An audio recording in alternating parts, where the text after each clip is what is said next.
The jury? Yes, Your Honor. Okay.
All right, you can be seated.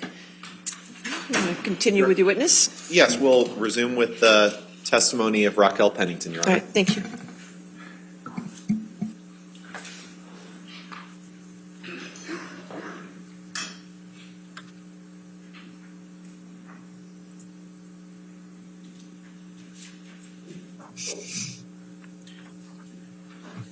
I want to talk about the events of May 21st, 2016. Do you remember that night, Ms. Pennington?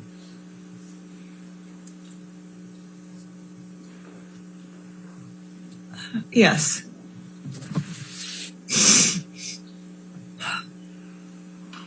Walk us through what you recall about the evening of May 21st, 2016.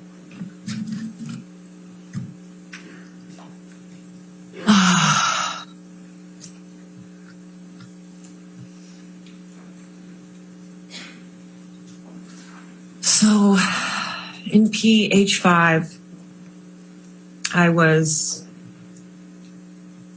getting things ready for a artist craft show that I had, and making jewelry, and my friend Liz was there, Josh was there, Amber was helping. We were set up in the downstairs living room of PH5, and Liz Mars? Liz Mars, yes. Okay, and your fiance Joshua Drew, is that right? Yes. And at some point, Amber got a message from Johnny that said that he wanted to come over and talk or pick something up. I don't remember what the exact message was. And I thought it was a really bad idea, but can't stop somebody from coming over to their own home. And so Amber went upstairs to get ready for him to come over. And eventually he showed up. I didn't see him show up. I didn't hear him show up. He went to PH3 and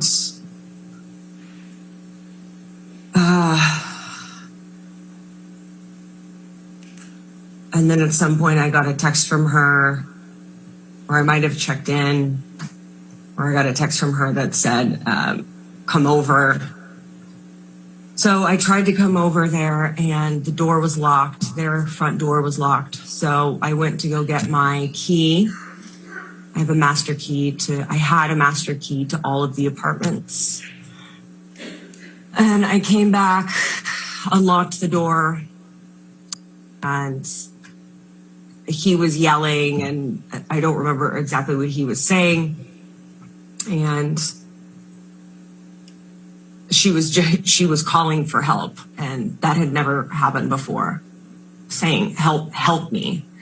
I went and I cut through the space between the coffee table and the sofa. And I went up to him, and he was yelling and yelling, and I put my hands up on his chest, and I was like, stop, just trying to calm him down. and he hit my hands away. And so I just went straight over to Amber. She sat down on the couch. She was crying, and I just put my body over her, and he came a little bit closer to us, and he was yelling at her to like get up, or I don't know, quit crying or get up or something. And it was really loud, and he was getting closer and closer. And I remember thinking there was this like big orange ceramic ashtray on the coffee table. And I was thinking, if he gets any closer, I'm just going to pick up that ashtray and like hit him with it, because he was so close over us. And then at that point, Jerry and Sean came in from the front door of PH3 and came in, and they were like, boss, come on, let's get out of here. And Jerry always called him boss. He's like, boss, come on, boss, let's go. And then Johnny grabbed like his leather bag off the stool that was by the island, and he had a big Magnum bottle of wine, and he was just like smashing stuff off the island and yelling. I don't remember exactly what he was saying. And then they finally left, and I could hear out in the hall just like banging and smashing and clattering around.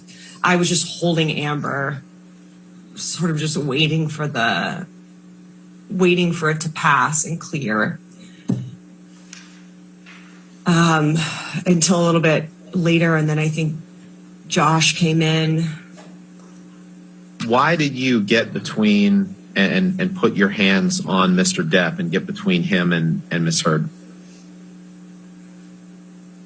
I just thought I could calm him down. And when he hit your hands away and then you went and laid on her, why did you do that? It was the thing to do. How would you describe Mr. Depp's mood? Irate.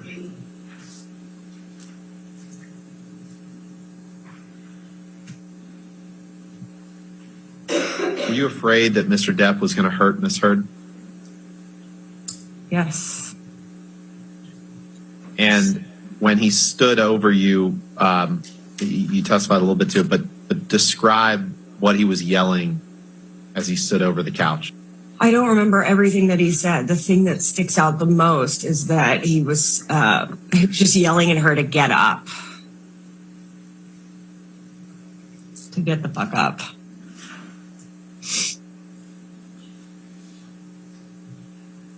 Did you let her? No.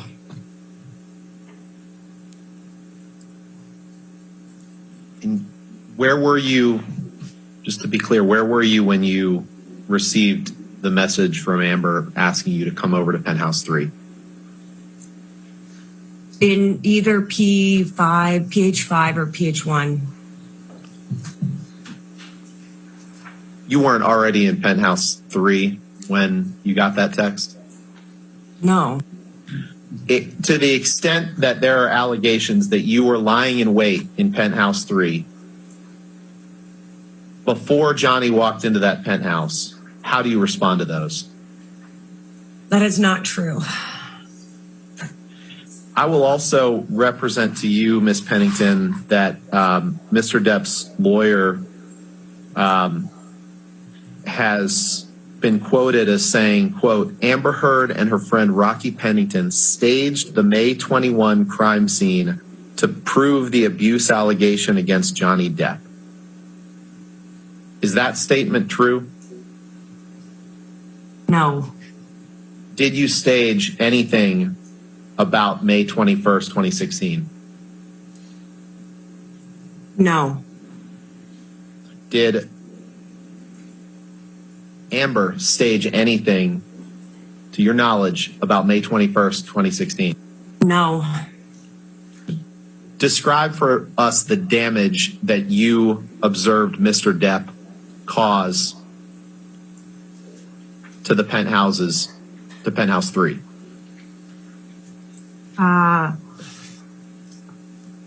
In 3, stuff had been knocked off the kitchen counter. Stuff had been knocked off a bar cart. By whom? By Johnny. I saw this happen on his way out.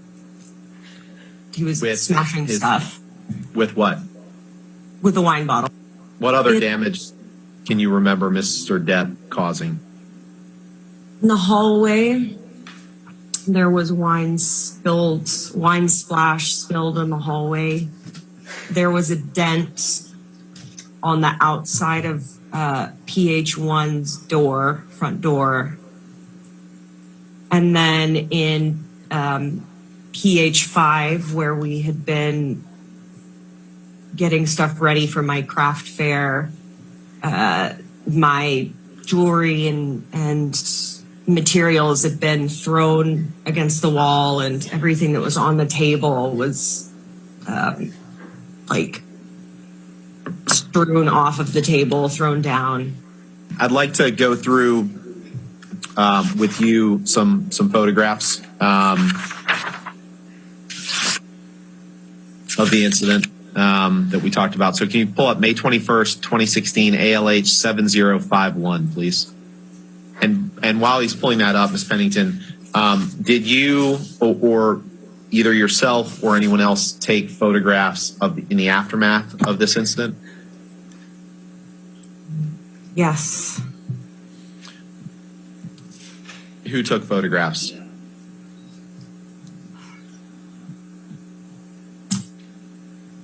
Josh Drew.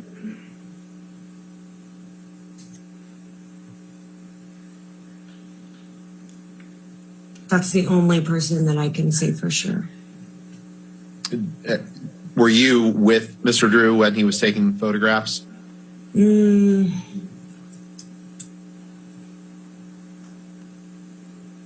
I can't remember. Did you go through the penthouses to see where the damage has been done?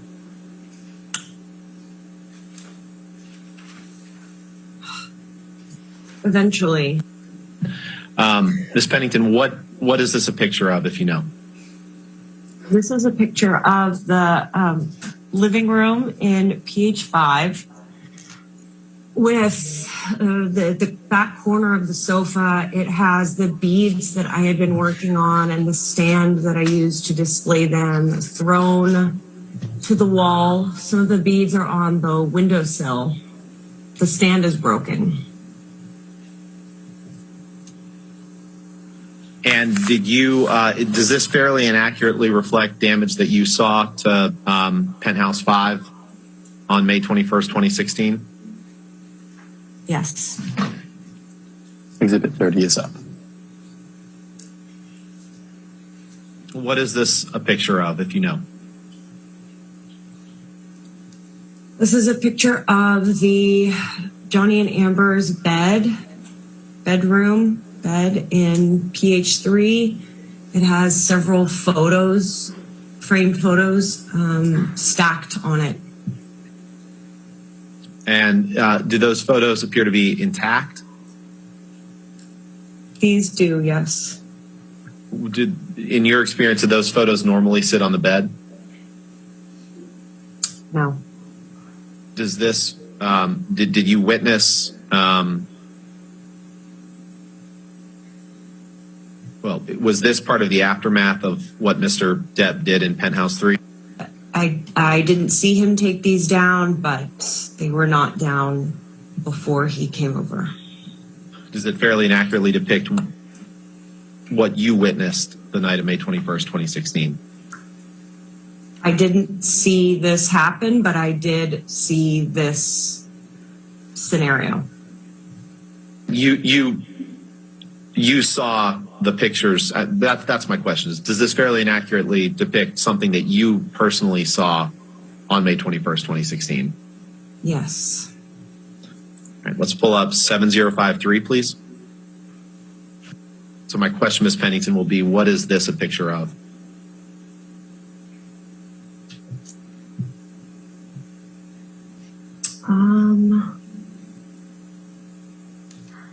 Can the info thing move off to the side? No, I don't. Not in this version of the pictures. So I apologize for that. If you need it zoomed in or out.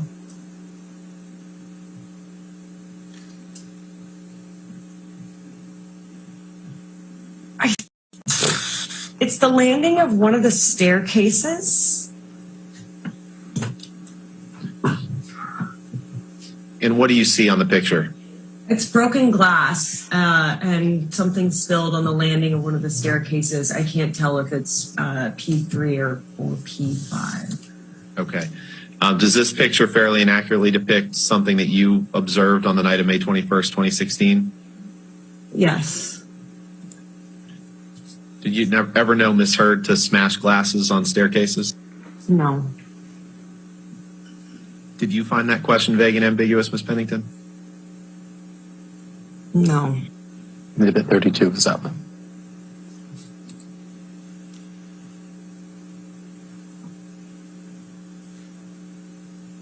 What is this a picture of, Ms. Pennington? These are stairs appearing of the same staircase with broken glass on them. Does this picture fairly and accurately depict something that you personally observed the night of May 21st, 2016? Yes. 33 is up. What is this a picture of, Ms. Pennington? This is a picture of the floor mat in front of the doors that would lead out to the balcony of PH3, and it has a broken, looks like top of a martini glass on it. Okay. Did you see this glass or material around this being broken on the evening of May 21st, 2016? Yes.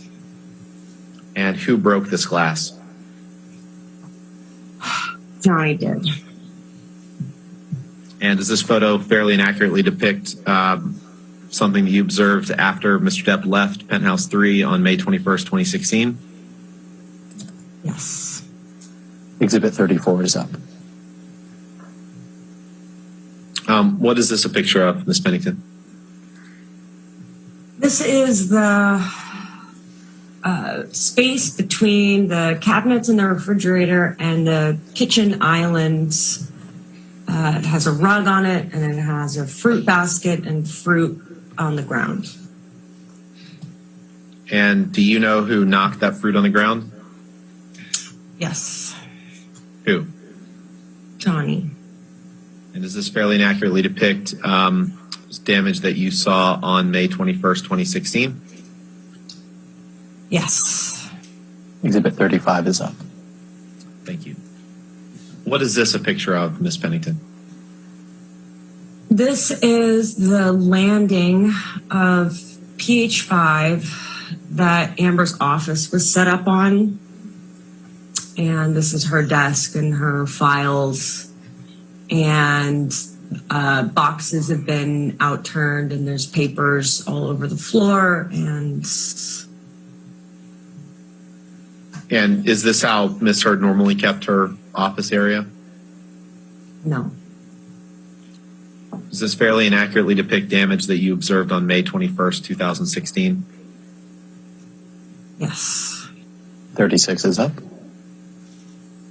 Is this that same office area? Yes. And is this an accurate depiction of what you observed on May 21st, 2016? Yes. 37 is up.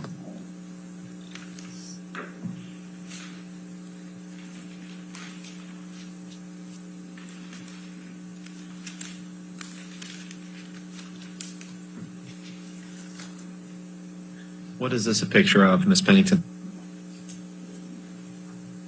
This is a picture of two photos on the column, the staircase leading up to Amber's office. The top photo is a group photo of Savannah, Whitney, Io, myself, Amber, Aaron, Brittany, Morgan. We were in London. The glass is smashed. The bottom photo is a photo of Amber and me in France.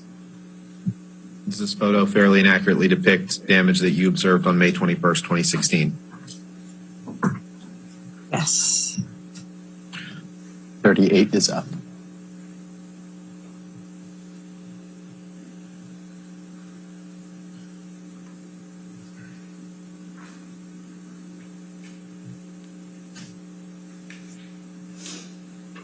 What is this a picture of?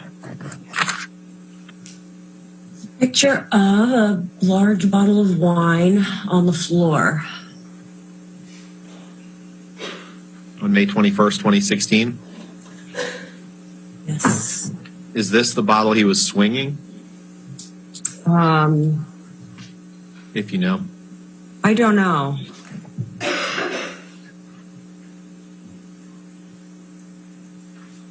But it accurately depicts something you observed on May 21st, 2016. Yes. Did you notice you or misheard or anyone that you were with spilling wine in penthouses that night in order to stage damage? No. And by what is this a picture of? I meant the whole scene. Oh. Sorry. Oh, it's a picture on the floor. Do you know what penthouse that is in? Can you zoom out again, please?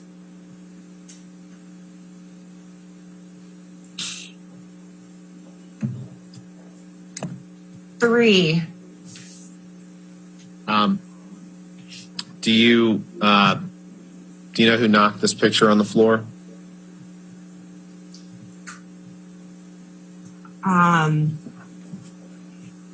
I didn't see it knocked down. Did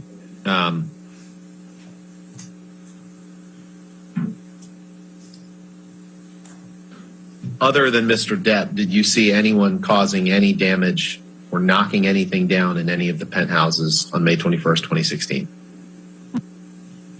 No. And did you see Mr. Depp knocking things down? Yes.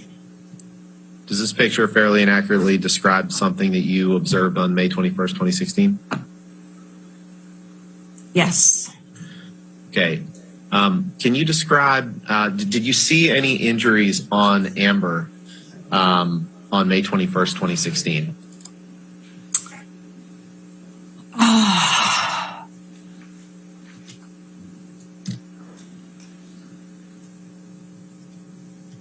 Just a swollen, like red swollen cheek.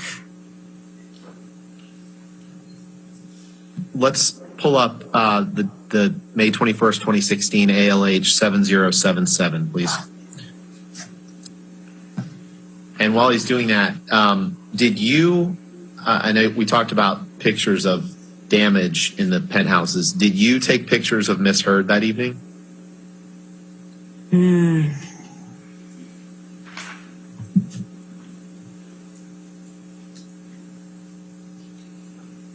I don't remember if it was me or Josh.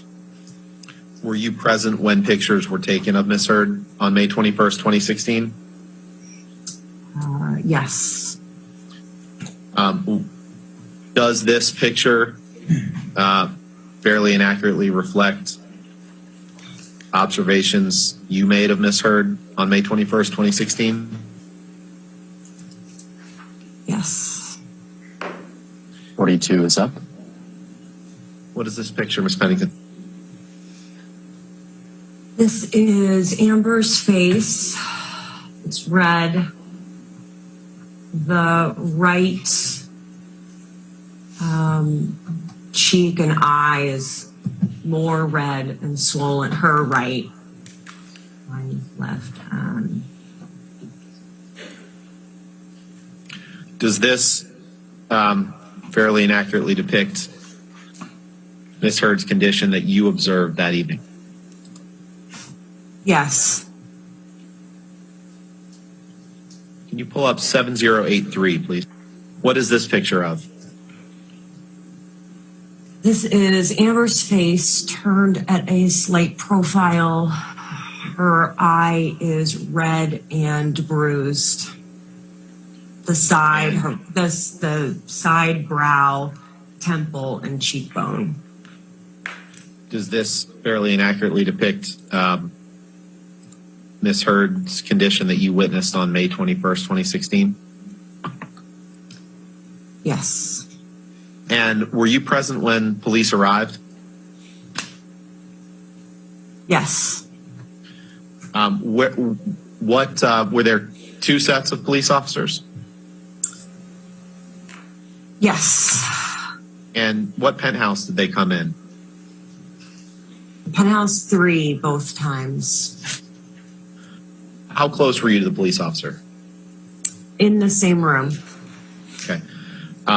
Could you see damage that he had caused while you were standing there when the police officers were present? Yes. Did you ever hear Ms. Heard say, express any financial motivations for wanting to remain in this relationship with Mr. Depp? No. Did Ms. Heard ever express that if she went public against with what happened on May 21st, 2016, that she stood to gain financially from doing so? No.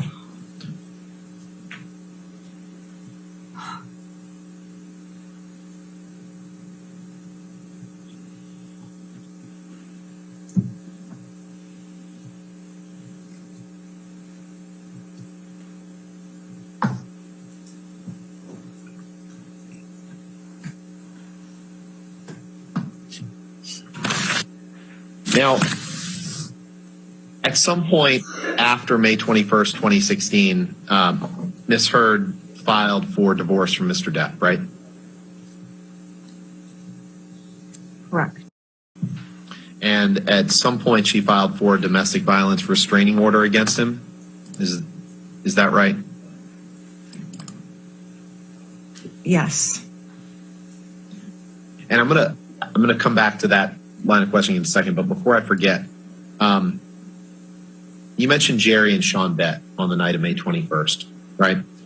Was there a space in the floor of the ECB where they would wait for Mr. Depp when he was in one of the penthouses?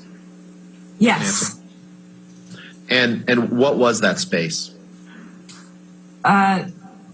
We called it the guard shack, and it was a vestibule separate from the penthouses, except that a door from the vestibule also connected to the door of the patio of PH5.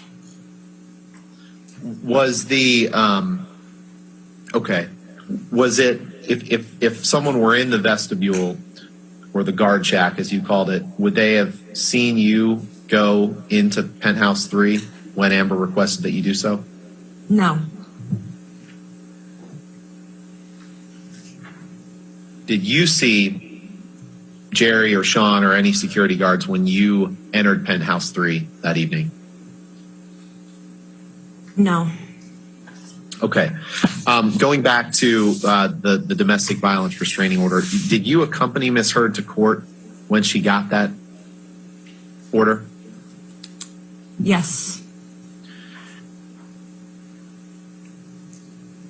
I'd like you to pull up, please, May 2016, Court Pennington 1292, please. And while he's doing that, do you know if Ms. Heard wore any makeup that morning?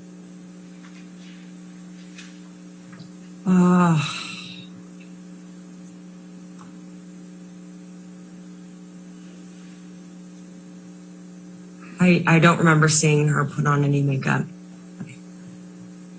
Was that rare for Miss Heard not to wear makeup? Yes. What is this a picture of? This is Amber and Jody, her publicist, sitting on the bench in the hallway waiting room of the courthouse. When? The day that the restraining order was filed. Do you see any injuries on Miss Heard? I do. Describe what you see. On her cheekbone, right cheekbone is a bruise.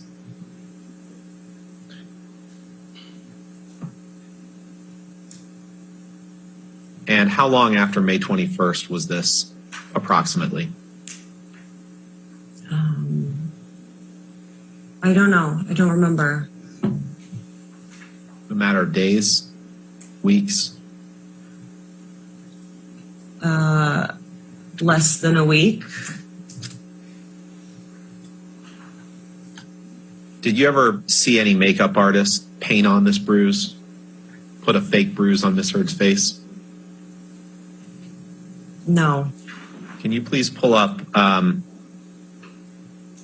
Pennington 1295, please? And before we do, does this picture fairly and accurately depict Miss Heard's condition the morning or the day she applied for the domestic violence restraining order? Yes. Do you know whether you took this picture? To the best of my recollection, I took that.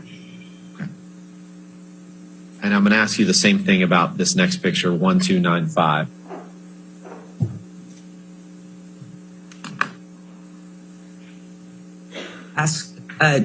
To the best of my recollection, I took that. And does that fairly and accurately depict Miss Heard's condition on that morning?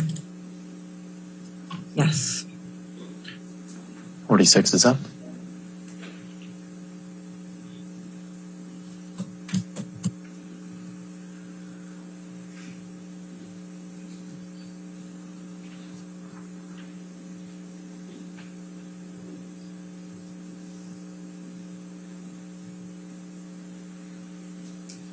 What is that a picture of?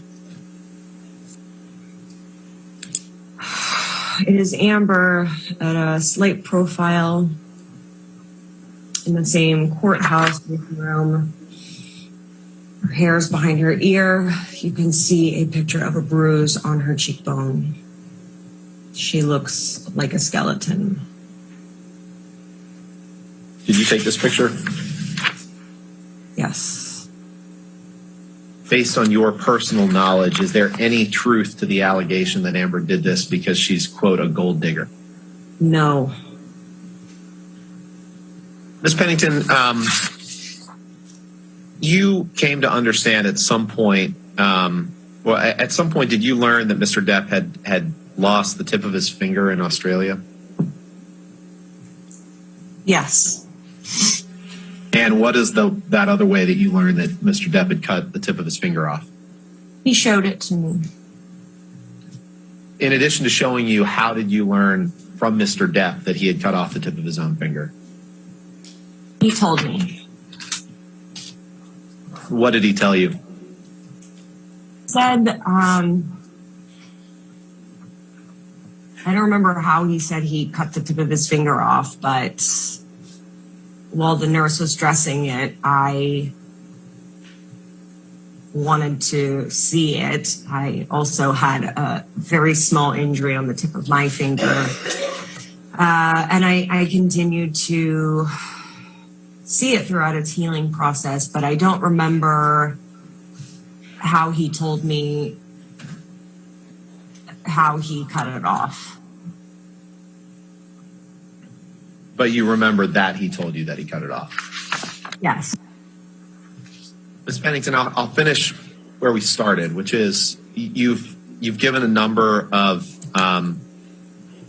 you've testified a number of times about the events that we talked about today, and I really appreciate you you being here today and talking about these. I know it was tough and it was emotional at times. Is there anything that you would change about any of the testimony that you've given today or previously about any of these events? No.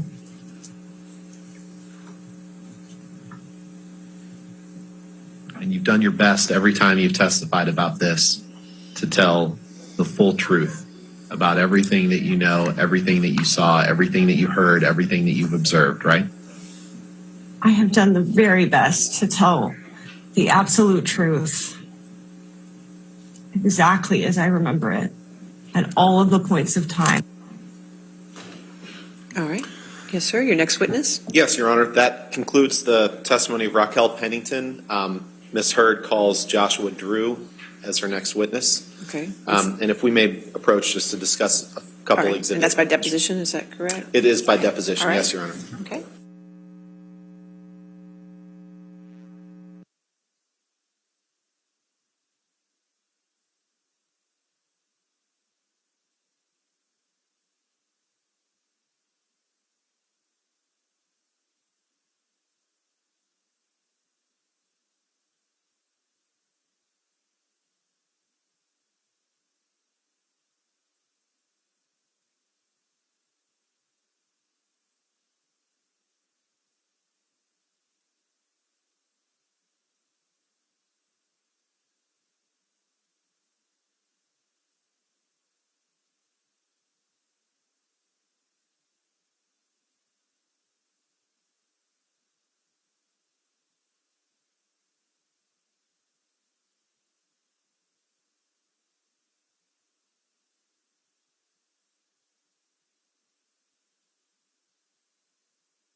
Are we ready? Not quite? Okay. Yes, Your Honor. Okay. This is, Ms. Heard calls Joshua Drew. as I Thank you. mentioned. Thank you.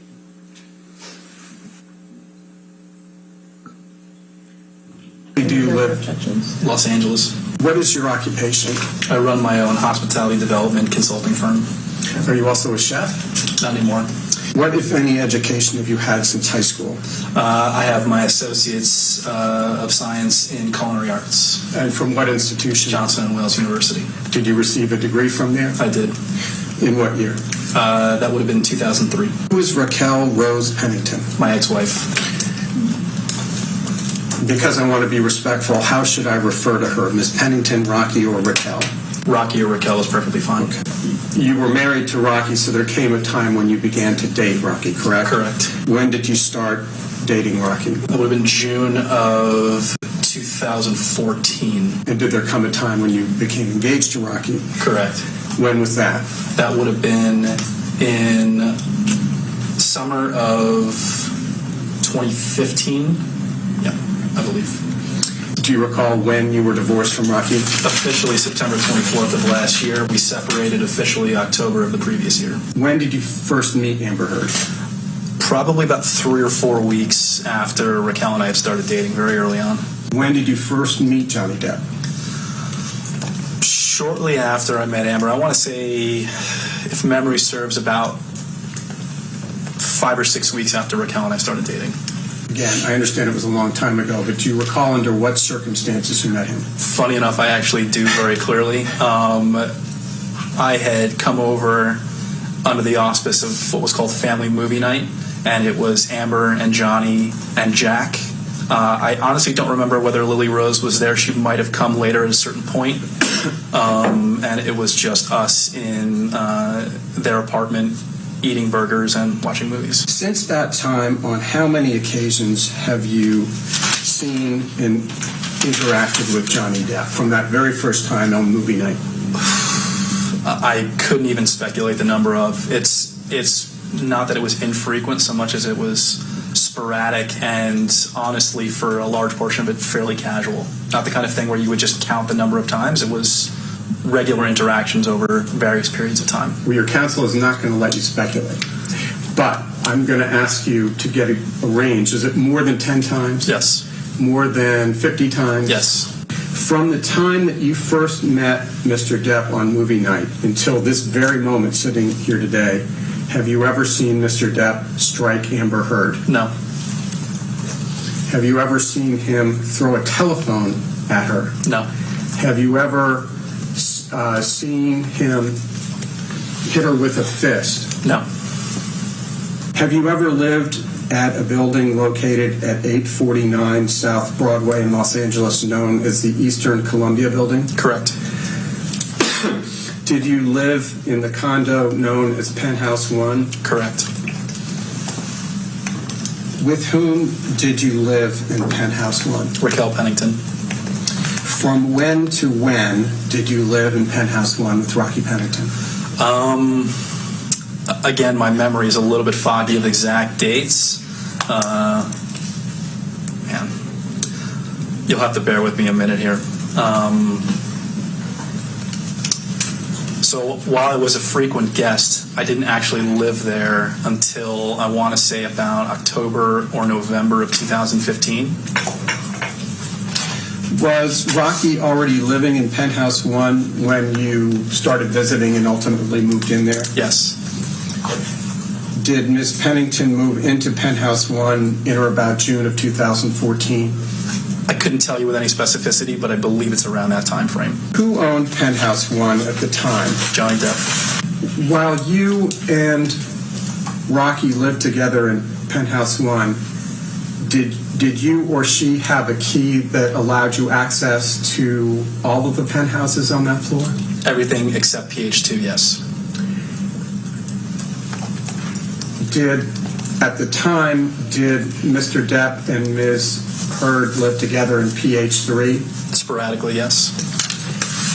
The key to which you and Rocky had access allowed either of you to enter PH3, correct? Correct. Who was in PH5 at the time? Nobody lived in PH5 for the entirety of our time there.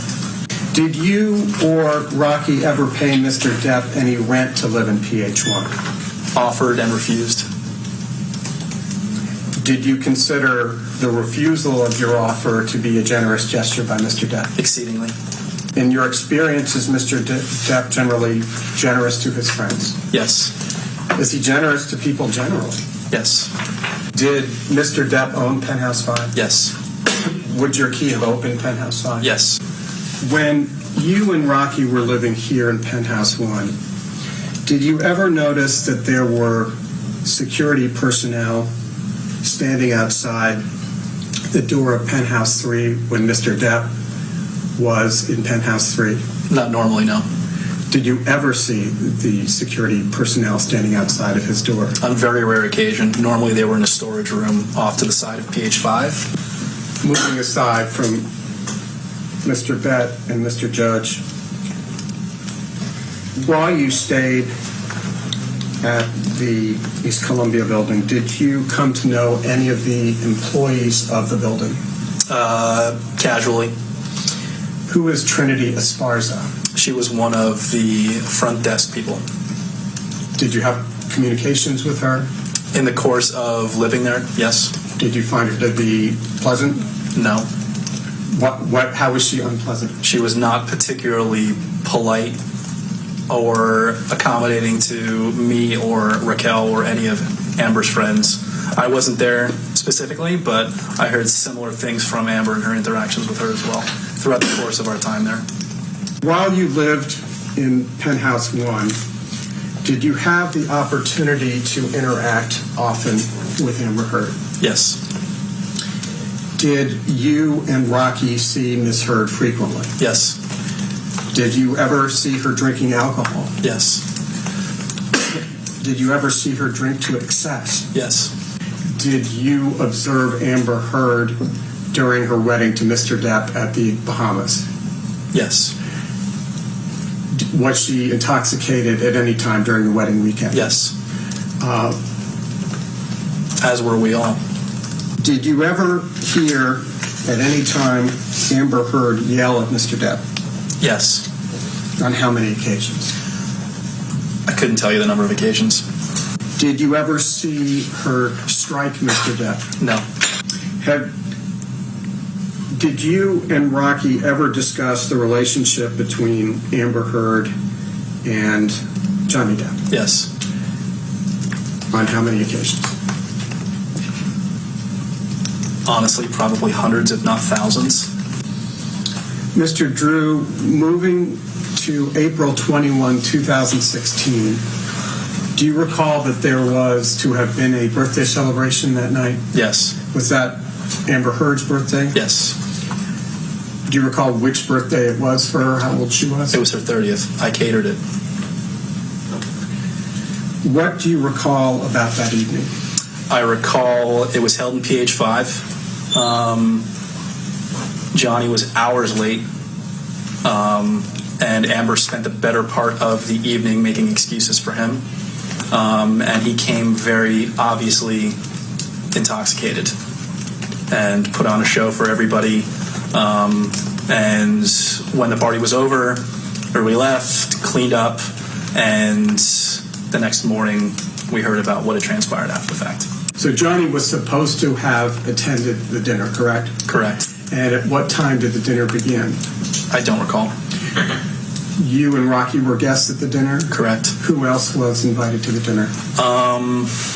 Again, you'll have to forgive me. It was quite some time ago. I remember Amber's friend Brandon being there. Amber's friend Iggy, a rabbi. I want to say that Whitney was there as well. To be very honest, I can't say with specificity whom else was there.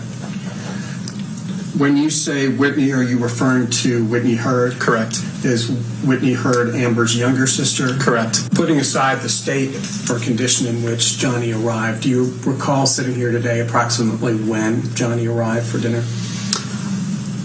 I really couldn't tell you with any specificity, but I can say it was quite a few hours after the party had started. Did he provide any excuse or explanation to the group as to why he was late? No. Putting aside Mr. Depp's intake of alcohol that evening, had Miss Heard been drinking before Mr. Depp arrived? Yes. Do you know how much? Couldn't tell you. Did she seem intoxicated at any time during the evening? Yes. Did you see Amber Heard the next morning, April 22nd, 2016? I believe so, yes. Did you notice any marks on her face or elsewhere that morning? I don't recall. That morning, April 22nd, did you and Ms. Pennington and Amber Heard drive together to Coachella? They did. I did not. Are you still in contact with Amber Heard? Sporadically, yes.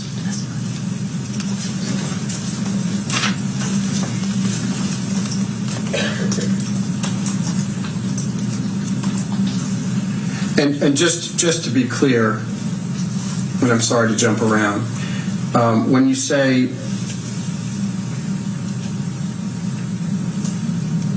strike that, are you say sporadically? How frequently you're in contact with her? We didn't speak for about 2 years following my divorce, and she reached out to me to make amends about, I want to say about 2 months ago, if memory serves. I'm going to come back to that. When you said you don't recall seeing marks on the morning of April 22nd, is that because you didn't see any marks on Miss Heard, or you didn't see her at all that morning? I honestly don't recall the state of her the next morning. If memory serves, it was, but that the girls were hustling to get everything together to go out to Coachella, so it was a pretty frantic morning. I couldn't say with any specificity whether I interacted with her that morning before they departed. And Mr. Drew, you said that Ms. Heard reached out to you. When did she reach out to you? Sometime in the last 2 months. What did she say when she reached out to you?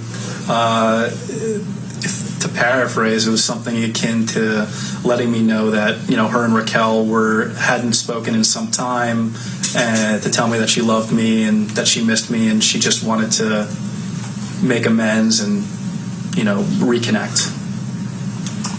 Did she mention anything about this lawsuit? Not in the initial interaction. How did you respond to her in this initial interaction when she said she wanted to make amends? I didn't for some time. I think I waited about a week and a half before I responded, and before I could, I did get a note from her letting me know that she had tried to keep me out of it, but more than likely people were going to be contacting me either about being deposed or a statement of some kind. There was nothing explicit about whom it would be coming from, whether it was from Johnny's side or from her side, only that somebody would more than likely be reaching out to me. And when you had a glass of wine, again, only lawyers remember these things, but do you recall approximately when you had a glass of wine with her? Probably about 5 or 6 weeks ago. Oh, I'm sorry. It would be longer than that. Probably about 2 months ago. Mr. Drew, let's please change subjects and move to the evening of May 21, 2016, which you had referenced previously. Was Mr. Depp at the condo at the East Columbia building that day prior to the evening? Not to my knowledge. Did you see him arriving at the condo that night? No. Did you see Mr. Bett and Mr. Judge that evening? Yes. When did you first see them? I saw them when he ordered them to open the door to PH5 following the incident. When you say he, to whom are you referring? Johnny. Did you ever see them that night somewhere outside the door of PH3? No. Do you know whether she received a text from Amber Heard at 8:06 p.m.? I can't certify the time, but the text message itself and the receipt, yes. Were you with Rocky when she received that text? Yes. Wasn't she already in Penthouse 3 as of 8:06 p.m.? When she received the text, she was not in Penthouse 3. She was in Penthouse 5 with me. But again, I can't recall with specificity the exact time of these events. any time, including that night, did you ever see Mr. Depp strike Rocky Pennington? No. That evening, did you see Mr. Depp smash bottles of wine? No. Did you see him break furniture? No. Did you see him kick a hole through a solid door? No. Do you recall when Mr. Depp, Mr. Bett, and Mr. Judge left the building that night? If we're presuming that that text was received from Raquel at 8:06, they had left the building within 30 minutes, to my recollection. So it would be approximately sometime around 8:30, 8:29? Thereabouts, but I don't recall specifically. What else do you remember about the events of the evening of May 21? I mean, I can tell you contemporaneously from the start if there's something specific you'd like me to expound on. Who is Officer Melissa Science? My understanding, it was the name of the Latina officer that first responded with her partner. When did she arrive at the scene, if you recall? Vaguely, I remember them arriving about 45 minutes to an hour after Johnny had left. But again, exact times I'm a little foggy. Going back to the Latina officer, was there another officer with her? Yes, there was a bald gentleman, white. With which officer, if any, did you speak that night? Both. What do you say to them, if you recall? When they arrived, I greeted them at the door. I walked them through PH3 to show them the damage, show them the broken glass. They had already walked through the hallway over the gigantic wine stain throughout the entire hallway. I took them through PH3, like I said, to show them the damage. I took them back out of the hallway, showed them the dent in the door shaped like the bottom of a wine bottle in PH1. Took them into PH5 to see broken picture frames, smashed glass, Raquel's jewelry, and things like that strewn about the apartment. And then I brought them back to PH3, at which point they separated. The Latino officer pulled Amber aside specifically to speak to her one-on-one. The door was closed. I was outside with the other officer. So I can't say with any specificity what happened inside. I don't know whether anybody was in earshot. I don't know whether everybody else was around.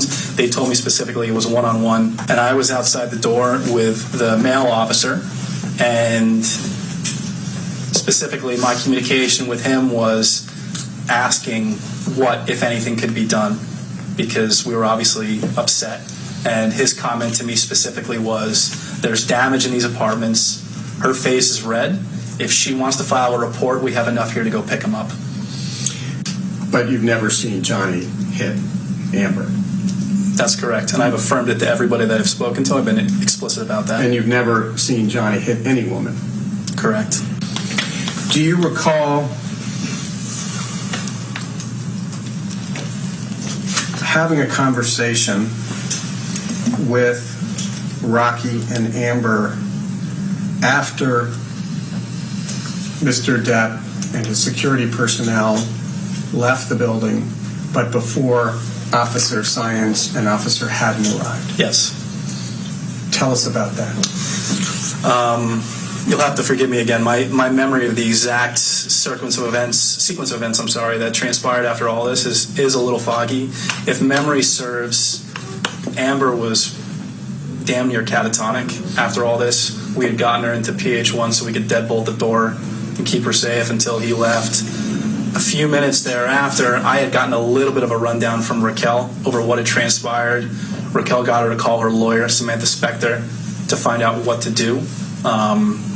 And if memory serves, Samantha's recommendation was that we immediately put together a contemporaneous, matter-of-fact statement together of what had transpired that night. And that ultimately was up to Amber as to what she wanted to do with the police or whatever it may be. Are you aware that Amber Heard spoke to Officer Science and Officer Haddon that evening? Yes. Were you present when she was speaking to them? No. Did Amber file a complaint that night? No, Did the police arrest Mr. Depp? no, Did they issue a warrant for his arrest? not that I'm aware of. Mr. Drew, let's turn for the moment to May 22nd, 2016. Did you see Ms. Heard at all that day? Yes. When did you see her? At various points throughout the day. If memory serves, Raquel had committed to a jewelry show somewhere, I want to say it was downtown, I might be mistaken, it might have been out in Venice, somewhere in Los Angeles. So she was out most of the day. So I cleared my schedule to be able to be there should Amber need anything. If memory serves, either her attorney or somebody in her group had a friend come over with a locksmith to change the locks just to be safe. And I was there to make sure that happened, and just, like I said, be there for Amber should she need anything, just so she wasn't alone. When you saw Amber on May 22nd, you don't know whether it was the morning or the afternoon. Is that right? It was sporadic throughout the day. I think it was some point late morning and throughout the afternoon. When you first saw her, did you notice any marks on her face? Yes. Describe the marks, please. To be very honest with you, I don't actually remember which side of her face it was, but I do distinctly remember there being a red mark and a small bruise on her cheekbone, and red marks just above her eyebrow and to the right side, or to the side of her eyebrow. Did you see any swelling? A little bit. Can you remember anything else? Did you see marks anywhere else other than the ones you've described? No. Did you ever notice anyone visiting Amber Heard at night while Mr. Depp was away? During the time that I was living there? Yes. Yes. On how many occasions?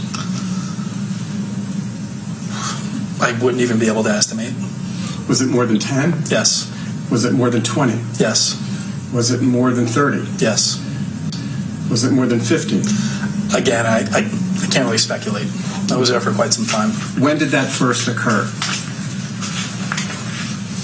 I mean, I'm not privy to her comings and goings, and she had other friends than us that were coming to see her. So.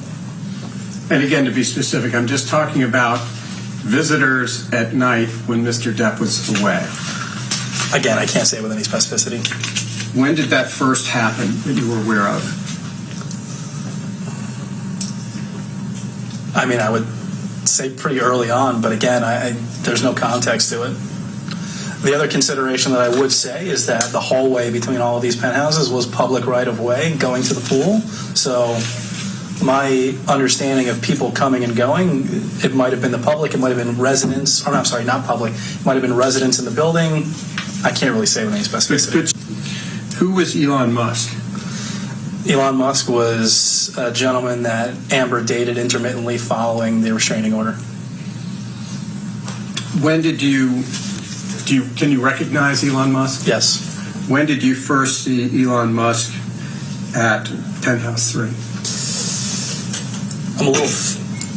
I'm not quite clear exactly, but I want to say it was about 3 to 4 weeks after the restraining order was filed. But while Mr. Depp and Ms. Heard were still married, correct? Yes. After May 22nd, 2016, did you ever see any marks on Ms. Heard? Not to my knowledge, no. Would you please describe, as far as you can remember, what cleanup efforts were undertaken and by whom? Well, myself. In Penthouse 3, there was a number of pieces of broken glass and items strewn about the counters and the floor in the kitchen. Only in the kitchen, sort of around the kitchen island. In the hallway outside of the penthouses was quite a bit of spilled wine. I don't believe we dealt with that at all. And then in PH5, all of Raquel's things had been strewn about pretty dramatically, so we did our best to sort of put that back together and pack everything back up.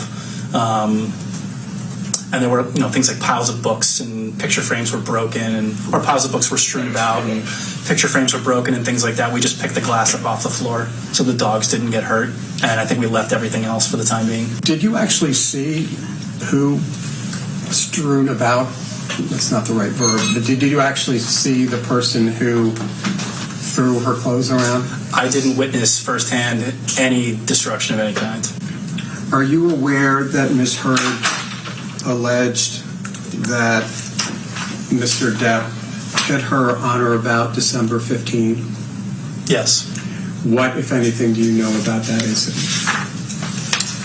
So my recollection of that is Raquel and I had come back to the penthouses from where I don't recall specifically, sometime, I want to say late afternoon, early evening. And Raquel was supposed to meet with Amber as soon as they came back. Amber had not been responding to her text messages for some time, so we let ourselves into PH3 together to go check on her and make sure everything was okay.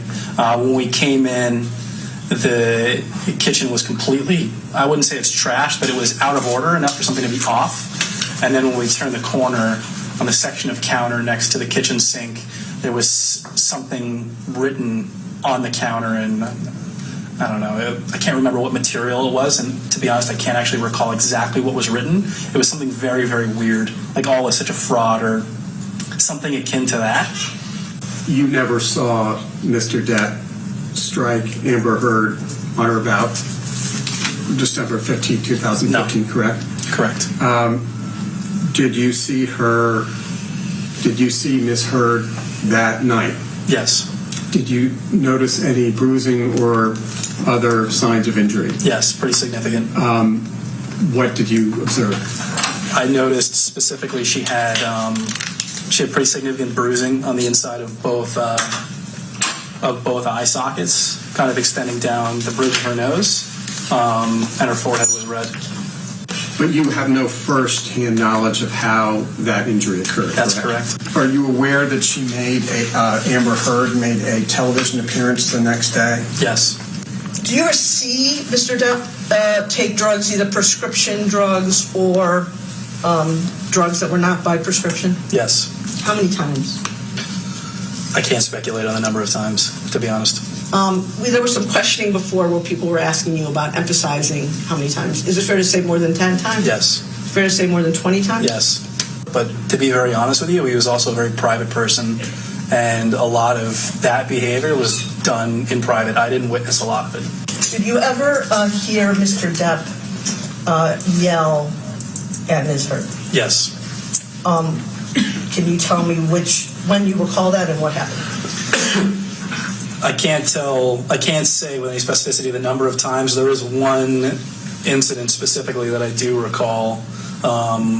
Myself and Raquel were vacationing in France with the two of them, and we were staying separately, separate houses, and the two of them were having a very, very loud argument with one another, screaming at each other that we could hear through the walls. How long do you recall approximately that yelling lasted for?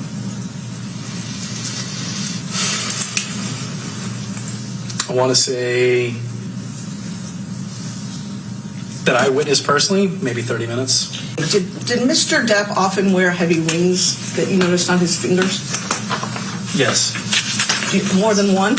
Yes. And they were large? Is that fair to say? If memory serves, yes. December 15, 2015, Los Angeles, California, which is the next page. And you'll see in paragraph 23, in case it refreshes your recollection, there's a specific reference to Rocky. What knowledge do you have about this incident? Specifically, coming home, I want to say late afternoon, early evening, it was myself and Raquel. Melanie was not present. Amber had not been responding to Raquel for some time. They were supposed to hang out, the three of them. So we let ourselves into PH3 to check on her and make sure everything was okay. When we came inside, the kitchen and the dining table were a mess.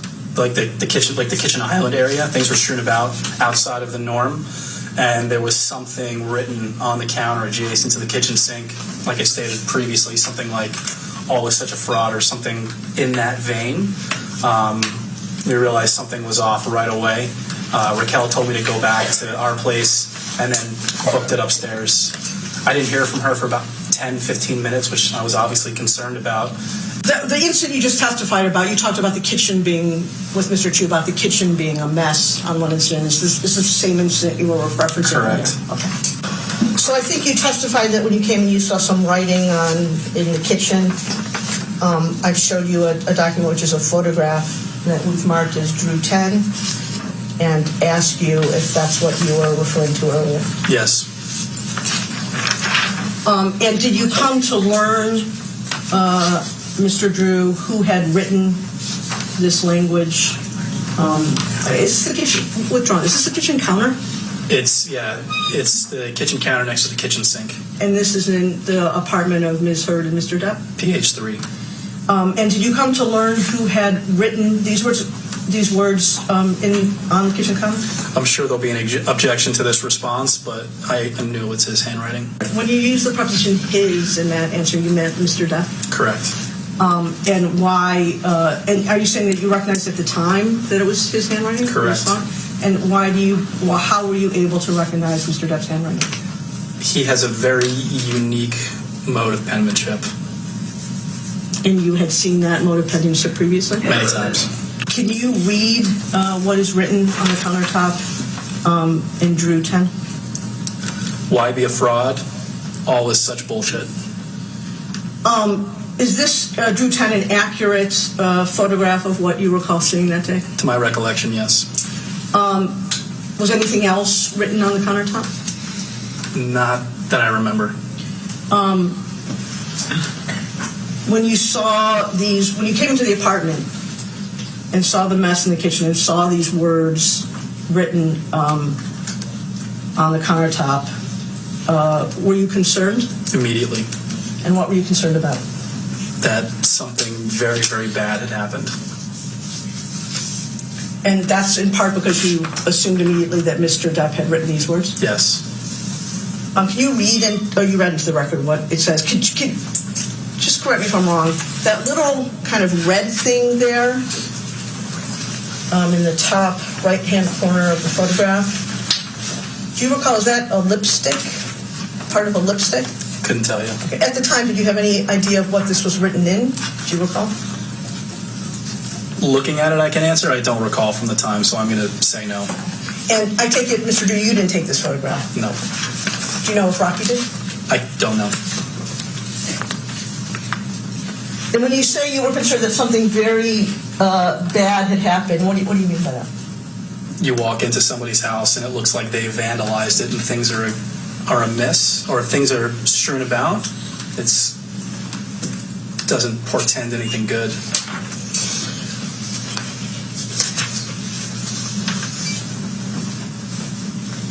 Did you go anywhere else in Mr. Depp and Ms. Hurd's apartment other than the kitchen that day? The living room later. So, again, to the best of your recollection, I understand it's a long time ago, and I understand these aren't exactly happy memories, but can you tell me chronologically what happened? Like, you let yourself into the apartment, you saw this. Just tell me the story again, to the best of your recollection of what happened when. How I remember it is that like I said, we came home late afternoon, early evening, hadn't heard from Amber in some time, which was out of character for her. Let ourselves in to go check, saw that written on the counter, saw the kitchen amiss. Raquel looked at me and said specifically, go back to our place. I'm going to go check on her, bolted upstairs. I was sitting over in PH1 in our apartment, waiting, and I heard from her, again, I don't remember exactly, I want to say it was about 10 or 15 minutes later.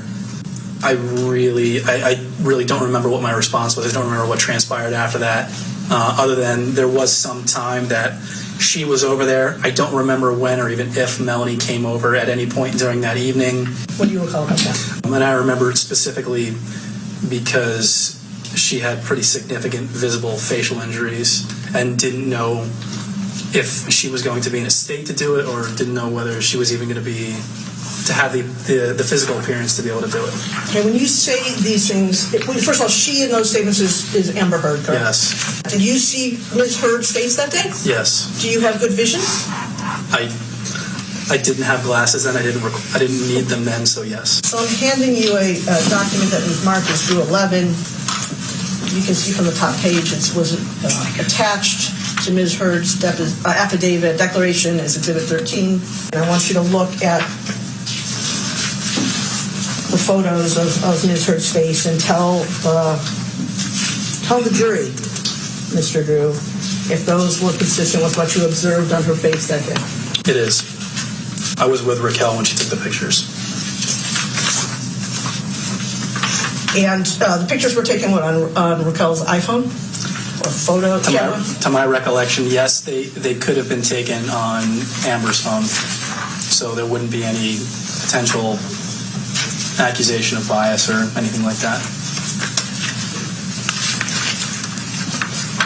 And you described earlier to Mr. Chu that there was, as I recall, kind of color under both of her eyes. Yes.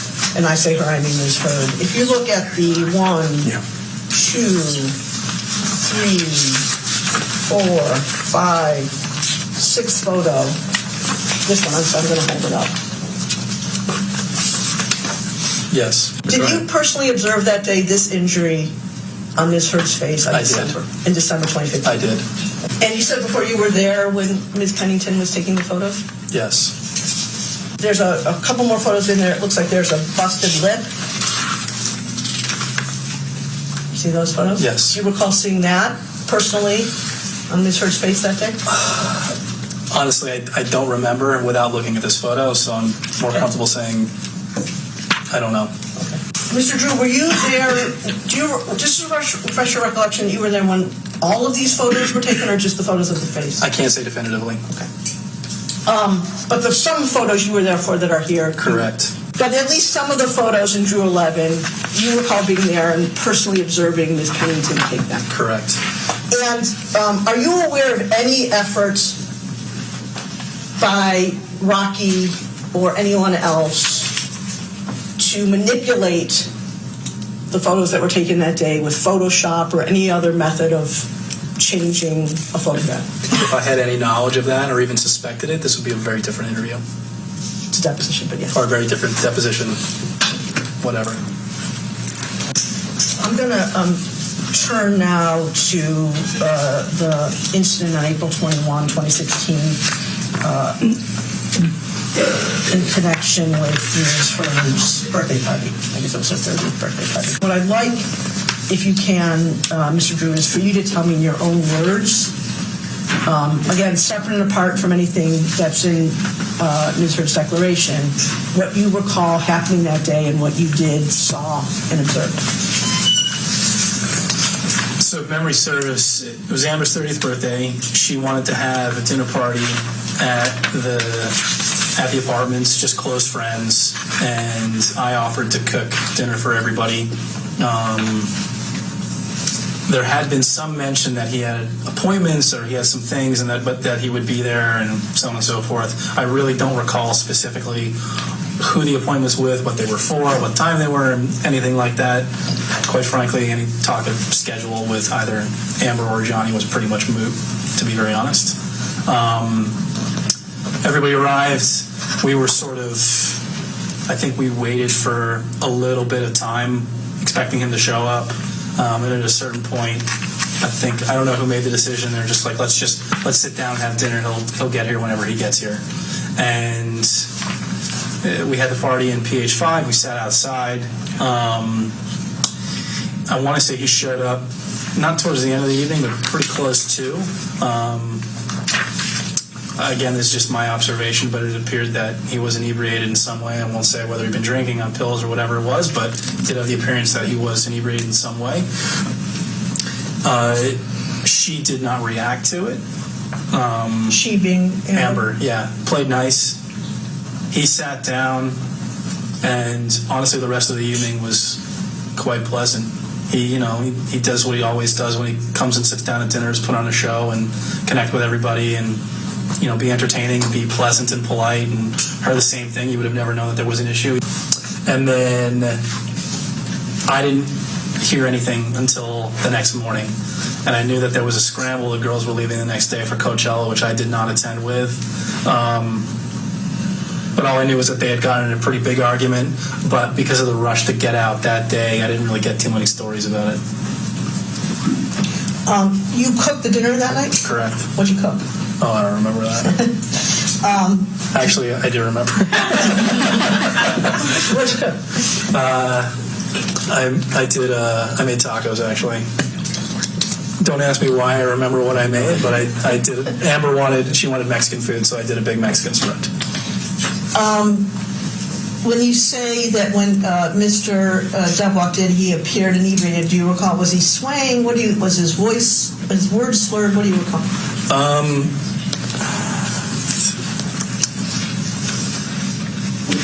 Because I had come to know him pretty well at that point, he was pretty good at hiding it with people who didn't know him all that well.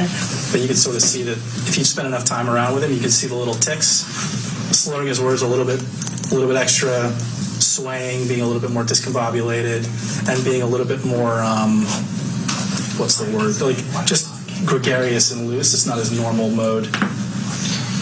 Okay, I hate to go back into what I'm going to refer to as the poop incident. But I think you testified earlier that you observed on a number of occasions dog poop or dog pee in Mr. Depp and Ms. Hurd's apartment. Is that correct? In perpetuity. When you say in perpetuity, what do you mean? It's pretty much constant. I've cleaned up my fair share in that apartment. And I think you testified that the dogs weren't trained to only poop on the sidewalk. They weren't trained at all. They had their run, and they'd be left at home for large portions of the day sometimes, and if there was nobody there to take care of them, and at some point, there was pee and poop on everything. Couches, sofas, chairs, the bed, you name it. Let's go to the May 21 incident, which is covered on pages 10 through 13. This is from Drew 7. Again, same thing that we did for April 21. I would like it, Mr. Drew, if you could just tell me the story of your role, what you saw, what you observed, what you did, chronologically in connection with this incident. I don't remember what day of the week it was. It was either a Friday or a Saturday. I want to say it was a Saturday because I was not in the office. Raquel had her first jewelry show the next day, and the plan was for her and her friend Liz, who would come over to help her specifically get set up for this. Amber was around. They were going to sit in PH5 and do yoga and paint and make necklaces and things like that. And I was sort of in and out most of the day, hanging out with them. And pretty rapidly thereafter, I don't think it was more than like 10 or 15 minutes before I heard a door open in the hallway. And then a couple seconds later, I heard a really, really loud slam, which I later learned was a wine bottle being smashed into our door at PH1. And then I heard keys jingling, and Johnny shouting at one of his security to open this. Is it all right if I swear? I mean, I'm telling you here. That's okay. Yeah, you should say the words exactly as they were said. As I remember, he said, "Open this fucking door, get me in here." And he came in, caught eyes with me right away, and beeline for me, screaming, cursing, spitting in my face. I walked calmly to leave, realized that I'd forgotten my keys and the dog, so I turned around and walked back to go get both. He stayed and followed with me, walking, pacing, screaming, cursing, spitting in my face, and I left calmly. At that point, Liz was still in the apartment, and the last look I saw of her is that she bolted around the corner and went upstairs to hide from him. Had Mr. Depp ever done this to you before? No. Did he? How close was he to you when he was when he entered your apartment and was screaming at you? Close enough for it to be aggressive. Within a foot? Yes. And you said that you originally heard him say, open the fucking door. When he was spitting and screaming at you, what did you recall him saying? Couldn't tell you. Honestly, it sounded like gibberish. At that point, I don't think I was really hearing anything. It was just, how can I get the hell out of here without something else happening? Because quite frankly, even though he's standing there in front of my face, he's also got, 2 bodyguards right there with him that are bigger than me. What's really going to happen here? What were you feeling when this was going on? I'm not trying to. I mean, I don't think, honestly, I didn't feel threatened. I'll say that flat out. It seemed really, really silly. I wasn't really surprised. I just wanted to get out and make sure that the girls were okay. And sometimes you can say someone's spitting at you because they're like performing on a stage and they're. It wasn't like actively spitting in my face. It was just the nature of how close he was and the way in which he was acting. Okay, so you go get your keys. You guys have your own dog, I take it? Yes. You got your dog. You go out. What happens next? I walked out into the hallway, and to be very, very candid, I don't remember in this instance whether I went to PH3 to go check on them or whether I went into PH1. The sequence of events after that as to when I actually got to Raquel and Amber or whether they came to me, I really don't remember that sequence of events offhand. I couldn't tell you. So when you got to Raquel and Amber, what did you observe? I remember first speaking to them specifically in PH1 in our place, but how it is we got there, I don't remember. I remember deadbolting the door, and Amber was like catatonic. She was just like 1,000-yard stare, just done. And Raquel was like trying to calm down herself, and I was like, just what the fuck just happened? And she started to recount a little bit, and I went right out the door and started banging on the door to do something regrettable. He was already gone at that point. Just so I understand that you banged on the door. PH5. I'm going to go to Drew 1, if you don't mind. Your incredible architectural drawing, Mr. Drew. So tell me where you are, where he was, where you went. I was in here when Johnny came in. Doors right here. The witness should reflect. The record should reflect the witness putting to PH5. Door was right there. This is in PH5. The living room's a little bit larger. I came out of the door to PH1, right smack in the middle, and I went back, started banging on the door at PH5, assuming he was still in there, but they were already gone. So what sparked you to go back to try to go after Mr. Depp was hearing from Rocky that Mr. Depp had pushed her. Correct. As opposed to Ms. Heard. Correct. By the time you got over there, he had already left. Yes.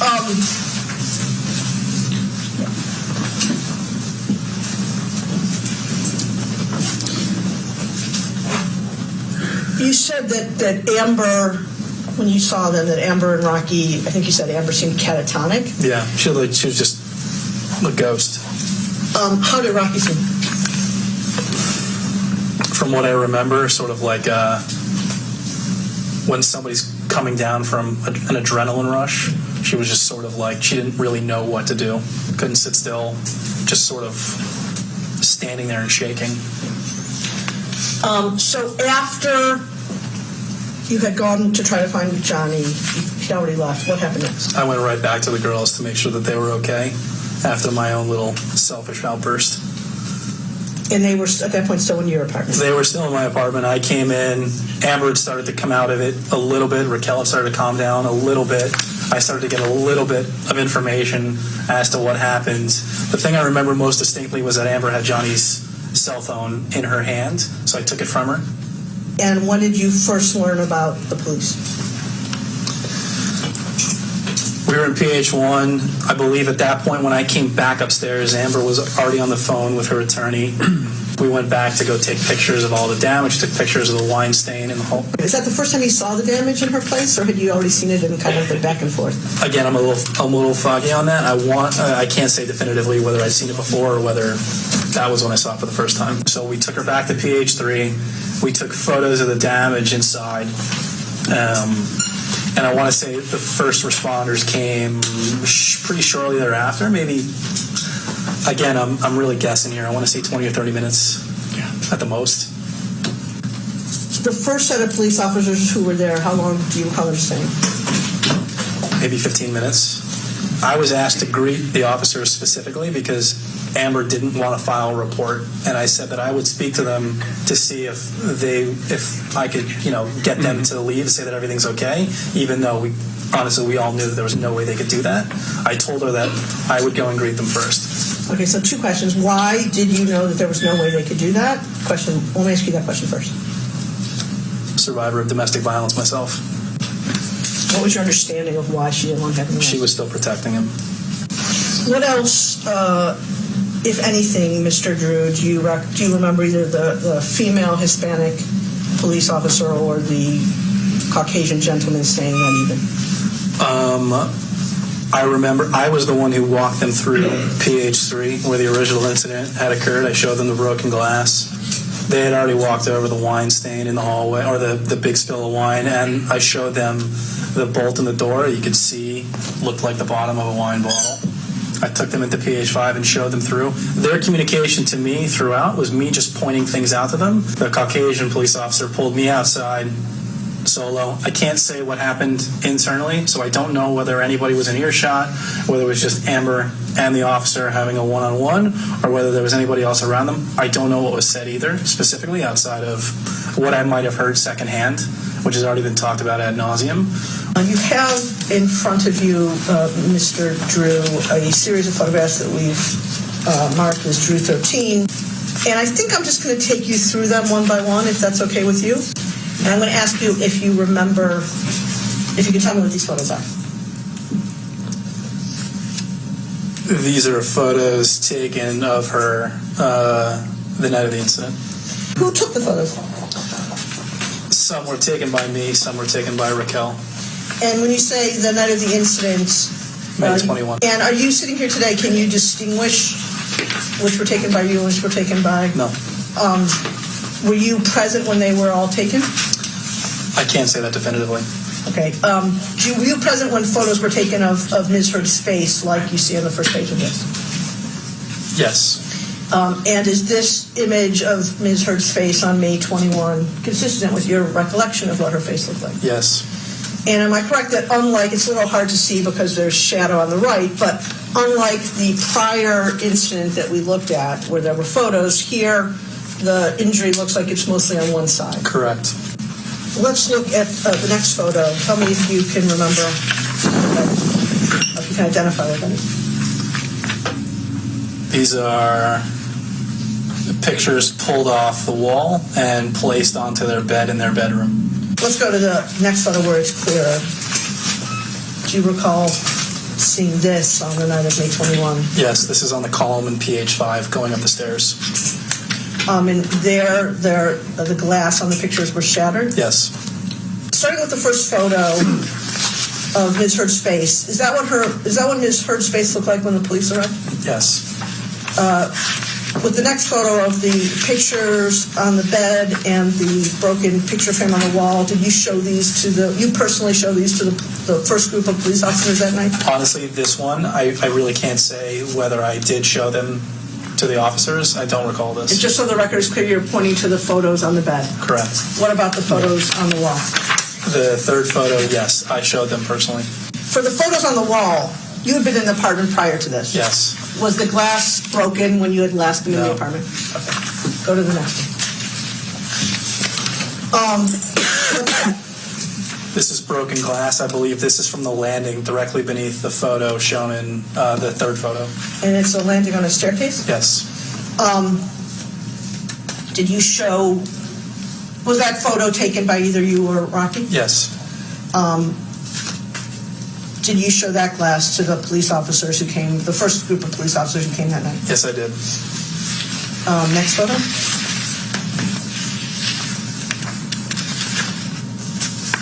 I take it even I can figure that out. That's the stairway, I think? And that photo was again taken by either you or Rocky? Correct.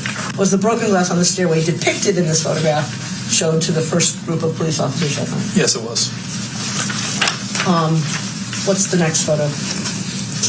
This is the hallway where there would have been spilled wine right outside the door of PH1.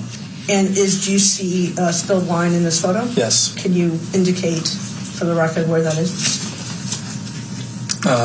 Here and here and here. He's pointing to the sort of middle of the photograph on the right side, on the floor, on the stripes. And was this a photograph taken by either you or your then wife? Yes. And Did the police officers, the first group of police officers who came, see this on that evening? They would have walked through it before they even got to the door. But that's not something you showed them. No. Last photo in the series?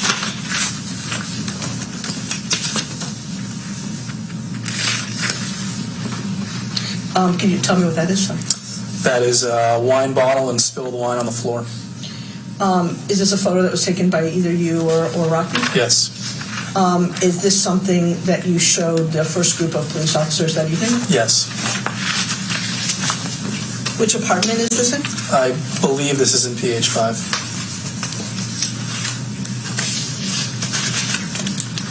Which room? In the living room.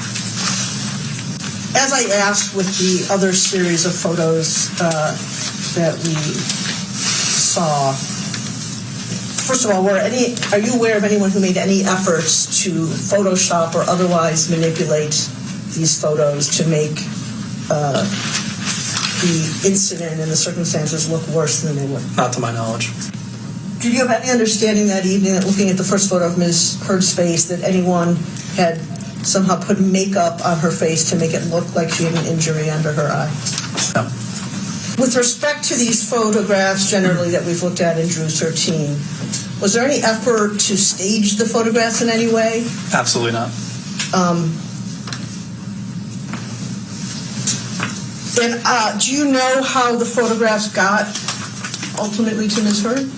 I do not. So I think you testified earlier with Mr. Chu, Mr. Drew, so I'm rhyming here, that you were in contact in the building with Ms. Heard on the day of May 22nd. Yes. And I'll represent to you that the photos in Drew 14 were taken on that day. Sitting here today, do you know who took these photos? We're talking about the two I have in front of me right now? Yeah. It was either me or Raquel. Is this consistent with your recollection of how Ms. Heard looked the next day on May 22nd? Yes. Did you see Ms. Heard's face on May 22nd? Yes. Did you or your ex-wife take photos of Ms. Heard's face on that day? Yes, to my recollection.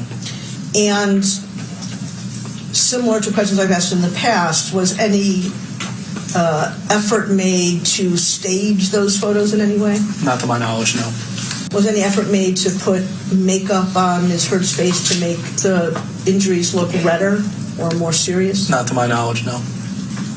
Was any manipulation of the photos done, either using Photoshop or any other similar method? Not to my knowledge, no.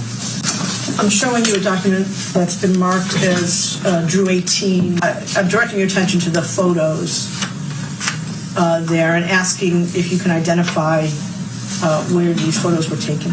The photo on the first page, honestly, I'm not sure. I don't really remember which stairwell this was from which penthouse. Each penthouse had a stairwell? Yes. Okay. Next one. Both of these photos are taken from PH5, where Amber's closet was located, or what Amber used as her closet, I should say. Next page, same thing, Amber's closet.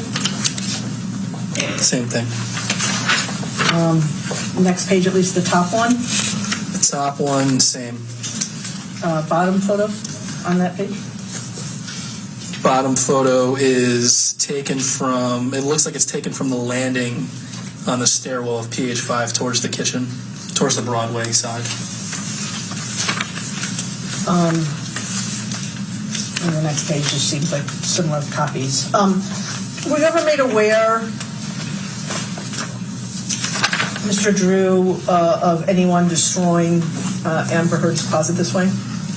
Not to my knowledge. Are you aware of any efforts between and among Rocky Pennington, Io Tillett, Melanie Iglesias, Elizabeth Mars, or Amanda DeCadenet to, quote, get their story straight? Not to my knowledge. Have you had any outreach from any of those people that I just mentioned to you to coordinate your story or your recollection or your testimony about the things you've testified here today? No. I did receive a phone call from Io, I want to say maybe 3 months ago. That was to catch up. And did you discuss during that phone conversation your recollection of the events that we've been discussing? No. You testified that the dogs were too small to climb the stairs. Is that Correct. correct? And if the dogs, in fact, were too small to climb the stairs, how would they be able to jump on the bed? One of them was not. So it's your testimony that one of the dogs had the ability to climb the stairs and jump on the bed, and the other had neither. Correct. All right.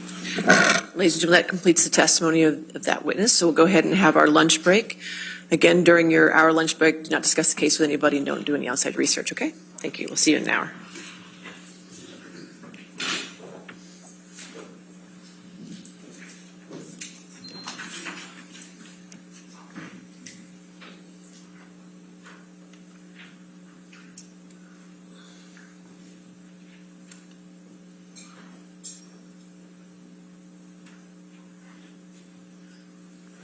All right, so we'll come back at 1:45 then, is that fine?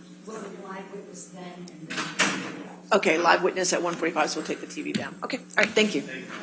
All rise.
from the Fairfax County Courthouse in Virginia. I'm Anjanette Levy, and we are on the lunch break in the case of Johnny Depp versus Amber Heard.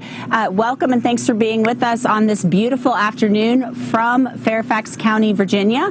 And welcome to you, all of our viewers on YouTube and Twitch and Facebook and Twitter. You're following along with us. We are so glad to have you. Submit your questions to us on the YouTube chat, on Twitter, on Facebook, and on Twitch, and I will answer them. Our wonderful experts and hosts will also answer them. We are here for you throughout the lunch break. I want to take you through some of the testimony we've been hearing so far this morning, and some of it has to do with Josh Drew, who is a friend of Amber Heard, really like a former friend, it sounds like. He was also married to her friend Rocky Pennington, who took a lot of these photographs that we've heard of and seen of injuries that Amber Heard said she sustained at the hands of Johnny Depp. So that happened this morning. We heard their videotape depositions. Later today, we're going to have a live witness, but first we want to show you a little bit of the testimony of Amber Heard. She was on the stand for 3.5 days or so, and she actually talked about that Washington Post op-ed over which Johnny Depp is suing her for defamation, and she talked about how it was not about Johnny Depp, which is contradicting the testimony of the general counsel for the ACLU, who said he read early drafts of it and it was all about Johnny Depp. So let's listen to what Amber Heard told the jury about that. So this is another reference to your accusations against Mr. Depp. No, this is about what happened to me once I left that relationship and got a TRO and became associated with domestic violence. Right. But it's your testimony that this op-ed isn't about Mr. Depp, right? It's about what happened to me after. That's correct. It's about your experience after obtaining a temporary restraining order against Mr. Depp, right? That is correct, among other things. But it's not about Mr. Depp. It is not about him. Mr. Depp is making it about Mr. Depp, right? Ironically. Kind of like that Carly Simon song, right, Ms. Heard? I don't know what you mean. Let's talk about the defamatory statements in the op-ed that you also claim are not about Mr. Depp.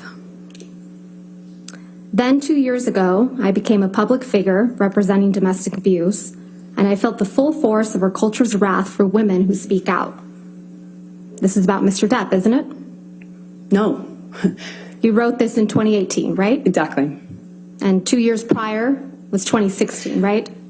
That's true. Okay. That's correct. So it's not about Johnny. It's about what happened to me after. Ms. Heard, my question? All right. Saw that back and forth about the Washington Post op-ed, which is key in this case. And you know what else is key to us during this lunch hour? Your questions, and they are coming in, so let's get to them.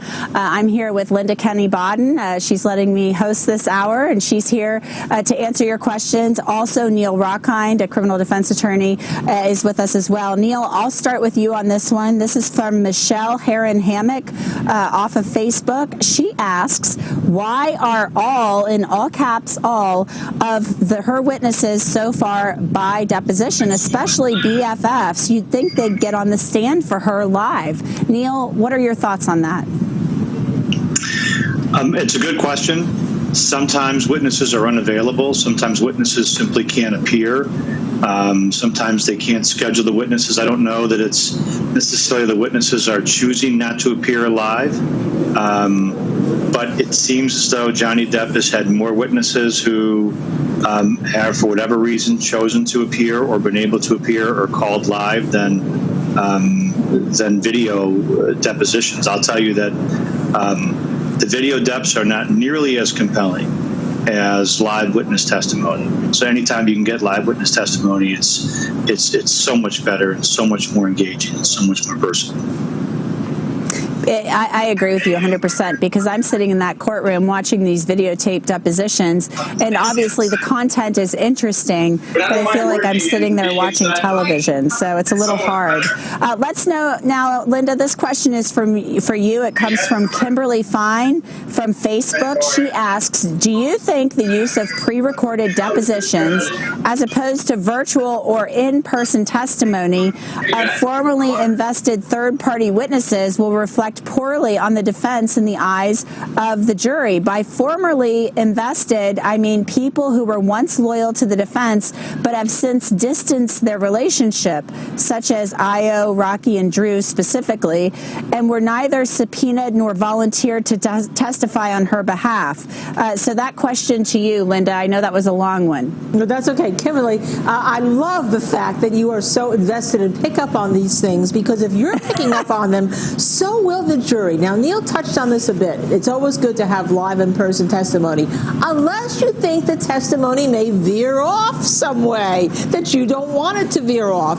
And therefore, since the witnesses are out of state, they don't live in Virginia, and this is not a federal courtroom, that they're not going to make the effort to try to get them there because they like what they have. But the jury is going to wonder, well, I really would like them to be here so we can ask this, because maybe when these video depositions were taken, we didn't have Amber Heard's testimony, right? And that, I think, has changed everything.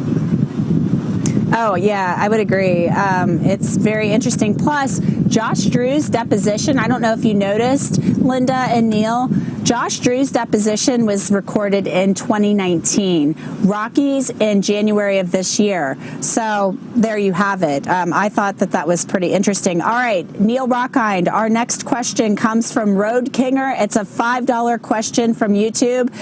So, Neil, what are the chances the jury will conclude both Depp and Heard were abusive toward one another and return a neutral verdict? So, Neil, we have just about a minute left. It's certainly possible that the jury could think that both of them are lying or both of them were abusive. But remember, this trial is about defamation and libel. So they're going to ultimately, they'd have to decide that both of them, they'd have to no-cause Johnny Depp and no-cause the countersuit by Amber Heard. I think that's very, very unlikely. The likely result is they're going to side with one or the other. And so far, it seems to me that my money is on them siding with Johnny Depp. Interesting. Even given the photos and testimony we heard today, just 20 seconds, Neil. Yes.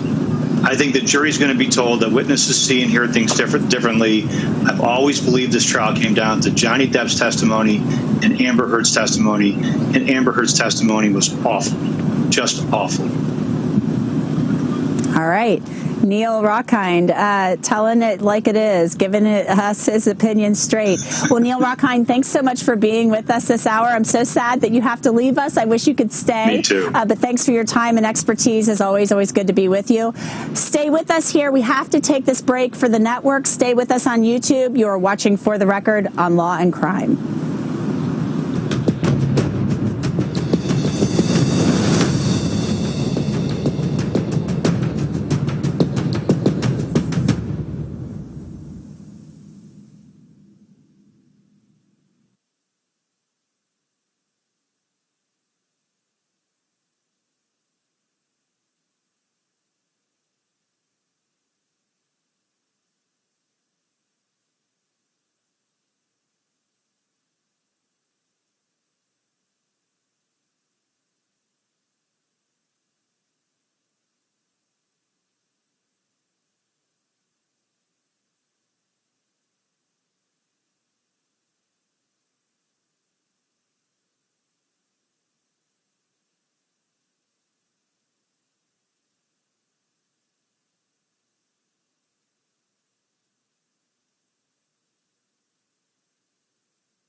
Welcome back to For the Record here on Law and Crime. I'm Anjanette Levy coming to you live from the Fairfax County Courthouse, and we are on a lunch break in the trial of Johnny Depp versus Amber Heard, and we're taking your questions right here live. Keep them coming to us on YouTube's chat, on our channel, also on Twitch, Twitter, and Facebook. Keep them coming, and we will all answer them. I will answer them if I can, as will our great panel of experts. Okay, so with me is Linda Kenny Bodden. Obviously, this is her show, and I'm just kind of like jumping in here for lunch. She is here with us. Legal legend. Yes, I always love doing this with you, Linda. It's awesome. Karen Felicia Nance is with us as well, and Dina Dahl. This is Lunch with the Ladies today. Neil's gone, so we got Lunch with the Ladies. Keep the questions coming. Linda, I'll start this one with you. Jack W. from YouTube. Good question for Linda, is what the producer tells me. If the jury finds that Johnny Depp committed domestic violence against Amber Heard, even if it was only one count, will that mean that there was no defamation and JD will lose? Well, you know, it's very interesting. It depends on how you define domestic violence under Virginia law, which has a very specific definition. I'm not sure if yelling at her is going to count as domestic violence. Hitting her, abusing her, bruising her, possibly, likely, yes. And if that's the case, he will lose. But it's not just one simple incident. It has to be an incident that under Virginia law is considered domestic violence. So it's a really good question, Jack, and we're going to have to see what the jury does. All right. I'm going to take a question from my Twitter feed. This one just came in. And Karen Felicia Nance, I'm going to send this one to you. I think this will be great for you. This comes from @PamelaSummer57. And Pamela Summer asks, Amber stated when she filed for the restraining order, you know, when she went to the courthouse May 27th of 2016, that she wanted privacy, but she had her publicist in the photo that Rocky Pennington took. We saw that earlier this morning. So Amber and her team must have called the paparazzi. What do you make of Pamela's kind of statement and her question there? Do you believe that Amber and her team, since the publicist was there, called the paparazzi? That's a great question, and I do. I think it goes directly to her credibility. Why have your publicist there? Why did they, it looked more staged, right, for her to have someone there when it's supposed to be private. She said they picked the time of day when they thought that no one would be there, but it's directly in conflict with what actually happened. Someone had to notify the paparazzi, so I think that it clearly calls her credibility into question. Absolutely. Okay, and Dina Dahl, this kind of tacks on to the end of that. Terry Oz from Twitter asks, what do you make of the slip-up on the video of Amber Heard admitting she alerted TMZ? And this happened yesterday.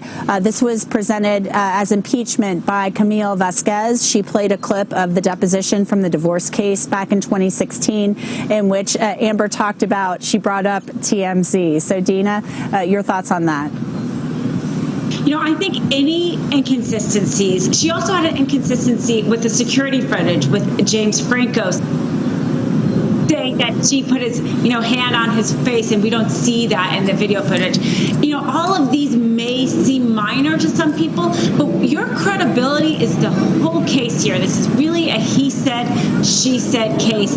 And if you are shown to be lying, even about the small things, the jury's going to put your whole credibility into question. So I think it's important about the TMZ slip up, any slip up that they can catch her on. I thought it was interesting, too, that Camille Vasquez, I just want to throw this thought in case viewers missed this. She said, well, you didn't put your bruise box makeup on that day. And I think Amber Heard said she forgot. So I thought that was an interesting point that Camille Vasquez made through the cross-examination. All right, so yesterday, late in the day, we heard videotape deposition testimony from Io Tillett Wright. This is a friend of Amber Heard's who Amber called on that critical night of May 21st, 2016.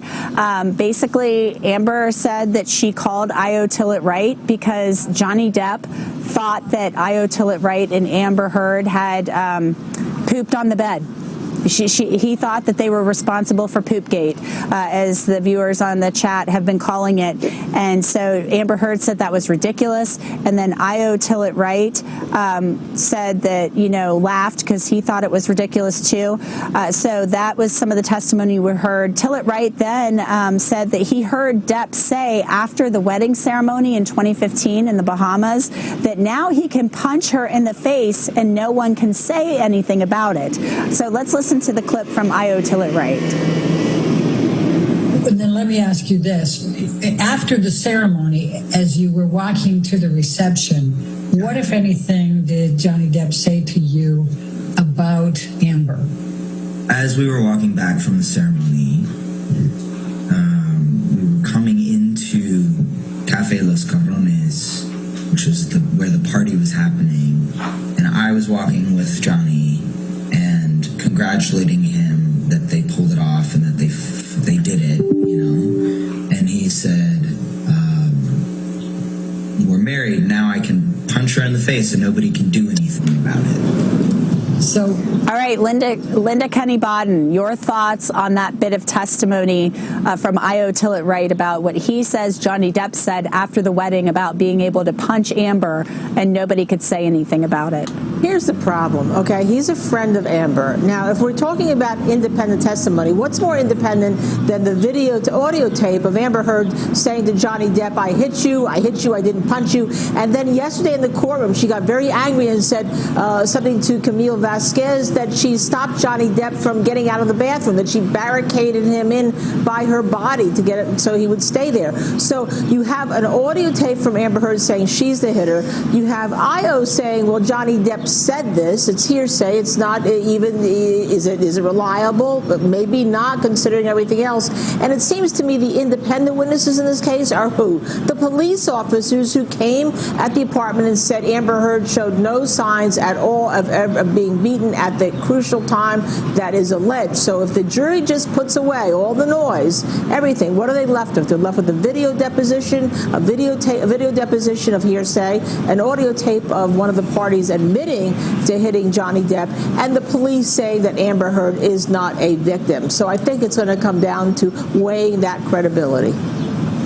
All righty. Karen Felicia Nance, we have a question from Twitch. This is coming from JPC Guy 89. JPC Guy 89 asks, do you think Amber Heard's team is doing her justice? Do you think their appearance to struggle is due to her lack of credibility or lack of a case? So that question comes from JPC Guy 89.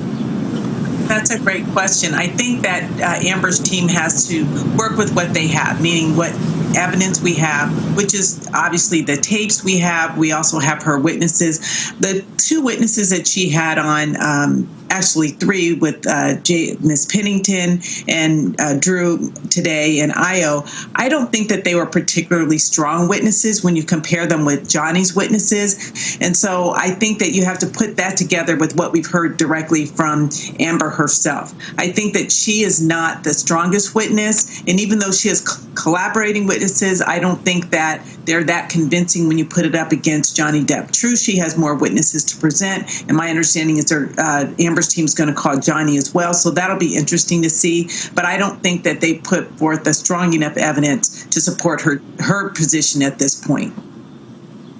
Interesting. Okay. Dina Dahl, this question is for you. And I think this is a really good question for us to answer on the air because actually, when we first started watching these videotape depositions, I don't cover a lot of civil cases, right? I have covered civil cases, but, I'm typically in the criminal case realm, been covering criminal cases for a really long time. This comes from Twitch, the face of Bo 2. Thanks for the question, the face of Bo 2. Why can they have video testimony and put it in opposite order from how things typically work in a courtroom? Plaintiff first, then defendant, and vice versa. When the witness is on the defendant witness, wouldn't that bias the jury against the plaintiff? And really, Dina, this goes to the whole thing of whose witness it is, right? So can you explain why if a witness is testifying for Amber Heard and Amber Heard's team plays the deposition, why is Johnny Depp's lawyer, Ben Chu, questioning that witness first? Well, as we know, this deposition was taped, a while ago, and it's still under oath. They still have the same perjury. And at the time, you notice you also don't hear objections because the judge isn't present at the time. Now, before they go to trial, the parties and the judge make all the decisions about the deposition tapes, what gets let in, that's the time they make the decisions and objections of hearsay, and they make an agreement. And so they've probably agreed, the two parties, on how to handle all of the depositions, or in each particular one, what is going to get let in and in what order. That's all been decided before the trial starts. All right. And also, too, like the way these depositions go, I mean, if I'm the plaintiff and I say I'm calling this person as a witness, then the other side, they send notice that they want to depose that person. That's why they go first, too. So I just wanted to throw that in. This next question, Linda, comes from Her Royal Highness _Queen _Elizabeth _2. Well, hello, Your Majesty. Thanks for tuning in. She said, wouldn't it be something if it was really the Queen? Linda, the jury is presumably aware that Depp lost in London. Is there any risk that they will consider this as part of the trial? Well, sure. The ultimate decision has not come out, but I think the jury knows, especially since there's been such reference to it. Will they consider it? They may just say, hey, we're going to use our system here in the United States where there isn't a lot of hearsay allowed. And we also understand, because they knew that Johnny Depp was suing The Sun, which is a home paper in England, that perhaps he didn't have the home court advantage and he didn't have his lawyers bringing out his truth, which is done far effectively. So could, as I've seen on social media, it be said that he lost once, so he's going to lose again. But I think that the jurors here are going to take their duty seriously and say, no, we're in the United States of America and we're in this court of law, and it's what is told to us that's important. Yeah, and I think it's important. You brought up a really important point there, Linda. A lot of hearsay. It's my understanding from talking to people who covered the trial in the UK, and keep in mind that was suing a publication, not an actual person, so that made it different too. But a lot of hearsay was allowed in that trial. The rules are just different over there, and the way the trial goes is different as well. So we are going to take a quick break. We have to do this for the network, so everybody stay with us on YouTube. It'll just take a few minutes. Keep your questions coming on YouTube chat, on Twitter, and Facebook, and we'll answer them when we come back. You're watching For the Record, live from the Fairfax County Courthouse on Law and Crime. Stay with us.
Welcome back to For the Record, live from the Fairfax County Courthouse in Virginia. I'm Anjanette Levy, and this is our lunch show. We're on a lunch break in the trial of Johnny Depp versus Amber Heard, and we are taking your questions. Submit them on our YouTube chat, Twitter, Twitch, and Facebook, and we will answer them. And we've got some great questions coming in so far today. Linda, I'll throw this one to you because I know you tweeted about this either last night or this morning. This is again from Her Royal Highness _Queen _Elizabeth II. And we're combining the Queen's question with other questions too, because a lot of people have been asking about this. After the redirect yesterday, it looked like Heard stormed out of the courtroom rather than waiting by her lawyers for the jury to exit. Is that allowed? Or do you think it is indicative that she was frustrated by her lawyers on redirect? Linda? Well, let me start with the answer backwards. Yes, I think she was absolutely frustrated because it wasn't just going out the door. If you saw her going out the door, she kind of gave it a little push after she left, and she didn't even look at her lawyers. Now, could she go out the door because she probably had to use the restroom, the facilities, because you saw the court officer coming up to meet her and taking her out? Sure, it was allowed. No one was going to stop her, but the judge told her to sit next to her counsel 2 times, and the jury saw it all, and I don't think it looked good for her whether she intended to do it or not. All right. Karen Felicia Nance, this next question comes from Twitch. This is Lisa C. Morgan, and she says, hey, ladies. Hey, Lisa. It's me again with another question that I think is well suited to a panel of ladies. During Heard's direct, she became emotional when testifying about the alleged abuses, but on cross, when Ms. Vasquez asked similar questions, Heard was not emotional. In your opinions, do you think the jury will take note of that? And if so, to what effect? Have a great day, ladies. Well, you have a great day too, Lisa. Karen, what do you make of that? Well, that is a great question, Lisa, and thank you for welcoming all of us ladies here. And I do think that it does have an effect, right? I mean, it's almost, she's an actress, of course, and I think that she was playing to the jury during her direct, which it was for her benefit, right? So they were asking questions that were appealing to her, and she was comfortable. It was during the cross-examination with Ms. Vasquez that she was uneasy. Things weren't going her way. Ms. Vasquez, on a number of occasions, had to tell her, that's not what I asked you, or she would, a couple of times her answers were stricken by the judge at the request of Ms. Vasquez. So I think it showed that when things aren't going her way, she gets very, if not animated, argumentative, and I don't think that would go well for the jury. It didn't go well for the public, as we've read in the comments from yesterday and today. All right. This next question, Dina, comes from Zebra Gator. That's an interesting hybrid, Zebra Gator, from Twitch. I am new to law and crime. How is the decision made by the judge? Is it a simple Depp wins or Heard wins, or does the judge provide an explanation with reasoning as to why she made her decision? Dina, explain that. This is not a judge making the decision in the case. Right. So this is a jury trial. There's 7 people on the jury. It's going to be a unanimous verdict, and they are basically going to be asked 2 things in terms of Johnny Depp's suit against Amber Heard. He either wins or loses, and Amber Heard's suit against Johnny Depp, she either wins or loses. So only one of them can win, essentially, because the fact is, did he or did he not abuse her? It's possible they can both lose, and they will not give a reasoning, but afterwards, jurors are allowed to speak. And I think we are definitely going to hear from at least one of these jurors. And so we probably will find out a lot about why they came to their decision. All right, we want to take a little bit of a look at a clip. This is from Rocky Pennington's deposition. Rocky Pennington, we've heard all about her throughout this whole trial. She was a really good friend of Amber Heard's. I think they're not friends anymore, or maybe not as close of friends. But Rocky Pennington's videotape deposition played yesterday. It also played this morning. The remainder of it did. And so Rocky Pennington talked about how she would help Amber in situations with Johnny Depp. She said that she was friends with both of them, and she really was hoping they could work it out. So let's listen to Rocky Pennington, and we'll talk about it on the other side. And why did you do that? She asked for my help. And over the course of your relationship, when when Amber needed your help, you tried to be there for her, right? Yes. What do you mean by scary? I was scared for Amber. I was sad for her, and I was also sad for Johnny. Because he is my friend, too. And I really wanted them to be able to get it together. Why were you scared for Amber? He could be very unpredictable. And she didn't have a lot of self-preservation. All right, that was Rocky Pennington saying she was sad for both Johnny Depp and Amber Heard. She considered them, both of them, her friends. So what did you make of Rocky Pennington's testimony, Linda?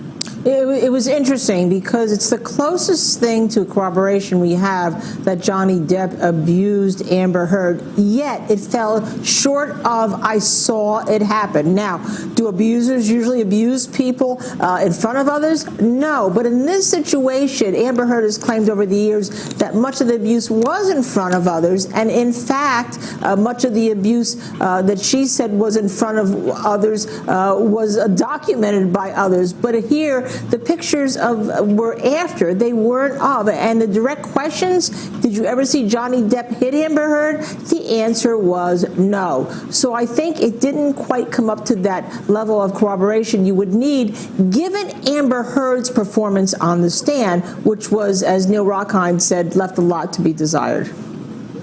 All righty.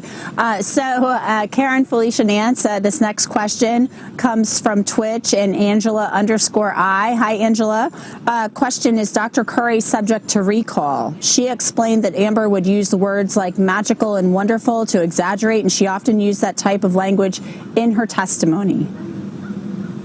Yes, Dr. Curry is subject to recall, and I believe that she did a very good job of laying out the possible or her diagnosis of Amber with regard to the histrionic personality disorder and the borderline personality disorder. And I think what's really important in this particular case, which would be great for recall, is for her to talk about her diagnosis in light of what we heard from Rocky Pennington, because Rocky clearly said, yes, we were very close, and then there was a breakup between the two of them, and she describes that Rocky says that there was just a difference in terms of, I guess, expectations of the relationship, which I think goes directly to the personality disorder that Dr. Curry described. So it would be great for her to tie up those loose ends by hearing from Dr. Curry herself.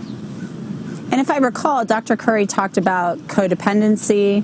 She also talked about how friends would go from being like up on a pedestal to dumpster in, the blink of an eye. So maybe she'll talk about that as well. This next question, I don't know who it's from, so I'm sorry, but we'll get to this question. Are the pictures, Dina, the photographs, doing anything for the case? Are they harmful or not? Or a worry in this case so far due to changes on hearsay? I'm not entirely clear, but I guess the first part of that question is, are the pictures helping the case or hurting the case, I guess, for Johnny Depp and Amber Heard? Your opinion, Dina? Well, the cross-examination of Amber Heard by Camille used pictures, and I thought to such a devastating effect, because she went through different incidences, Tokyo and Russia and the Met Gala, and then showed what she looked like right after, and her description of the violence by Johnny Depp that Amber Heard alleged was severe, being punched so many times that you forget it. And then you see a picture of her looking perfectly fine. I don't see how the jury gets that out of their mind and doesn't think that, she's just now lying about all of these other things. I think that really hurt her case, those photographs. It is true that we see some pictures being presented in these witnesses this morning and yesterday, the night that the police were called at the penthouse. So is it a battle of the pictures? Maybe, but I thought those were devastating, the way that his attorneys used that on cross. I want to add something about the photographs, and I don't know if a lot of people have picked up on this because we haven't heard a lot of testimony about it, but Johnny Depp mentioned on his direct examination that, or maybe it was even cross, that he doesn't have metadata for the photos. They hired an expert to look at the metadata for the photographs, the ones where Amber Heard claimed abuse. And those photos apparently were corrupted in some fashion. There's a motion pending for sanctions against her team because the phone wasn't downloaded properly. So if you noticed when those photos were brought up in court, the date, the timestamp was blacked out. That is a subject that the jury, that's a question for the jury to answer. When were those photos taken? That is in dispute in this case. We have to remember that. So that's going to come up. We're going to hear more about metadata. So that's going to come up with the photographs. So stay tuned for that. Linda Kenny Bodden, this next question comes from Twitch, malfunctioning_Zen. Hello, ladies in chat. Do you think we will see Kate Moss or any other exes now that they were mentioned in court? Thank you. And obviously yesterday, the judge said the door was opened with Kate Moss because her ex, Tasia Von Rhee, was brought up. Amber Heard's ex was brought up on cross. So, Linda, are we going to see the exes? Well, really interesting because you saw, first of all, Amber Heard backpedal on the Kate Moss story, didn't she, yesterday? She said it was only a vague rumor. When she was on direct, she said, all I could think of is the Kate Moss where he threw her down the stairs story. Okay, so she's backpedaled on it. So is there a need to call her? I don't know. If I were Johnny Depp, I would bring some star power into court and some prior relationships to say he never abused me, because that door has been opened as to his character. All right. Very interesting question and good answer. All right. We are going to take this quick break for the network. We have to do this for the TV network. OK, so everybody on YouTube and wherever else, stay with us. It's just going to be a few minutes. Keep your questions coming on our YouTube chat, Twitter, Facebook and Twitch, and we'll answer them. You are watching For the Record, the lunch show live from the Fairfax County Courthouse on Law and Crime.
Welcome back to the Lunch Show on For the Record, live from the Fairfax County Courthouse in Virginia. I'm Anjanette Levy, and welcome to everybody on YouTube for watching, and thanks for watching us. We are taking your questions, of course. Submit them on our YouTube chat, Twitter, Facebook, and Twitch, and we will answer them. But first, we want to show you a clip. We want to play this clip for you, and this is an important clip. You know the whole thing about Australia, what happened in Australia in March of 2015 between Amber Heard and Johnny Depp? Major point of contention in this case. Amber Heard calls it a 3-day hostage situation. She says she was sexually assaulted with a liquor bottle. Johnny Depp, meanwhile, says Amber Heard was outraged because a lawyer that he had asked to speak with her about a postnuptial agreement really riled her up, and that she just kind of flew off the handle. They argued. She followed him around the house, and then she threw a vodka bottle at him, severing his fingertip. She claims he did the fingertip himself. So this is a major point of contention in this case. How did Johnny Depp's finger get severed, and was Amber Heard sexually assaulted in Australia? What happened in that house? So let's listen to an audio recording where Amber Heard and Johnny Depp play that, or they talk about this. So let's listen and see what they had to say about this in this audio recording that one of them recorded themselves. I opened the bathroom door when you were knocking on it. After a few times I opened, and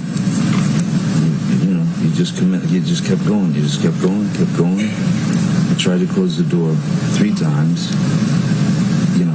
Please, just don't. And then wait, and then I accidentally, I swear, when I was trying to close the door, I guess it scraped your toes. I didn't mean to do that. And I bent down, and you either pushed or you kicked. I think you kicked the door open. I mean, the door, more open, so that it would hit me. And it hit me. I didn't mean to.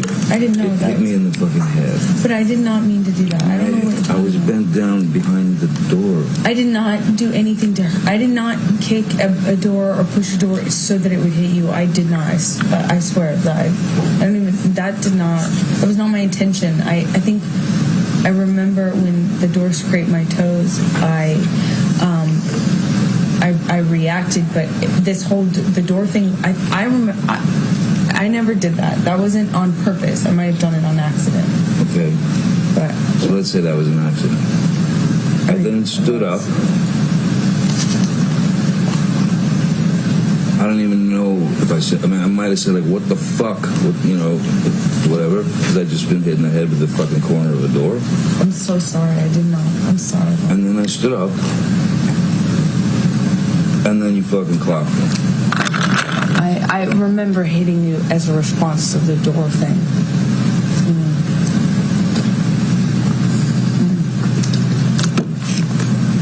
And I'm really sorry about hitting you with the door or hitting your head. I did not mean to, nor... You didn't mean to hit me in the head with the door, but you meant to punch me in the jaw. I meant to hit you, and I did not do this thing with the door. I did mean to hit you. So that you didn't mean? The door? No, God, no, I didn't. But punching me in the jaw. I didn't. Okay, I'm sorry I hit you. I did mean to hit you, but it was in response. I just reacted in response to my foot. I just reacted, and I'm sorry. It's below me. Your foot? That was why you punched me? Yeah. But I'm sorry. I'm sorry if I... All right. So I'm a little unclear. I don't think that was the Australia clip. Okay. I don't think that was the Australia audio clip. I think that was another incident. So Linda Kenny Bodden, what do you make of that clip? I think I tossed to that. I was told it's the Australia clip. I don't think it was. What do you make of that clip based on what we just heard? It was a pretty lengthy clip. Adriana, who's watching us on chat, and loves our team of all women. So shout out to Adriana, one of our great chatters. Yes, I don't think that was the Australia clip, but that's the clip I was referring to, that Camille Vasquez yesterday in her cross-examination got Amber Heard to admit that she actually tried to barricade Johnny in and stop him with her body from getting out of the bathroom. And all of us here in the studio went, like our jaws dropped to the floor, because she had gotten so angry at Camille Vasquez by the time. I thought it was one of those gotcha moments that existed, and that relates back to the I was hitting you, I wasn't punching you, but I was hitting you, I was hitting you, I was hitting you. All right, we have another question coming to us. Let me pull this up right now. Okay. This is a question. I'm trying to get to it. Kunj, I think. Kunj NP Guys on YouTube. If I'm not saying that right, I apologize, but you know, these YouTube names are something else. Please explain how Amber is innocent and is a survivor of domestic violence. I'm trying to understand different perspectives. Karen Felicia Nance, please explain how Amber Heard is a survivor of domestic violence. That question coming from Kunj NP Guys. Thanks. That's a great question, because there are different types of domestic violence, or different aspects, right? We have the physical, we have emotional, we have physical, emotional, mental abuse. And in this particular case, in addition, Amber's claiming that she's also suffering from sexual abuse. And so she has to, in her testimony, which is what I believe she's attempted to do, and I don't think very successfully, is indicated that she suffered all these types of abuse from Johnny. Specifically, which is the most egregious, I believe, is the sexual abuse that she's alleging. So she has to prove, or the jury has to believe her testimony that these things happened, for example, with the bottle and inserting the bottle of vodka or wine into her, that was one instance of the abuse. So it's a question for the jury, a factual question. Do they believe her testimony? As far as we know, up to this point, we haven't seen any of her witnesses corroborate that this happened. So all we have at this point is her word. I don't believe that she's going to be able to produce any witnesses that saw any type of physical abuse whatsoever. So that's going to be the task of the jury, to make that determination. Did she succeed in convincing the jury that this in fact happened? And I think it's important to point out from Amber Heard's team's perspective, I think, Ben Rottenborn, I think, made a lot of that in his cross-examination of Johnny Depp. And Johnny Depp agreed that domestic abuse can be mental, it can be, or psychological, I should say, and then it can be verbal. So that came up. I remember him starting one of the days of cross-examination with that question. So it can be physical, it can be emotional, it can be verbal. So there are different forms of abuse. All right, we are taking our next question now. Dina Dahl, this one goes to you. It's Madison from YouTube. How do you think it was perceived with Amber Heard, the time frame that she reached out to both Rocky and Josh after their fallouts and their depositions? Right, and that was kind of brought out to show that she was trying to, influence their testimony. And, all of this is going to be taken into consideration by the jury. I mean, I think Linda touched on this earlier. I mean, how disinterested are they really to begin with? These are friends of hers.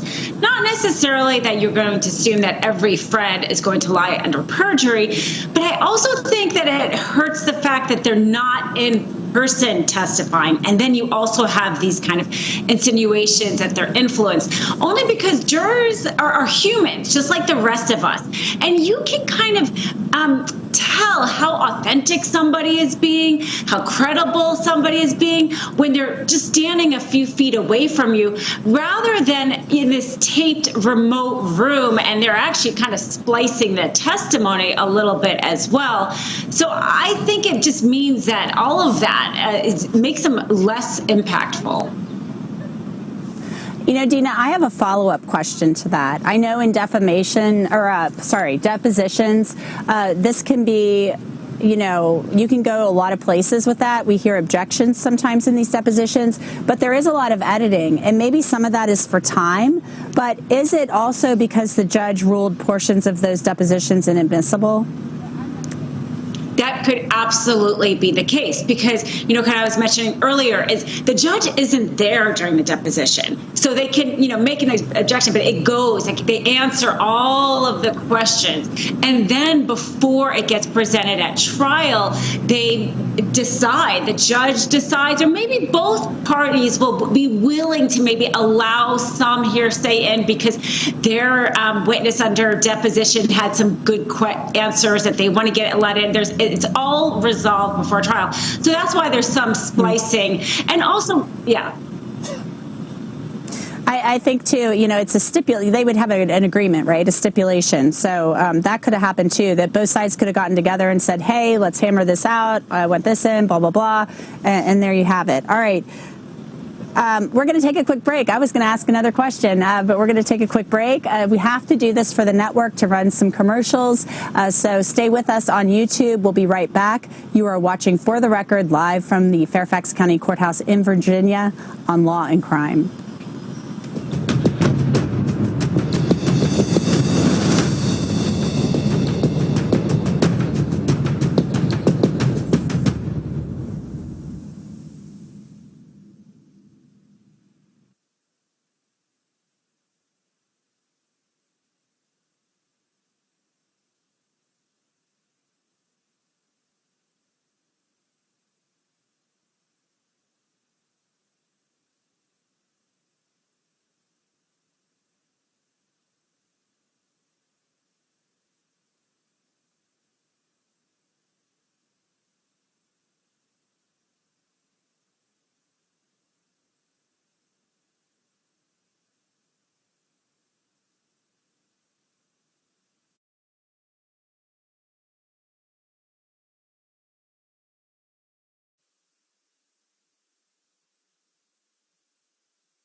All right, please be seated.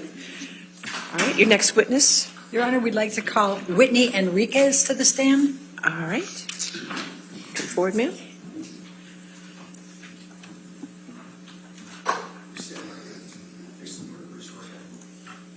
Do you solemnly swear or affirm to testify truthfully in this case in the penalty of law? I do.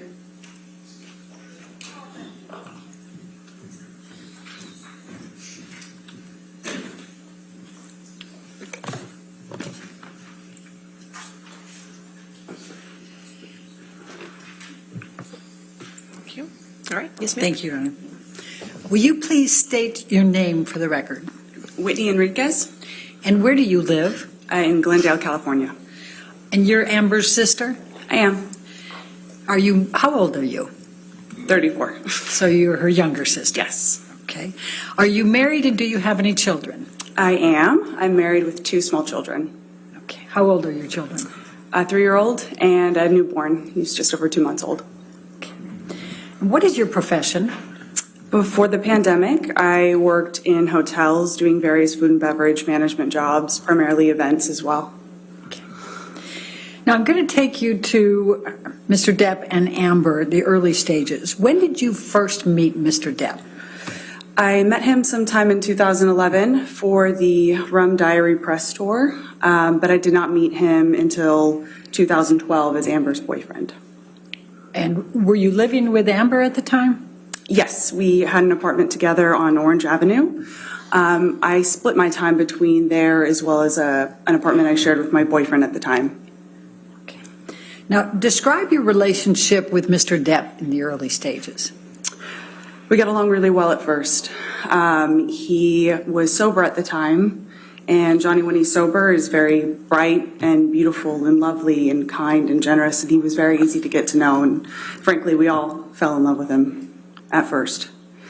Now, describe your observations of Amber and Mr. Depp's relationship in the early stages. Again, at first, that was wonderful. They were incredibly in love. I actually, to this day, have never seen my sister fall so madly for somebody. And things were wonderful. They seemed to really understand each other and get along well. But very quickly, this pattern emerged as their relationship went on, that if Johnny was using, there almost always was a fight. There was always a Objection, Your Honor. Cause for speculation, lack of foundation. All right, as a foundation, if you want to lay foundation. What, if any, changes in their relationship did you observe? That when Johnny was using, there would be a fight. I saw it firsthand. Objection, Your Honor. Same objection. Overruled. That's fine. Thank you. Please continue. If he was using or if he was drinking, there was almost always a fight. There was always an argument. There was always a period where they weren't getting along, and it seemed to oscillate pretty quickly. He would be sober for a little bit and then almost just as quickly fall off the wagon and start to use or drink, and there would be some big blowout, and it seemed to go back and forth pretty frequently. There was never an extended period of time where it was one or the other. What, if any, changes did you observe in Amber over the period of her relationship with Johnny?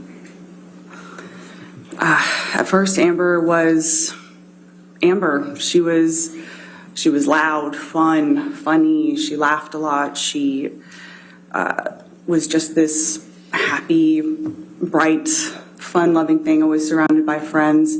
And then it was a progression that took over such a long period of time, and it was so slow.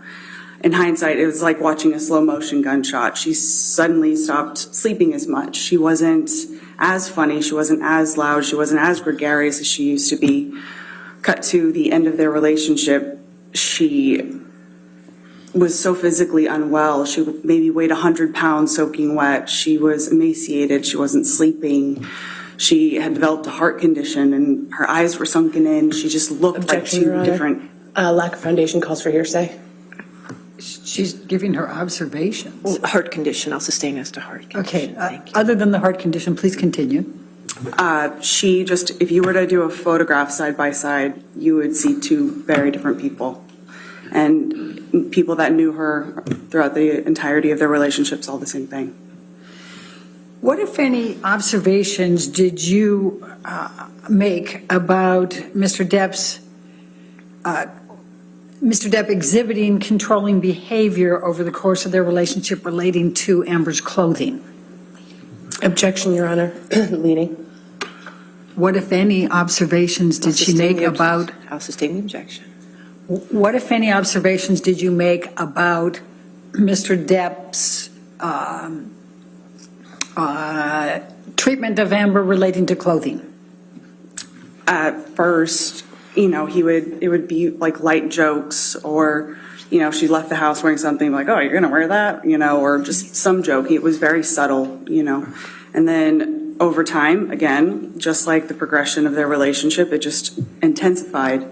Then suddenly it's, you know, they have the same stylist. He and I forgot her name, but suddenly they have the same stylist, and he had been essentially controlling what she wore to events and things like that. So she went from being able to wear whatever the hell she wanted, and then suddenly she's wearing anything that his stylist wanted her to wear, or wanted him to wear. And her style over time just got more and more conservative. What, if any, observations did you make about Mr. Depp with respect to Amber's work? That too was one thing at first. He was saying he was protective over the kinds of jobs she was taking. You know, oh, that's not going to be good for her career. That's not going to be good for this, not going to be good for that. And then suddenly he has a problem with her taking any sort of job or any sort of audition. And then it became every time that she even thought about taking a meeting, it was another fight. He would often say things like, I don't even understand why she needs to work. I'll take care of her. I'll take care of you. I'll take care of everyone else. She doesn't need to work at all. It was one of those things that he was, at the end, vehemently against her working at all. What, if any, observations did you make about Mr. Depp's treatment of Amber with respect to friends? Again, these are all things that just very slowly over time just changed. You know, at first, you know, he was very inclusive of all of us. At one point, we all lived downtown together in these beautiful lofts. You know, at first that was part of the relationship, was getting to know him and him getting to know us. And then just, again, slowly over time, he took issue with Brandon at one point, and then Brandon wasn't allowed in the fold. Time went on, he had an issue with Io. Io wasn't allowed in the fold anymore. And then at some point, even me, he had accused me of doing something horrendous that I had never done. And then suddenly, I'm not allowed around anymore. And just over time, she had such a small network of people that were there to support her. It was hard to watch. What, if any, observations did you make about Mr. Depp's attitude or treatment of Amber with respect to her health? Amber was she was a pretty healthy person at first. She didn't have any medical issues that, you know, didn't need intervention of any sort. But in one of Johnny's attempts to get sober, he had employed Dr. Kipper, who had these nurses, and he had a personal nurse that would like administer medication, and, you know, I think the intention was to make sure that he stayed clean and Objection, Your Honor. Calls for speculation. Without discussing what the intentions were, just go ahead and give us what your observations were with respect to Mr. Depp, with respect to Amber's health. Sure. All of a sudden, for really unclear reasons, Amber had her own personal nurse just administering medication, and from what I saw, it was strange. I didn't think Amber needed, you know, medication on the daily or whatever. And then all of a sudden she has a therapist that is employed by Dr. Kipper. Even her medical treatment was somehow controlled by or paid for by Johnny. Objection, Your Honor. Calls for speculation with respect to the control. As to control, but paid for, I'll allow. Go ahead. Okay, thank you. What, if anything, did Mr. Depp say about Amber's electronic devices? Well, every time they fought or had an argument, a device was going to get smashed. She lost a phone, a tablet, a computer. You could almost guarantee that something would get destroyed when they fought. Very often, fights were at least in part surrounded by text messages or something that he would find on her phones, or, you know, whatever. And at some point, she wasn't even allowed to have passwords on her phone. Or if she did have a password, it was something really simple that he memorized. But there was zero expectation of privacy for her in terms of what was on her device or accessibility of her devices. How many times did you observe Mr. Depp drunk?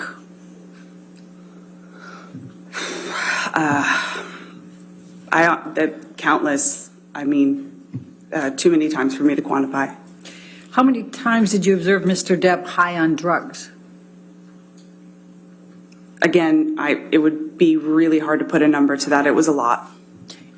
And what types of drugs did Mr. Depp use to your knowledge and your observation?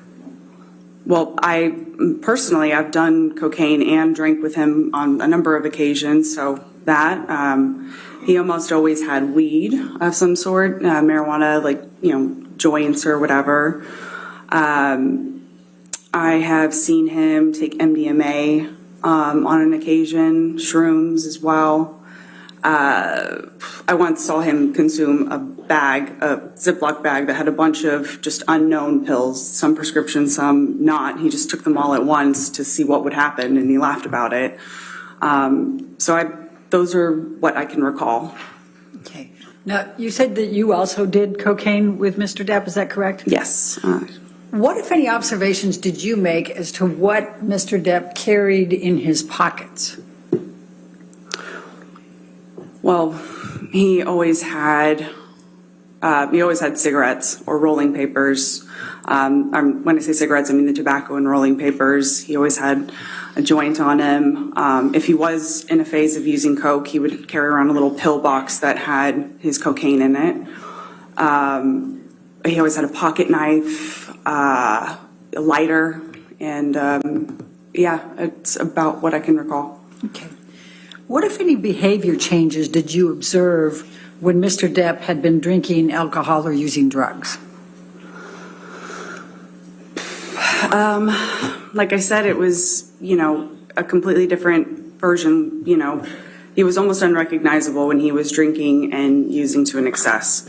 If it was alcohol and coke, he would slur. He would go on these paranoid, delusional rants about things that didn't make any sense.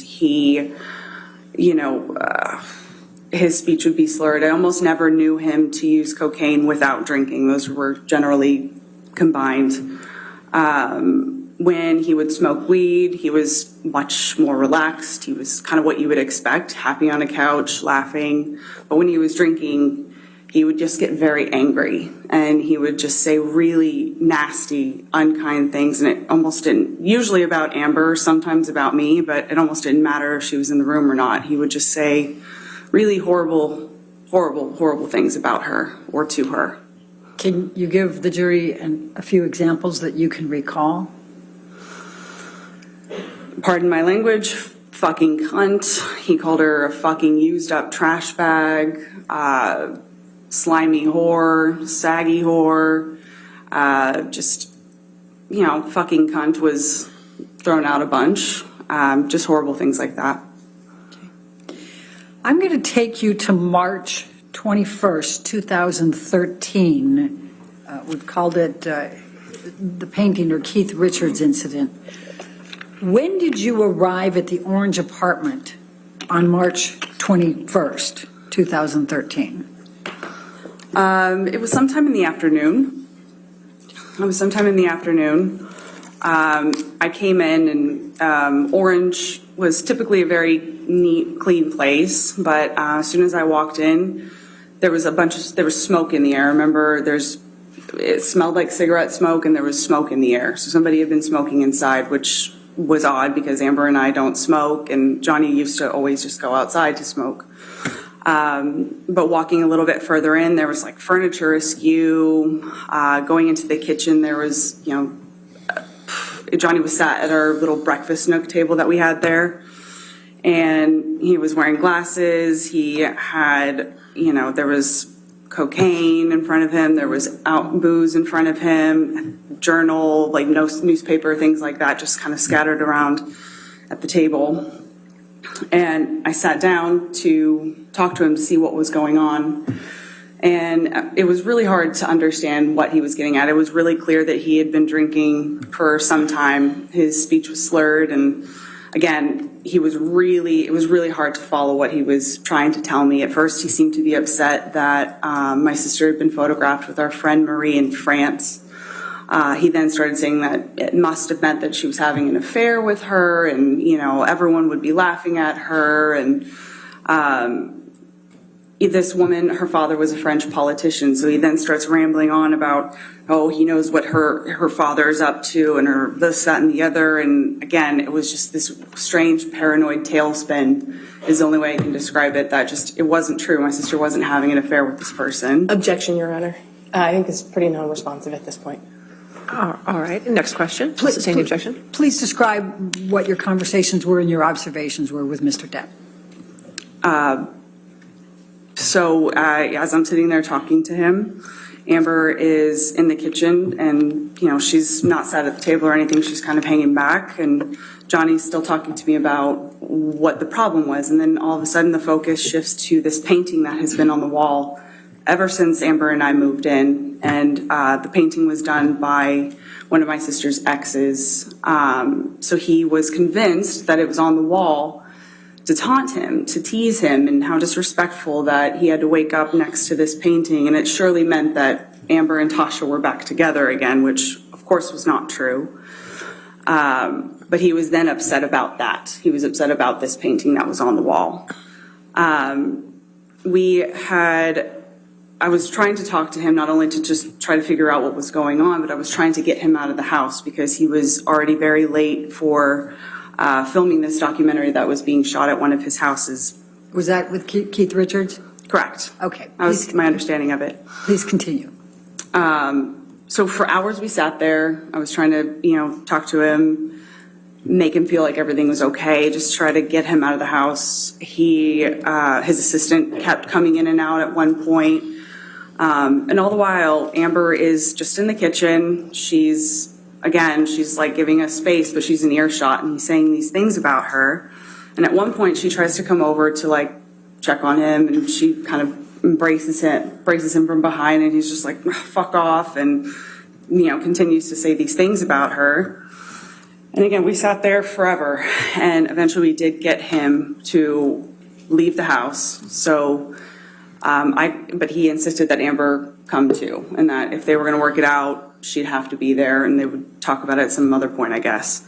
Let me just stop you for a minute. What, if any, injuries did you observe on Amber at that time? At the time, it was before I had a real understanding of what was going on. It was pretty, I didn't know, frankly. And her face was swollen, but I didn't, and it was kind of red. I thought she had just been crying.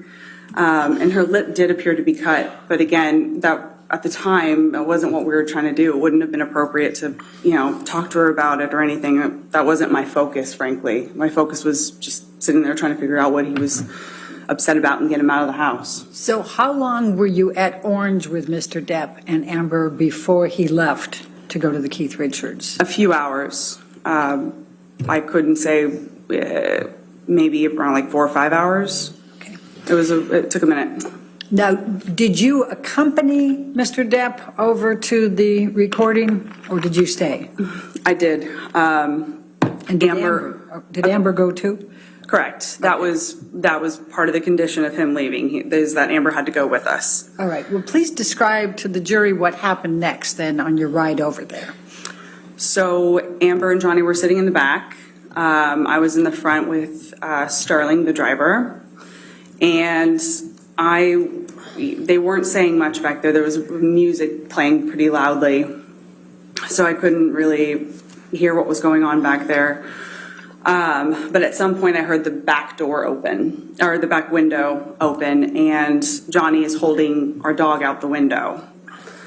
And I froze. I was scared because I just remember thinking, I knew how inebriated he was, and the dog was very small. I thought if she twitched or if he lost her somehow, she was just going to go out the window.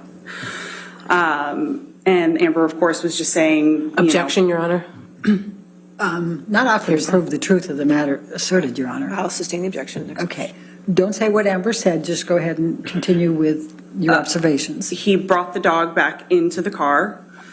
And he was just laughing, this really scary, loud, like it was almost like a cackle. And he then made some joke about putting her in the microwave. And that was the joke after that, was putting the dog in the microwave. Okay. So During the year 2013, what, if any, marks did you observe on Amber? Any injuries or signs of markings, anything like that? Occasionally I'd see bruising, cut lips, split lips, weird marks, burns, or I don't know, on her arm, scratches on her arm, things like that. It was just weird, and it was periodic. It wasn't like a constant thing, but there were injuries to her. And what, if anything, did you do? Did you ask her about them? I did at some point confront her and ask her, and she... Objection, Your Honor. Hearsay. Don't tell us. Sustain the objection. Okay. Next question. Okay. But you did ask her about them? Yes. Objection, Okay. Your Honor. Same objection. Next question. That's fine. That's okay. Thank you, Your Honor. All right, I'm going to take you to June 2013, Hicksville. Were you in attendance at that event with Mr. Depp and Amber? Yes. Please describe for the jury what you can recall from that event. So Hicksville is like this, it's this like collection of themed Airstreams. It's like a little, it's in the middle of the desert. It's just like a fun little place to go. So we went with a group of our friends. And yeah, so each one of us had our own little Airstream or whatever. So my partner and I at the time, we got there last. So as we're going around checking out the different Airstreams, because again, each one of them had a different theme, so it was kind of fun to see, you know, who was staying in which theme or whatever. I open Amber and Johnny's, and there's cocaine on the table. And I didn't really think much of it at the time. I was just like, all right, fine, we're all here to have fun. And that night, you know, we sat around the campfire, everyone was drinking, some people were taking shrooms, you know, and then I drank too much and I went to bed early before everyone else. And then the next day, you know, when everyone was cleaning up, I had heard about something that had happened the night before, and an altercation that... Objection, Your Honor. Hearsay. Don't tell us what you heard. Go ahead and just tell the jury what you observed. I observed people cleaning up after what appeared to be just a night of friends hanging out.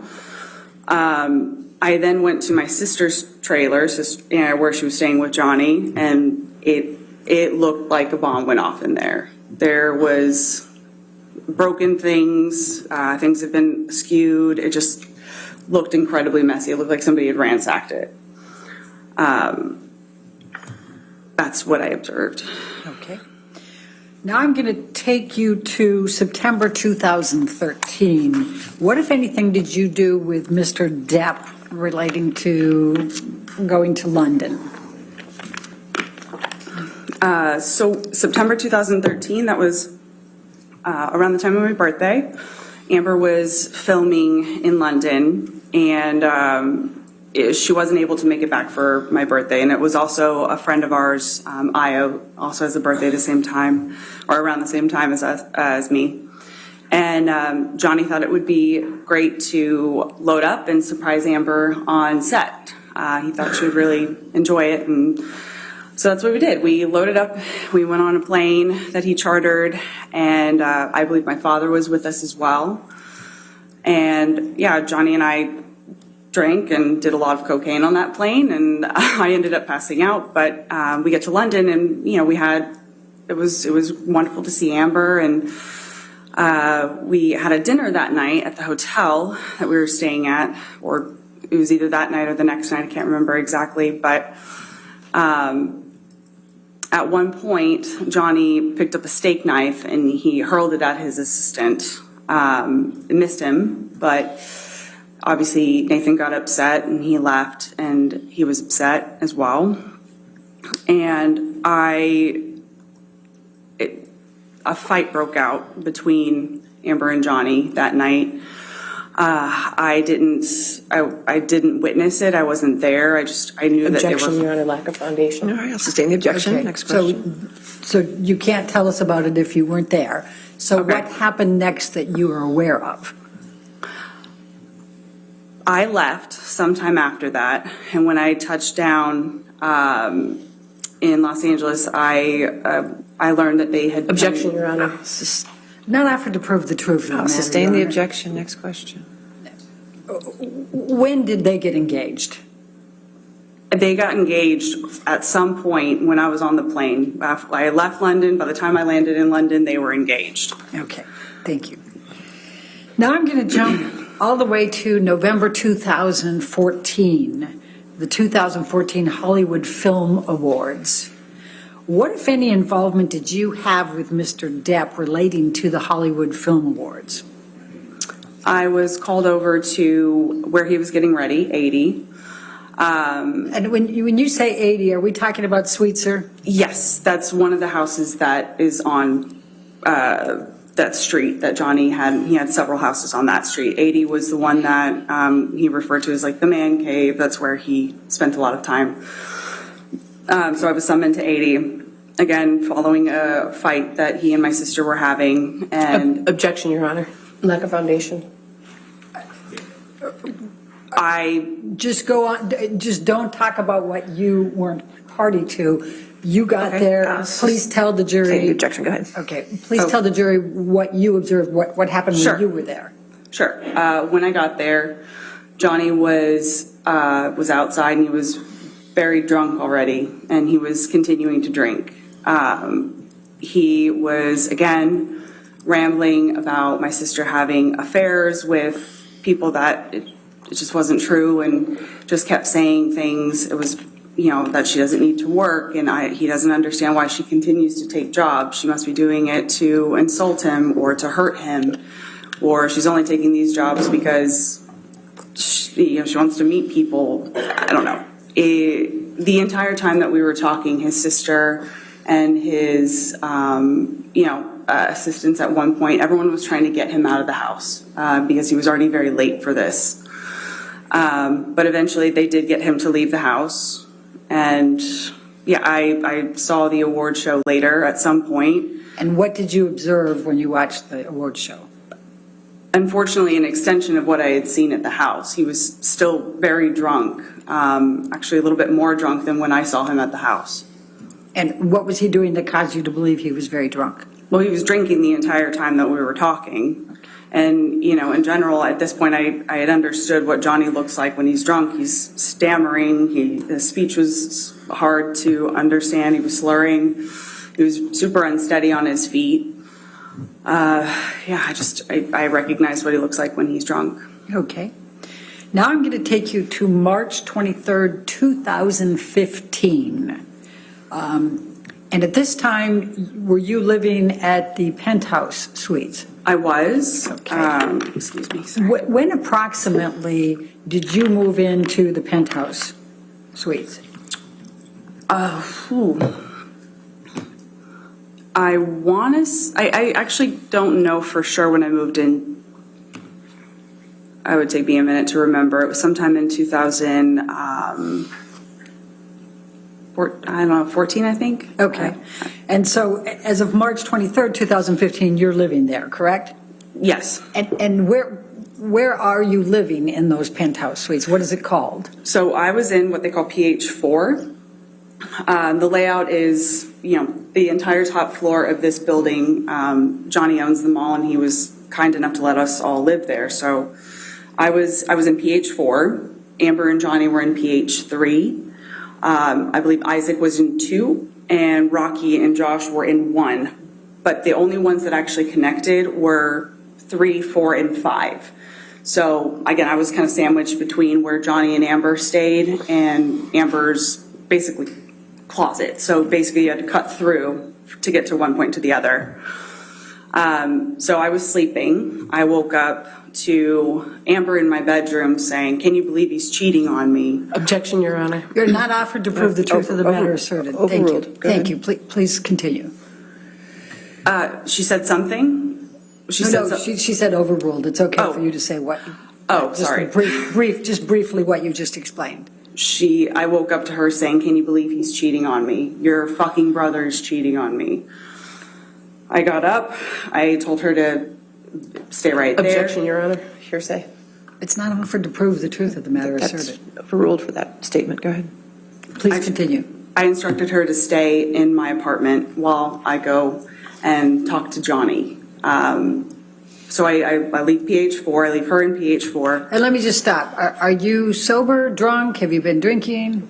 Oh, rare occasions where I was sober. It was in the middle of the night. I was asleep.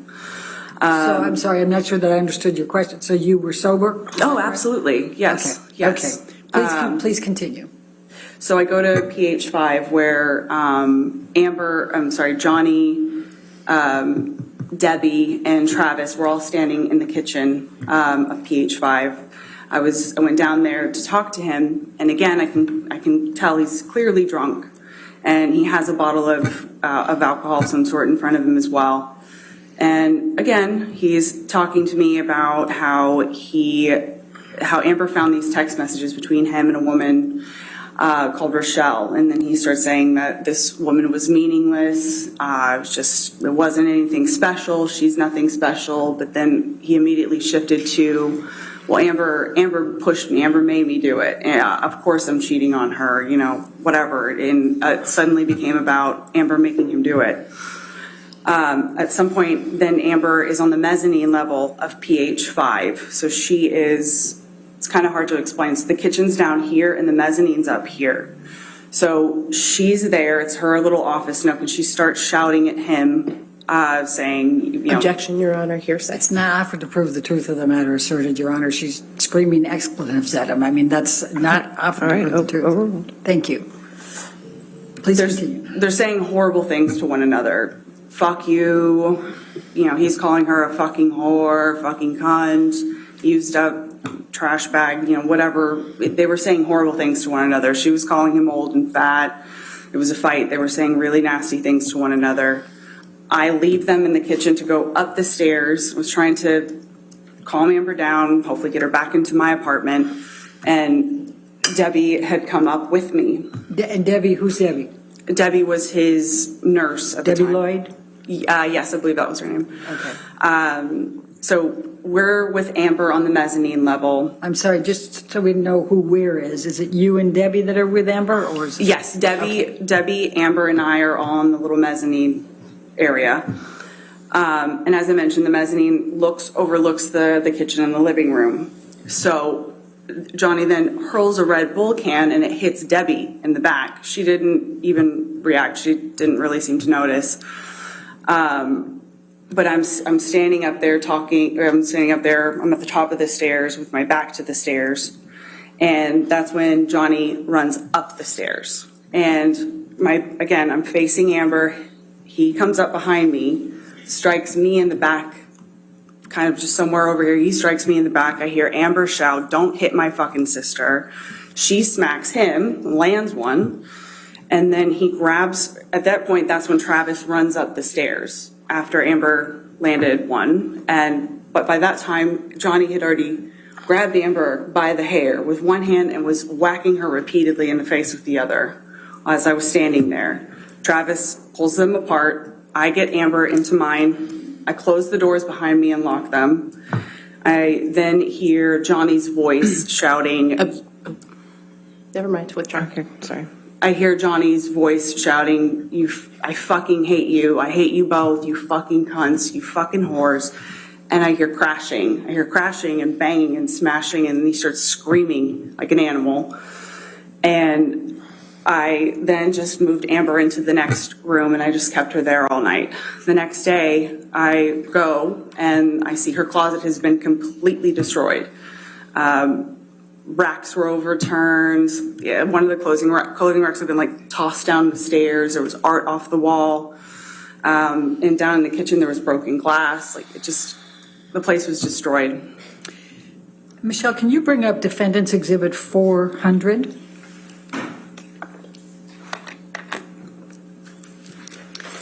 Whitney, do you recognize this text exchange here?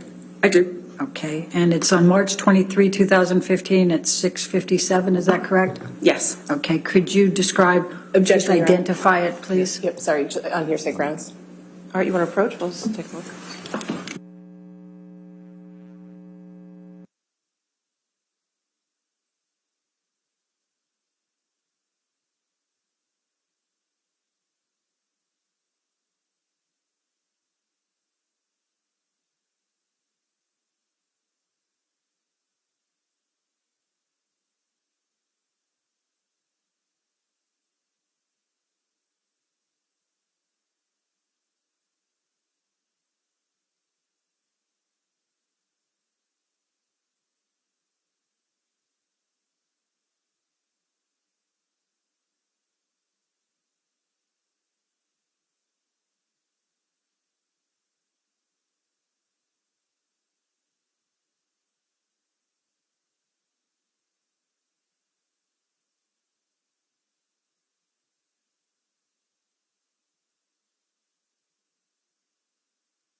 So this is, can we publish, Your Honor?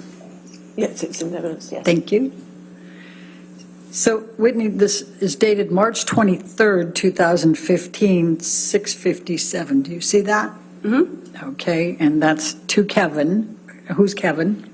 Kevin Murphy, he was Johnny's estate manager. Okay. And then, Michelle, if you can scroll up. So let's stop at the first one. Can you please describe to the jury what this is? That is one of Amber's clothing racks on the stairs that lead up to the bedroom area.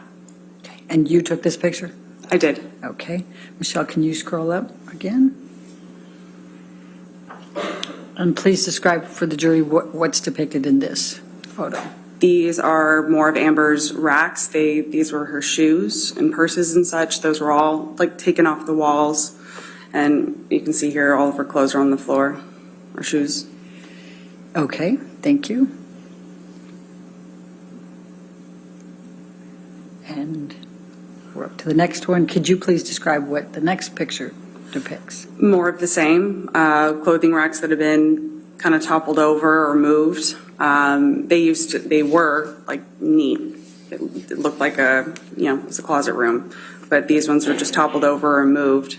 This is the room that adjoined my room, so. Okay. Let's go to the next one. And could you describe for the jury, please, what this is? That's another clothing rack that has been taken down and taken apart, kind of. Okay. And we'll go to the next one. And please describe for the jury what's depicted here. Just more clothing racks that have been taken down, moved.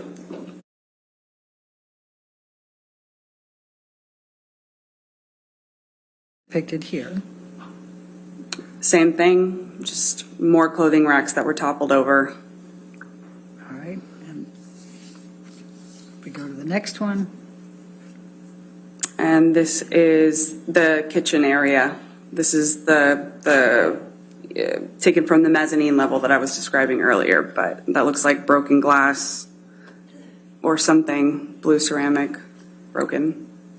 Okay, and if we go up, and the top one there looks like part of what was earlier. Let's go to the bottom one. I think we have a bigger picture there. Does that help with Yes. what's depicted there? I still can't tell what it was, maybe a plate of some sort, but there's also a rolled cigarette, a couple bottles of water. But yeah, whatever that blue thing is, it was broken. That's what's all over the kitchen there and also next to the stove. Okay. Thank you. After the staircase incident, what, if anything, did Mr. Depp ask you to sign? There was an NDA on my kitchen table. Can you tell the jury what an NDA is? It's a non-disclosure agreement. It's basically, my understanding is it's a contract to keep things private, to keep your mouth shut, essentially. All right. And you were given one or asked to sign one? I was asked to sign one. I don't believe I signed it. I left sometime after. So you moved out after that? It was after this point that Johnny had accused me of selling stories to the media, which were absolutely untrue, but I moved out after that point. Okay. Now, did there come a time that Amber asked you to move back in? Yes, February 2016. She texted me asking me to come back. Okay. And so you were living with her from sometime in February 2016 forward? I think on and off. I think I had my own apartment by then, but I spent a lot more time at the Eastern after that. Okay. I'm going to take you to April 21, 2016, Amber's 30th birthday party. Were you present for that? I was. Can you please describe to the jury what you observed that night? It was her 30th birthday, so we wanted to make it, really special. We had made this beautiful dinner, and it was great. All of her close friends were there, and everyone was having a really good time. Everyone was having fun. Johnny showed up very, very late, and he was drunk when he showed up. Amber was obviously upset about it, but there came a time in the party where we all went around the table and said our favorite thing about Amber, just funny memories or whatever. When it came to Johnny's turn, he told this story about how they first met when they met for the rum diary. So, he had this story about how she came in to his office and she sat on the couch and her perfect ass left a perfect imprint on the couch, and he wouldn't let anyone sit there after she left that day. And it was one of those stories that everyone was kind of embarrassed. We had all gone around the table saying really nice things about her, and gets to him and he's talking about her ass. We were all kind of embarrassed. And when did you leave the party that night? I left pretty shortly after that. Okay. And I went home. What, if any, conversation did you have with Mr. Depp about his plans to attend Coachella the next day? He was planning on coming to Coachella with us. At some point we were talking about what was happening the next day. And so that night he told us he was going to come to Coachella with us the next day. Okay. And did he ultimately come to Coachella with you the next day? No. Okay. I'm going to jump forward to talk about some statements that were made, the counterclaim. What, if any, observations did you make about how the statements, we're talking about the three statements that we're quoting Adam Waldman, impacted Amber? And I'm asking for your observations. Just tell the jury what your observations were of how these statements impacted Amber. Objection, Your Honor. Compound, lack of foundation, speculation. Overruled, that's fine. Thank you. Amber has worked so hard to overcome everything that she went through in the duration of their relationship. She has really, really tried her best to move past it. And anybody that knows Amber at all knows that some of the most important things to her are honesty, integrity. Her reputation is all she has. She doesn't have piles of money in private islands or... Objection, Your Honor. It's non-responsive. I'll sustain the objection.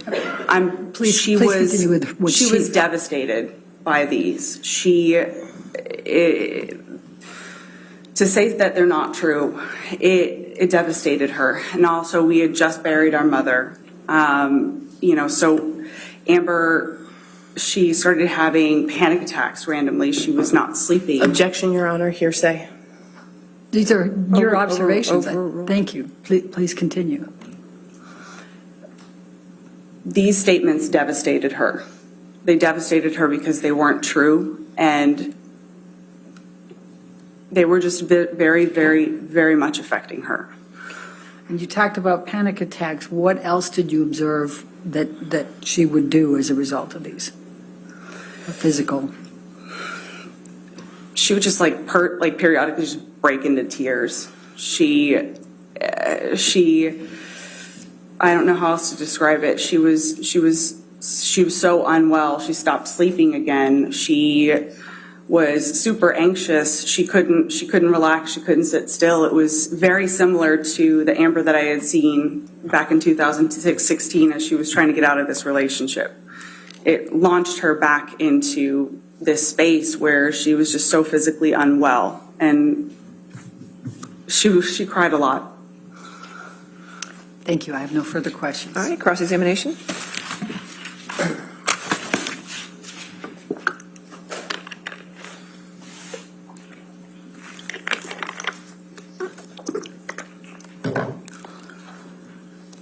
Good afternoon, Ms. Enriquez.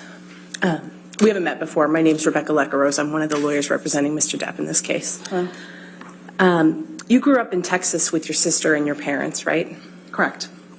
And you were really close with Ms. Heard growing up? We were. And you're still close now, right? We are. And you love her? Of course. And your childhood, though, had some difficult moments, right? It wasn't perfect. Your father hit you and your sister at times, right? Yes. And your sister would protect you from that abuse when she could, wouldn't she? We would protect each other, for sure. And when you graduated from high school, you moved out to Los Angeles, right? I did. And your sister gave you a place to live in LA? Yes. And she helped support you? In part, I also was working myself, and yeah. And you're grateful to her for being there when you needed her, right? Of course. And just like she protected and cared for you, you want to protect and care for her, right? And when I can, of course, but yeah. You testified to having a great relationship with Mr. Depp when you first started dating your sister, right? Correct. And you thought of him as a brother? Yes. He called you sis? Yes. And you had affectionate nicknames for him too, didn't you? A number of them, yes. Yeah. And you testified that for a time you lived in the ECB penthouses with Mr.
Metaphorically. But yes, I have been in arguments with my sister. And you have wanted to run away for days, right? Sure. And not have her there fighting with you? Sure.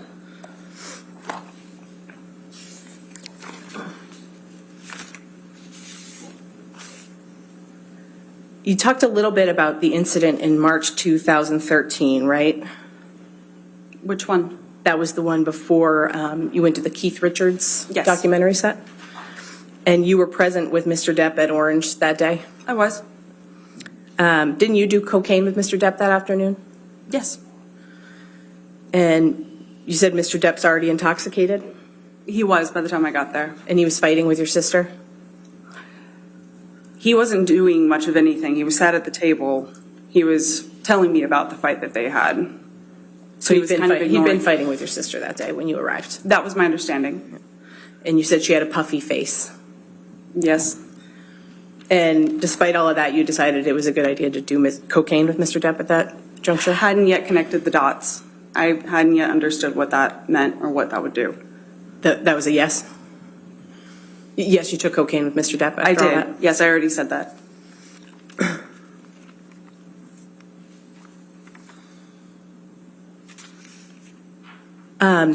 You testified that you had suspicions that Mr. Depp was allegedly hitting your sister by some point in 2013, right? Suspicions. And notwithstanding that, in June 2013, you were actually joking with Mr. Depp about hitting your sister, right? Regrettably, over a text message, yes. You were encouraging him to hit her? I was not literally encouraging him to hit her. But you were joking about it? Regrettably, yes. Again, I did not have an understanding fully of what that was. I never would have said that now, knowing what I know. But that was alleged. That was around the time that you allegedly became aware that he was. I don't know. Injuries on your sister that caused you to have suspicions. I don't know if it was around the same time.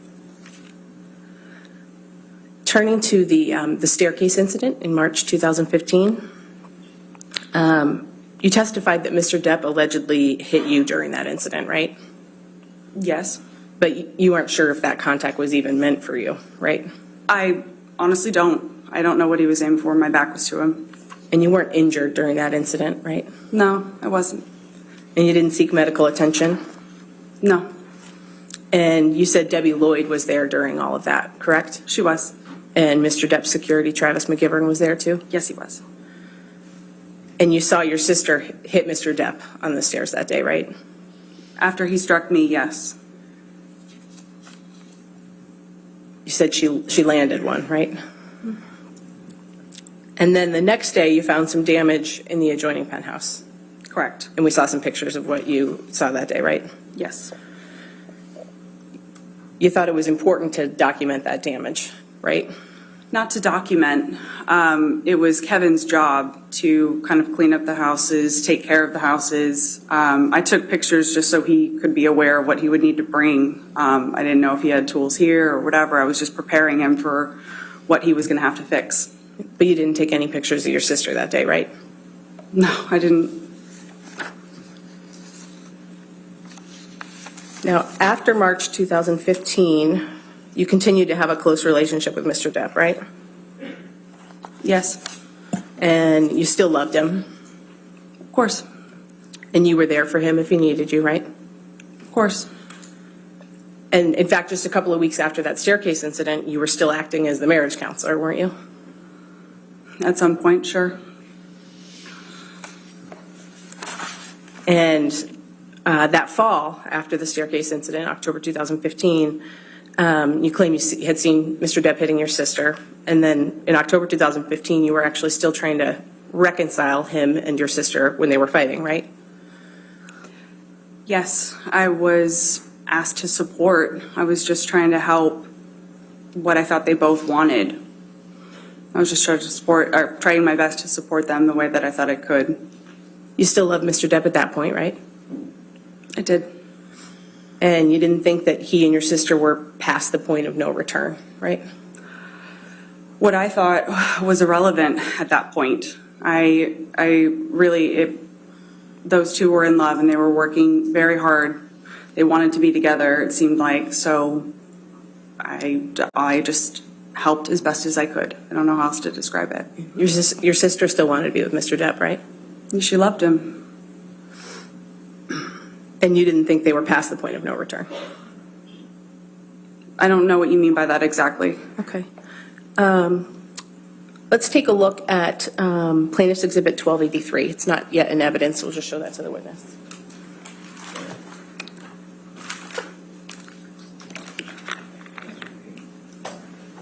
I've got this, if I might approach, Your Honor, I have this in redacted and unredacted. Okay, you want to come forward?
pull up 1283.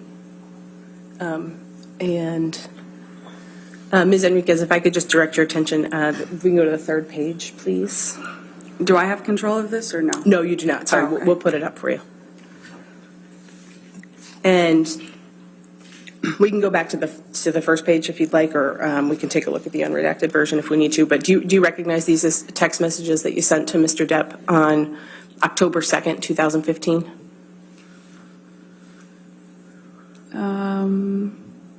Yeah, vaguely. I mean, they're clearly my text messages, but yeah, I recognize them, I think. Okay. And if we can go to the third page, please, Tom. And you'll see the second blue box from the bottom there. You texted Mr. Depp and you said, "I love both of you so much and would fucking stay out of it if I thought this shit were past the point of no return." Mm-hmm. But that's not where you guys are right now. Did I read that right? Oh, but that's not where you guys are at. Yes. So you didn't think they were past the point of no return in October 2015, right? At that point, clearly I didn't. Okay, can you take that down? Oh.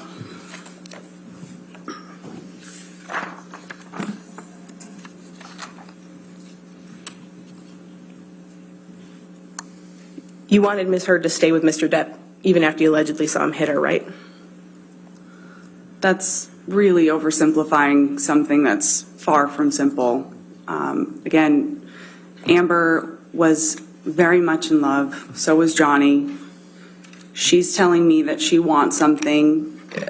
Whether or not I agreed to it or not, whether or not I was okay with what was happening, it wasn't my place. If my sister said that she still wanted to be with Johnny and if I could help with that in any way, I was going to support her. I was going to be there for her to support that. Yeah, you didn't want to contradict your sister, right?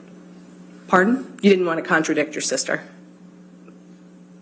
I don't know if I'd characterize it that way. I was trying to support my sister the best that I could or knew how or thought she wanted. And you say you wanted to protect her though, right? At that point, I don't know if I would categorize it as that. I was just trying to support my sister. You went to Coachella with your sister for her 30th birthday in 2016, right? Yes. And you testified that you were aware, I believe, that she and Mr. Depp had fought the night before? You could turn your microphone on, Ms. Bretterhoff. Never mind, I withdraw that objection. Okay, withdrawn. All right. You can answer the question, ma'am. Yes, I was aware that they had argued the night before. You didn't see any bruises on Ms. Heard at Coachella that year, though, right? Yeah, she was wearing a lot of makeup. You didn't see any marks on her? Not that I can recall. Didn't notice any swelling, right? To the best of my recollection, I don't. And your sister didn't have a working phone on her that day, did she? No, she didn't. But you did? Yes, it did. And you wanted Mr. Depp to know that Ms. Heard's phone wasn't working, right? I believe I reached out to him for her, yeah. And you were encouraging him to reach out to her through you if he was trying to reach her, right? I believe so at one point, yes. You didn't want him to think that he was ignoring her? I'm sorry? You didn't want him to think that he was ignoring her, right? Sure. And you wanted them to reconcile, didn't you? Amber really wanted him there. Despite the fact that they had had a fight the night before, it was very complicated. It was very nuanced. You know, they fought, they got back together. They fought, they loved each other. They hated each other, they loved each other. I just remember her wanting Johnny to come to Coachella at some point. I wasn't trying to reconcile them. I was just trying to help facilitate.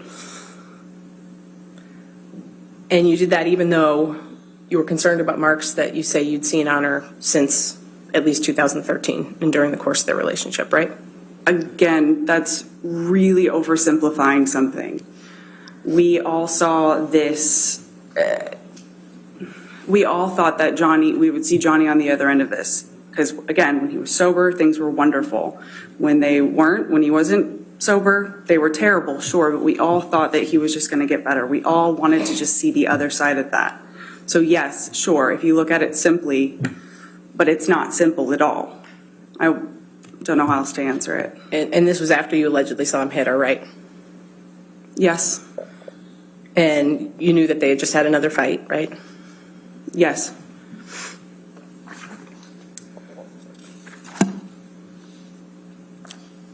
You know who Jennifer Howell is, right, Ms. Enriquez? I do. She's the founder of the Art of Elysium nonprofit. She is. And you worked there for a time, didn't you? I did. Around May 2015, you actually moved in with Ms. Howell, right? May 2015? Yes.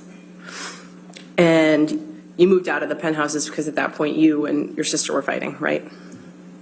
It was around the time that, he had accused me of leaking stories, and that was the impetus of me leaving. And you testified earlier, I think, that he had asked you to sign an NDA, right? At some point. And that was around the same time that he was concerned you were leaking stories about their wedding to the media? I believe so. You and Ms. Howell were close? We were. Close enough that you lived with her for around a year? I don't recall if it was that long. And you confided in Ms. Howell, right? About some things, yes. She was my friend. You called her your chosen sister? Ms. Enriquez, you claim to have seen signs of injuries on your sister during the course of her relationship with Mr. Depp, right? Yes.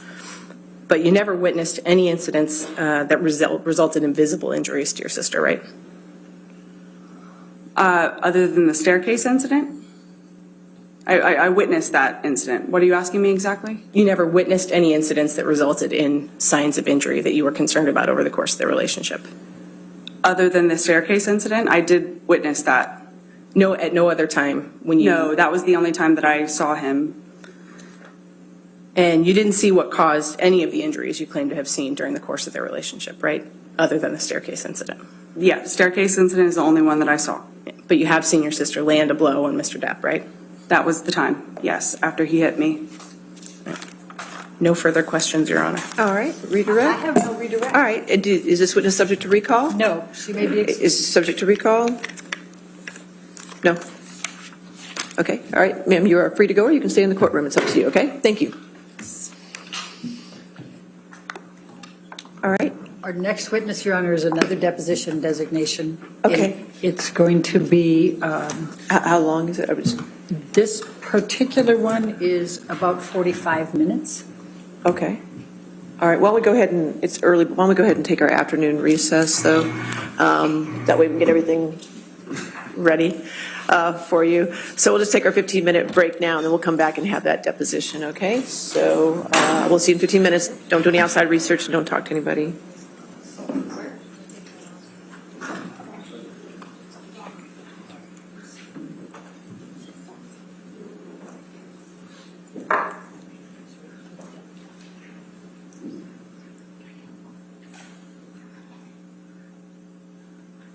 So if that's 45 minutes, then what do you have another? Yes, then we have another one. It's another We have deposition? We have a few more. Okay, so they're both depositions. Yeah, all the rest of them today are deposition. Okay, I just want to make sure we don't need any other items from that. Okay, that's fine. We'll come back at 3:05 then? Okay, all right, thank you.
Thank you.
All right, thank you. Be seated. All right, your next witness. Our next witness, Your Honor, is Elizabeth Mars. Mars, M-A-R-S? M-A-R-Z. M-A-R-Z, thank you. All right. Please state your full name for the record. Elizabeth Ray Mars. Between the time that you lived in New York, so let's say 2007, 2008 through 2015, 16, how many times would you estimate that you saw Ms. Heard? I don't remember. More than 4 times? No. In 2015 and 16, do you recall how close you and Ms. Pennington were as friends? Yeah, we were pretty close. Pretty close. In your previous testimony, I'll represent to you, Ms. Mars, that you testified that at least in July of 2016, you would communicate with Ms. Pennington weekly. I don't remember. Maybe at that time, perhaps we were communicating. Like I said, there were moments where we were communicating weekly or daily. Would agree with me that you would remember something as significant as one of your girlfriends telling you, somebody you've known since Texas, when you were young girls, you would remember if Ms. Heard told you that her husband or fiance or boyfriend was beating her. You would remember that, correct? And your testimony is that you only lived at the Eastern Columbia building in February of 2016 for 2 weeks? It was around 2 weeks. I don't know the specific amount of time, but it was definitely a little over 2 weeks, less than a month. And yes. And when you stayed at the Eastern Columbia building, did you stay in one of the penthouses? Yes. Okay. And did you understand that that penthouse was owned by Mr. Depp at the time? I assumed it was, yes. And for what purpose did you go to the Eastern Columbia building on May 21st, 2016? To assist Raquel in getting ready for a bead show that she was going to be doing the following day. Did you ever see Mr. Depp be violent towards anyone? I experienced him that night as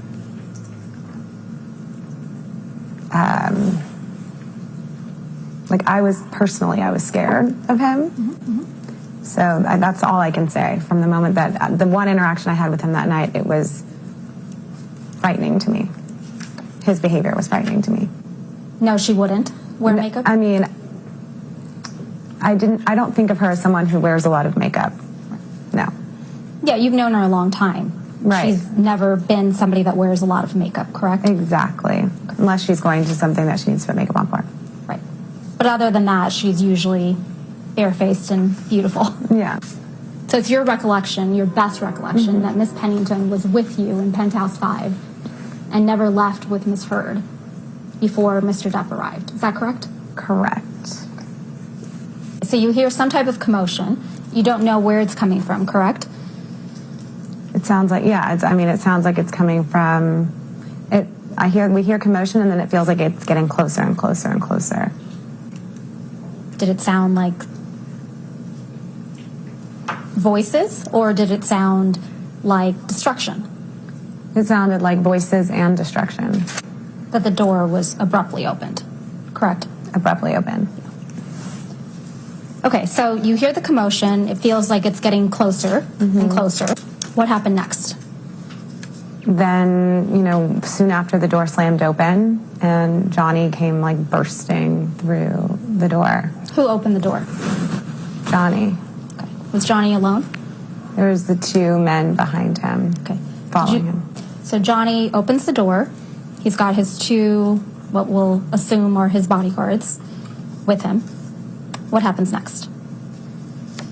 So it all happened very fast. Basically, the door kind of burst open, and he came in very, just from my perspective, really under the influence of something, drugs or alcohol, because he was very sloppily, he looked wasted. He was holding a very large bottle of wine, looked like some sort of a Magnum bottle of wine, which was kind of spilling all over the place. And as he opened the door, he just, what I remember what he mumbled was, "Get your bitch out of here." And I just remember it all happened very fast, the door slamming, him saying, "Get your bitch out of here," the wine, that whole, his whole being really frightened me. It almost felt like he was coming towards me from my perspective. Whether he was coming towards me or not, it scared me. And I just ran out past him. You said Mr. Depp appeared to be either drunk or high. Is that correct? He seemed to be intoxicated. Okay. Is that different than drunk? No. I mean, yeah, I guess. Yeah, he definitely seemed like he was under the influence of something. And on May 21st, 2016, how was Mr. Depp's demeanor different? It was much more sloppy and all over the place and frightening and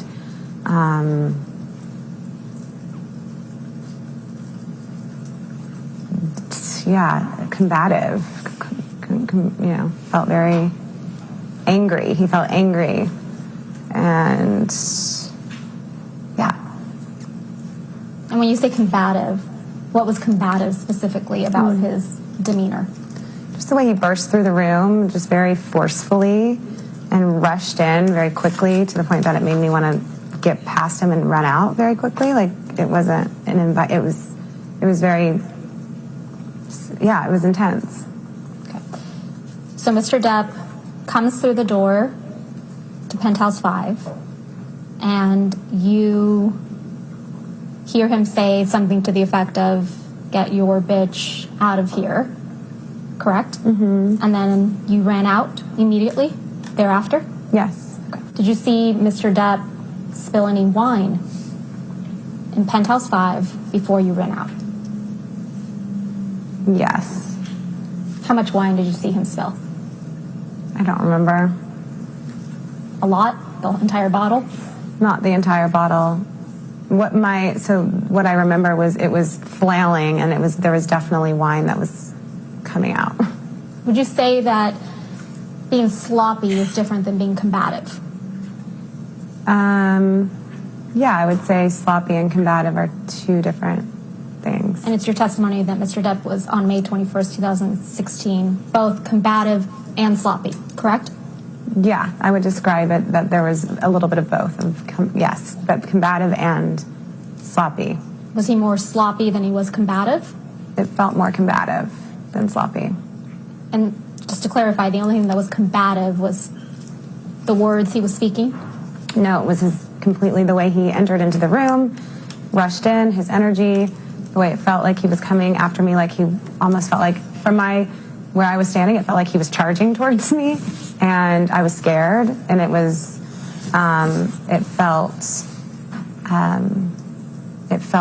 combative. It felt, I'm trying to look for another word that can describe what I felt, but it was, it was scary. My heart was beating really fast, very quickly, and I was freaked out. Okay, so after you exchanged some text messages with Ms. Pennington, you came out of your hiding spot and then went to Ms. Pennington and Mr. Drew's penthouse. Is that correct? Correct. Mm-hmm. So who was in Penthouse 1 when you got out of the hiding spot and came to Penthouse 1? I mean, it was Josh, Raquel, Amber, and I were the people that were at some point in there during that time. Okay. Do you remember the first time you saw Ms. Heard after this incident? I remember seeing her after that incident, and it was in that apartment. In Penthouse 1? Correct. So the first time you saw Ms. Heard after this incident on May 21st, 2016 was in Penthouse 1. What do you recall seeing, the first thing you saw when you saw Ms. Heard? I just remember she looked really upset and disheveled, and her hair was a mess, and she had a swollen face. She had a red, swollen face. Okay. Had you ever seen Ms. Heard cry before May 21st, 2016?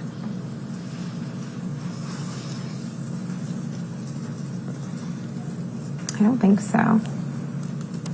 Not that I can remember. Okay. What side of her face was swollen? I think it was her right side of her face. Do you have an independent recollection that it was the right side of her face that was swollen? I'm taking myself back there and trying to remember like where I was standing versus, you know what I mean? I think it was, I think looking at her, it was on my left and her right side. Okay. So let's talk about her hair seemed disheveled. Is that what you said? Her hair was disheveled? Was she crying? Yeah, there was definitely tears. Was she animated? Yeah, she was visibly really upset. Okay. So visibly very upset means what? She was crying? Okay. And what else?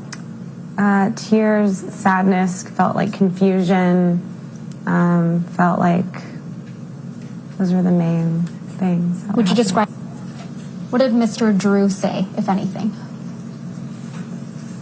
I don't remember him saying what he said. I think everybody was just shaken up. So soon after you went into Penthouse 1, you remember some police officers coming to Penthouse 1. I remember there was police officers in the hallway. Okay. Was Ms. Heard icing her face after the incident, but before the police arrived? I think so. Who gave her the ice? I don't remember.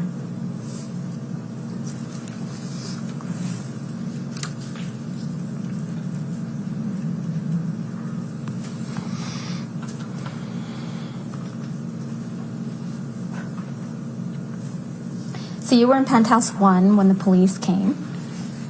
How do you know that they came? What did you hear? What did you see?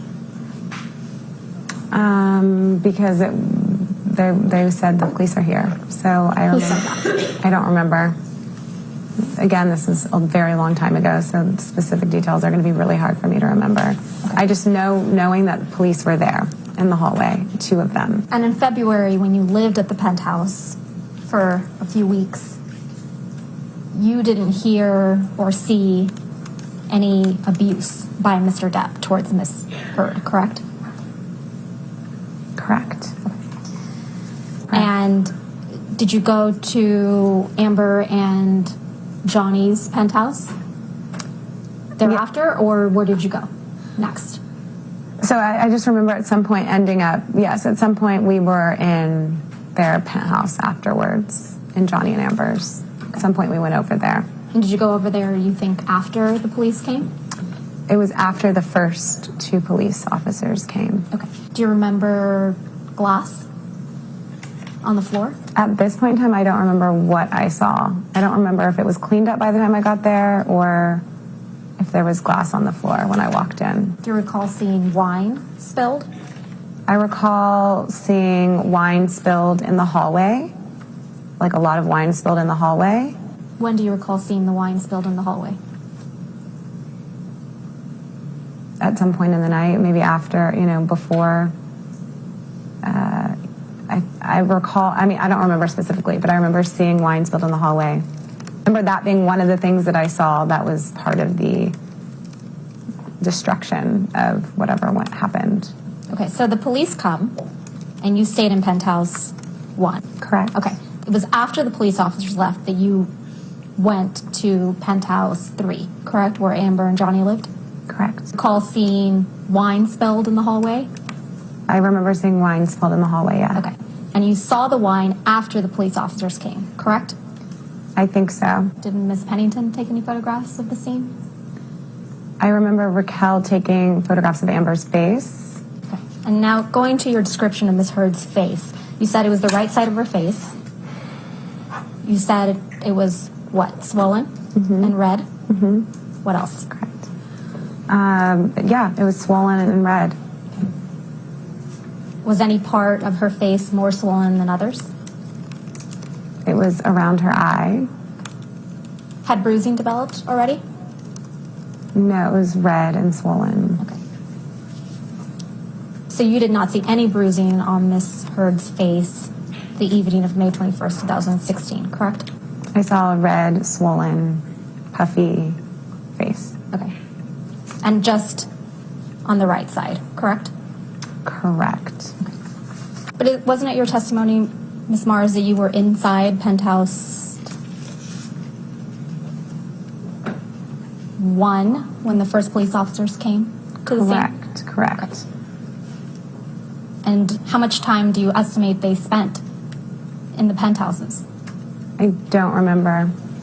The second group of officers, there was 2 sets of officers that came. The second set of officers that I actually was in the apartment in PH3, I think it was. Did you hear about either Ms. Heard, Mr. Drew, or Ms. Pennington cleaning anything that Mr. Depp allegedly destroyed? I don't remember, but I do remember that I'm pretty sure that Josh was helping to clean up before I got into I remember that knowing that the place was cleaned up before I entered in there. Before you entered into where? Into the main apartment. So you recall Josh, Drew cleaning up before you entered penthouse 3. What was he cleaning up exactly? I just remember by the time that I had gotten into that apartment that someone had cleaned up the glass and the wine that was on the floor. Do you recall who told you that penthouse 3 had been cleaned up? No one specifically told me. It was what I was expressing is that it was cleaned up before I got there for the most part. I just remember that for the most part. From what I don't remember. To clarify, Ms. Mars, when you came into penthouse 3, after the police officers, the first set of police officers came and left, you did not see silver candlesticks, candelabra sticks, broken on the floor, baskets of fruit that had been on the kitchen island, fruit everywhere, baskets on the ground, containers holding the spoons and forks, kitchen utensils spilled, a lamp, a little statue thing, broken in penthouse 5. I'm sorry, penthouse 3. Now that I'm reading this, I'm sort of remembering that there was like some stuff that had like something that had been broken, like a little like the statue thing kind of sounds familiar to me now that I'm reading this, but again, I don't remember when I walked in if there was, and I don't remember this being on the floor. Okay. I don't remember seeing it. Okay. So you don't remember seeing it? Yeah, I don't remember seeing it. I don't remember. But again, as I'm reading this statue, when I see the statue, there's something that's like, oh, maybe, yeah, I feel like I remember there was some things that were broken, but I don't specifically remember what they were. You did not witness firsthand? I didn't firsthand anything. I didn't witness firsthand Johnny abusing Amber. But do you recall testifying to that effect? That Johnny charged at you and then you were scared? He charged towards me and I was scared. I ran past him. You didn't run past him because he told everyone in that penthouse to get out of his penthouse? I ran past him because he ran into the unit and it scared the shit out of me because he was wasted and screaming. So that's why I ran out. If there's a grown-ass man coming at you and saying, get your bitch out of here, and swaying a magnum-sized bottle of wine, I'm sure, I don't know what anyone do. I can't say what anyone do, but I ran out. And will you just remind us what side of Miss Heard's face you recall the marks being on May 21st, 2016? The right side of her face. Do you feel indebted to Ms. Heard in any way? No. Have you ever done Ms. Heard's makeup? No. You testified earlier today that Ms. Heard often, in the times you saw her, would not be wearing makeup. Is that correct? Correct. Is it possible in some of those times that she was wearing the type of makeup we ladies sometimes use to not appear as though we're wearing makeup? Yeah. So you wouldn't necessarily be able to tell whether or not she was wearing basic concealer or foundation? Correct. Talk to me about the loud noises. What did you hear? Yeah, just screaming, yelling, doors slamming, commotion. Could you tell whether the screaming and the yelling was a male voice or a female voice? From what I can remember, male.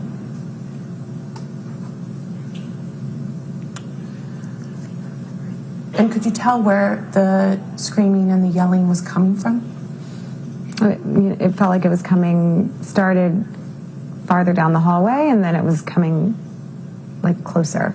So essentially, I mean, I don't know, but it could have been the hallway.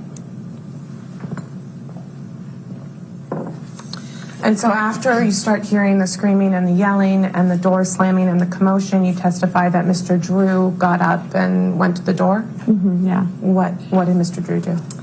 He was kind of pacing by the door and looking through the peephole. And what happened next?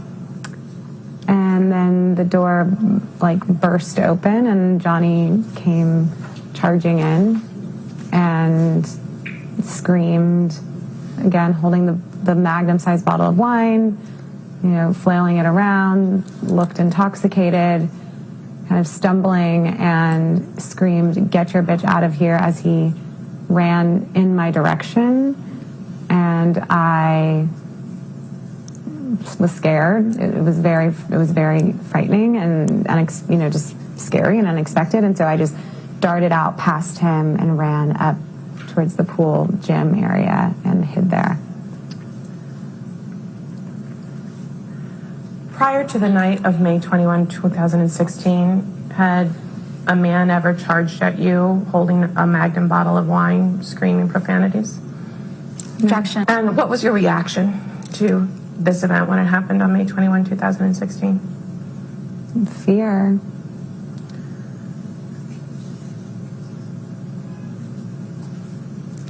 Besides the screaming and the door slamming and the wine waving, do you recall anything else about Mr. Depp's actions that evening? During that moment, I guess I should say.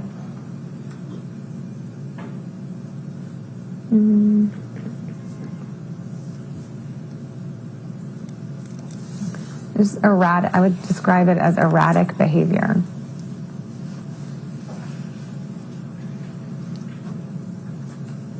Was anyone else with Mr. Depp when he charged into Penthouse 5?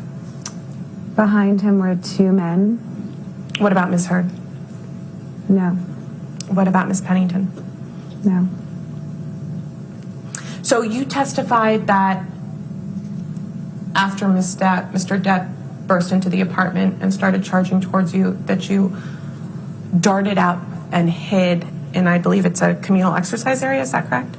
Yeah. I darted out and went up the stairs and hid somewhere over by there. Why did you hide? Because I was scared. Sorry, say again. Why did you hide? Because I was scared. What were you scared of? I just didn't know what he would do. I didn't know what he would do. And the he there is who? Johnny. What were you thinking when you were hiding in the communal exercise area? I don't remember. Just that I just remember being scared and not wanting to leave that area until I was clear that I wasn't going to be attacked. And at some point, did you leave the area? Yes. And what prompted you to leave the area? A text with Raquel, just telling her to come to her and Josh's apartment. And did you do as Ms. Pennington said and go to her and Josh's apartment? Yes. Sitting here today, do you remember what you were thinking as you were sort of coming out of your hiding spot and walking towards the penthouses again?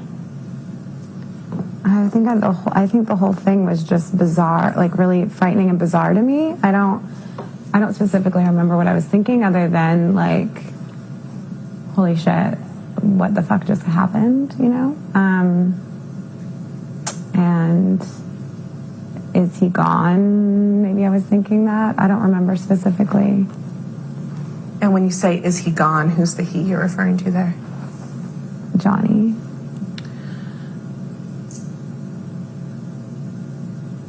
When you got to Miss Pennington's and Mr. Drew's penthouse, who'd you see? Who was there? I don't remember who was specifically there when I first walked in, but throughout the time being in there in that moment, definitely Amber, Raquel, and Josh. And maybe like just by peeping into the hallway, one of the police officers.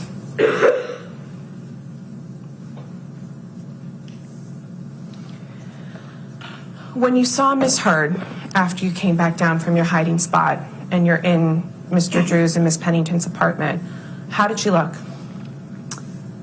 She looked frazzled and just completely disheveled. Her hair was all over the place. She had a swollen face, looked like she had been crying, and yeah. Do you think the swollen face was a result of her having been crying? No. What do you think it was a result of? It looked like she'd been like hit in some way. Like it was not from crying. She had markings on her face. Were the marks that you saw on Miss Heard's face after you came down from your hiding spot present when you had been hanging out with her earlier in the day? No. You testified earlier today that you witnessed some, I believe it was Miss Pennington or Mr. Drew, take some photos of Miss Heard's face. Do you remember that? Yes. I'd like to mark what will be Mars Exhibit 13. Miss Mars, as the court reporter hands you Exhibit 13, I'll represent to you that these were some photos taken on the night of May 21st, 2016. So if you turn to the second photo in the set, do you recognize the person in this photograph? Yes. Who is it? Amber. And do you see any marks on her face in this photograph? Yes. And do these marks look like the marks that you saw in person on her face on the evening of March 21, 2016? Yes. And just to clarify, these marks were not on her face when you saw Miss Heard earlier that same afternoon and were helping Miss Pennington make beads. Correct. There are other photos in this set. Why don't we turn back to the first one? Some broken frames on a bed. Do you know what this picture is of? Yeah, I mean, this is Amber and Johnny's bed, and there's photographs on it. So I take it that you've seen Amber and Johnny's bedroom before? Yes. Do you recall whether you went into Mr. Depp's and Miss Heard's bedroom that night? No.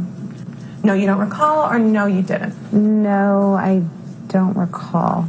The next photo in the set is the picture of Miss Heard. Just after that, there's a photo, you're with me, of what appears to be a hallway. Are you with me? Yes. Do you recognize what this is an image of? Yes. What is it an image of? It's the hallway between all the penthouse apartments. So you've been on this hallway many times? Yes. Do you see the sort of red staining on the right-hand corner of the page? Yes.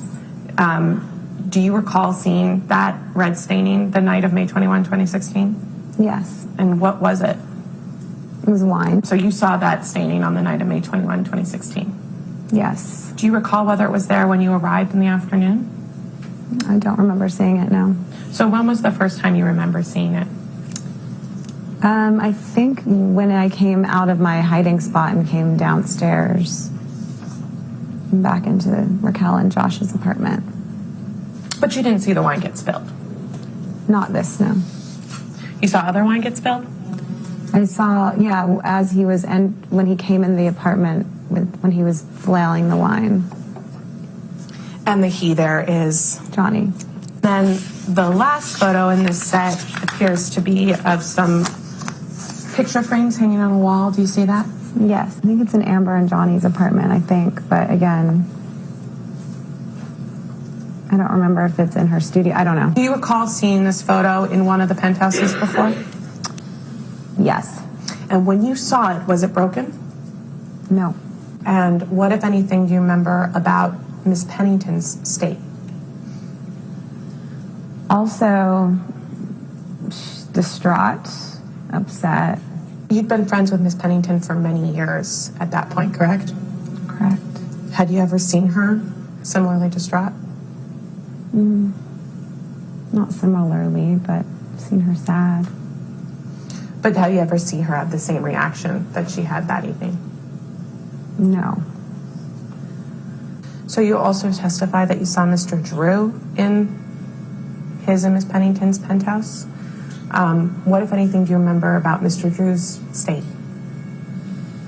I just remember him being just a grounding energy, just trying to be supportive to Amber and to Raquel, and just really trying to be like the man in the situation that was going to like really be grounded among women that were sort of like frightened and sort of a little more frantic. He was very grounded and very like clear, and I remember like feeling safe with him. Like it was like protection. You testified earlier today that, quote, there are some things that I really remember and some things that are a little shady, end quote. Which bucket do the marks that you saw on Miss Heard's face on the evening of May 21, 2016 fall into? The things that were a little shady, or the things that you really remember? That I really remember. All right. Your next witness? The next witness, Your Honor, is Melanie Iglesias, and that is also by video. And I will say that begins with Ms. Vasquez questioning first, and then I come back. All right. And can you spell that last name just for the court It's order? Inglessis. Thank you.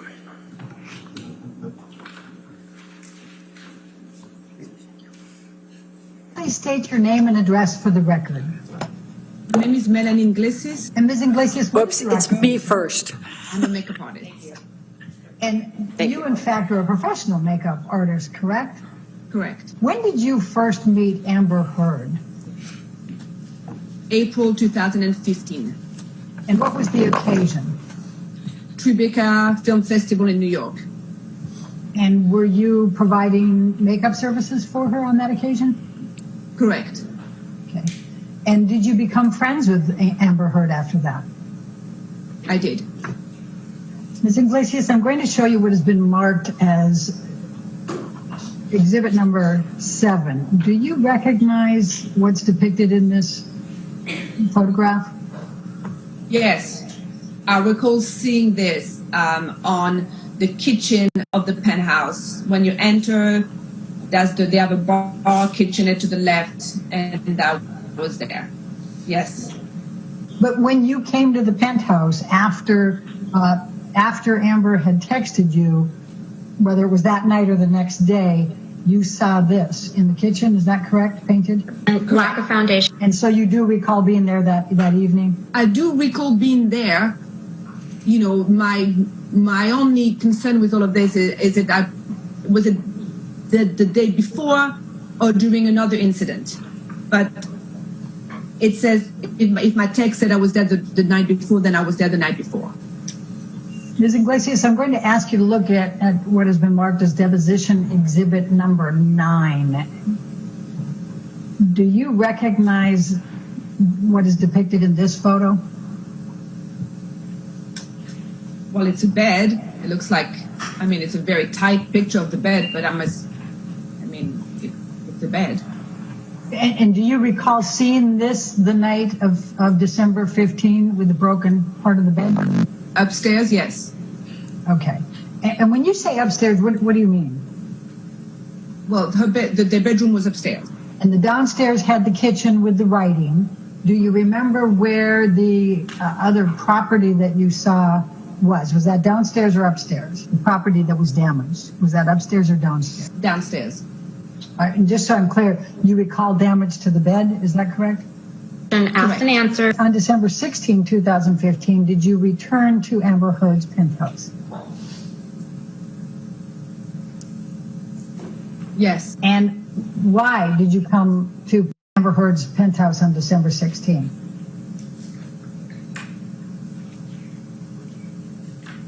It was the James Corden show. She had an appearance, so I came back to work. And when you arrived at the penthouse on December 16, please describe for me what you observed about Amber Heard's face and any injuries. When I came to the penthouse on December 16 to do Amber's makeup, she had injuries.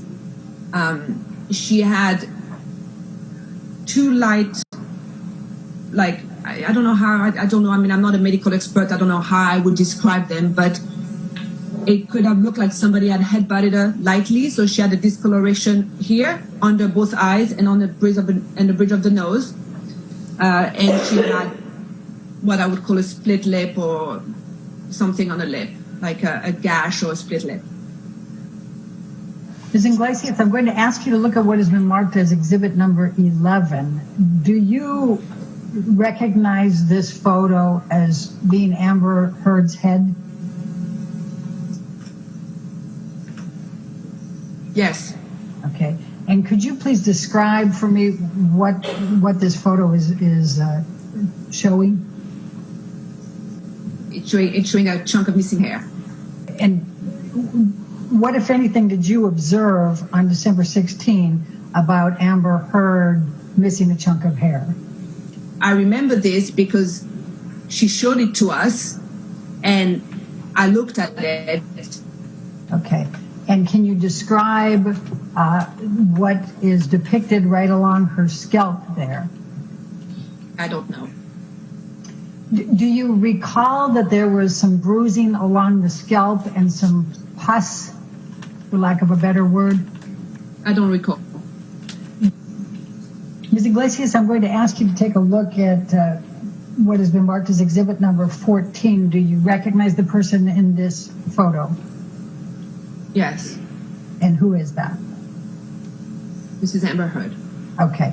And were you just described what you saw on the 16th with respect to Amber Heard's injuries. Does this accurately depict what you saw on Amber Heard on December 16, 2015? Yes.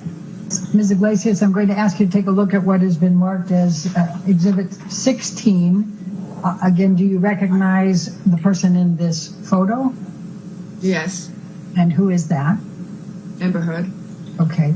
And does this picture reflect the injuries that you saw on Amber Heard on December 16, 2015? Yes. Okay.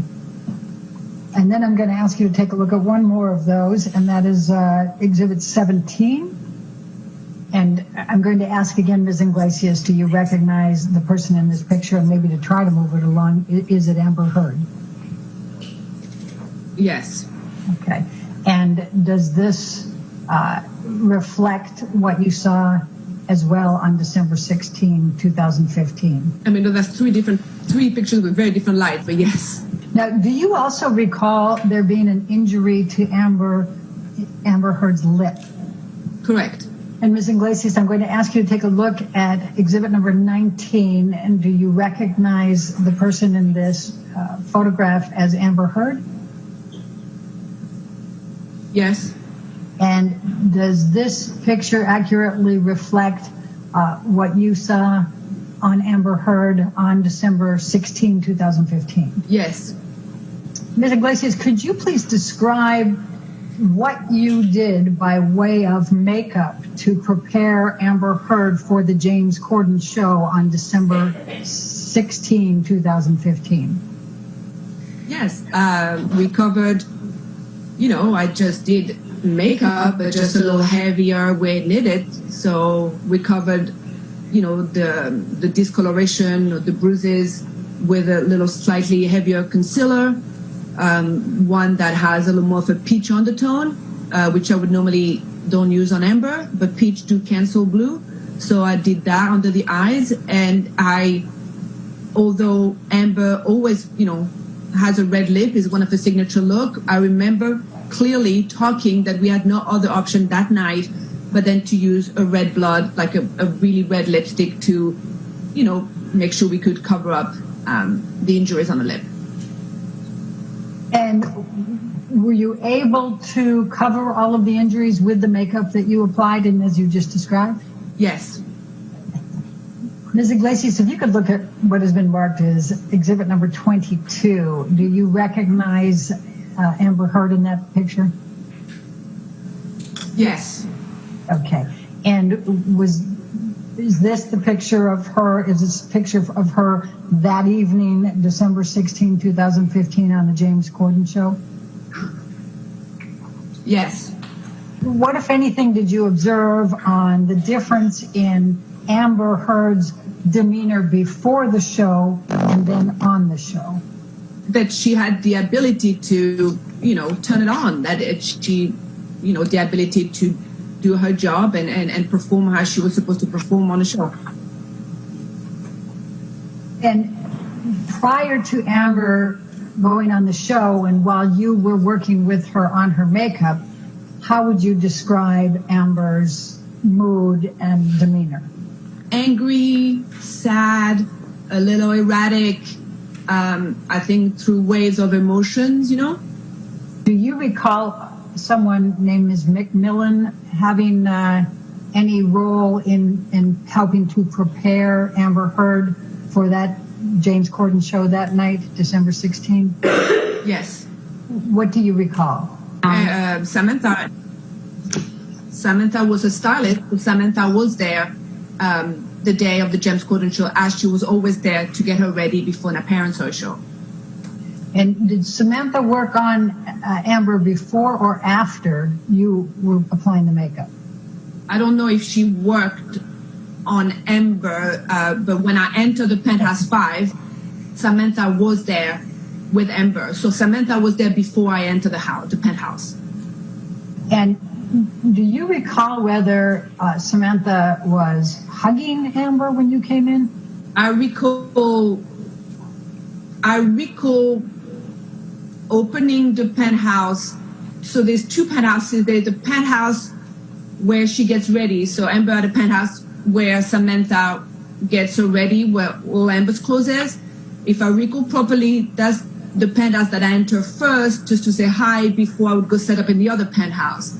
And my recollection is when I enter, Amber was crying, looked pretty upset on Samantha's shoulder, or they were like, I don't know if hugging is the right way, but they were definitely had a moment where they were together and Amber looked really upset. Ms. Iglesias, I'm going to ask just a couple more questions about the makeup that you applied on Amber on December 16, 2015 for the James Corden show. I think you said that you had applied some concealer and that you had some peach undertones with it to cancel out some blue. Did I hear that correctly? I was asking about, I wrote down that you said that you had applied on Amber concealer, you had some peach undertones to cancel blue. Is that what you said? So what type of concealer did you apply to Amber? And if you use different color tones, can you please describe why you used the color tones you did? I used a different kind of concealer that I would normally use on Amber, which I used a concealer that had peach undertone. Peach undertone concealer are more effective to cover any darkness of blue undertone than a normal concealer. Do you know what type of makeup Amber Heard typically wore? Objection, vague. Can you please describe for me? Yes, she's pretty natural. She has a concealer from a company called, she used to have a concealer from a company called Clé de Peau. Her makeup would be pretty simple, concealer and a little benefit tint that she used on her lips and she used on her cheeks. Very natural. It had a natural look to it, correct? Correct. Okay. But she did wear concealer and what you described, correct? Do you mean in her daily life or that night? In her daily life. Yes. She has a concealer that she uses all the time, and she has a couple of products that she uses all the time, daily, yes. Well, I mean daily, yes, as far as I know. And do you feel confident in what you described that you saw that day of Amber Heard's injuries? And I'm talking about December 16, 2015. 1,000%, without a doubt.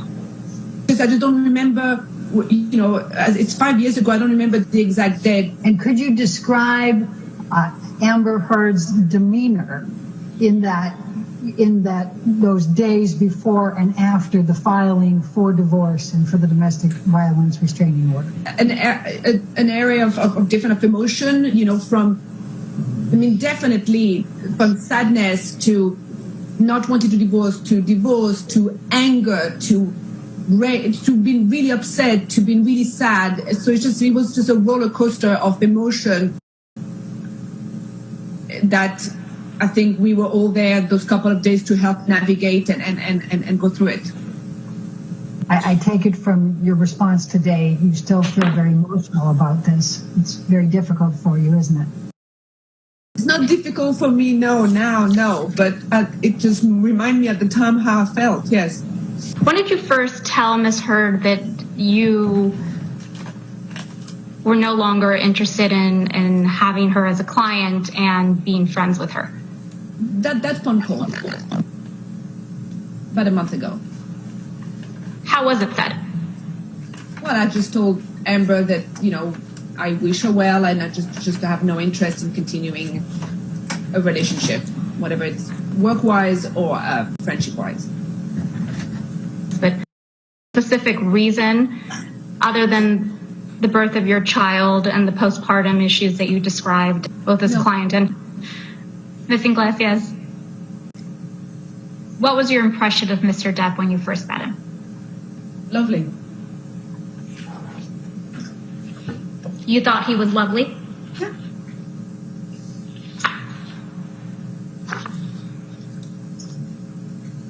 Was each of the, well, let me ask the backup question. Did you interact with Mr. Depp? How many times did you interact with Mr. Depp? Through, you mean all in all?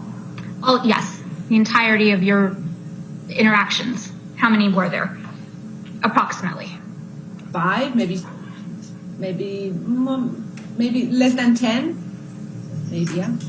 And would you describe all your interactions with Mr. Depp as, quote, lovely? Yes.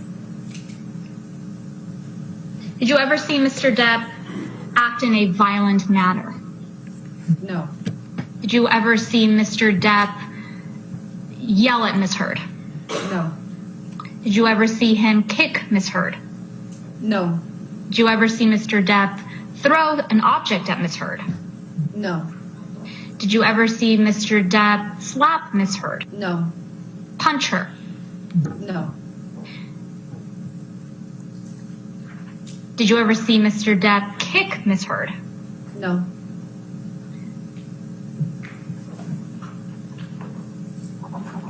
Is it fair to say, Ms. Iglesias, that you never saw Mr. Depp be physically abusive towards Ms. Heard? Correct. And you never saw Mr. Depp cause any injuries to Ms. Heard, correct? Did I ever saw him causing any injuries? No. And so any injuries that you claim to have seen on Ms. Heard, you don't know one way or another how they were caused, correct? Correct. The only source of information that you have is Ms. Heard's own words, correct? Correct.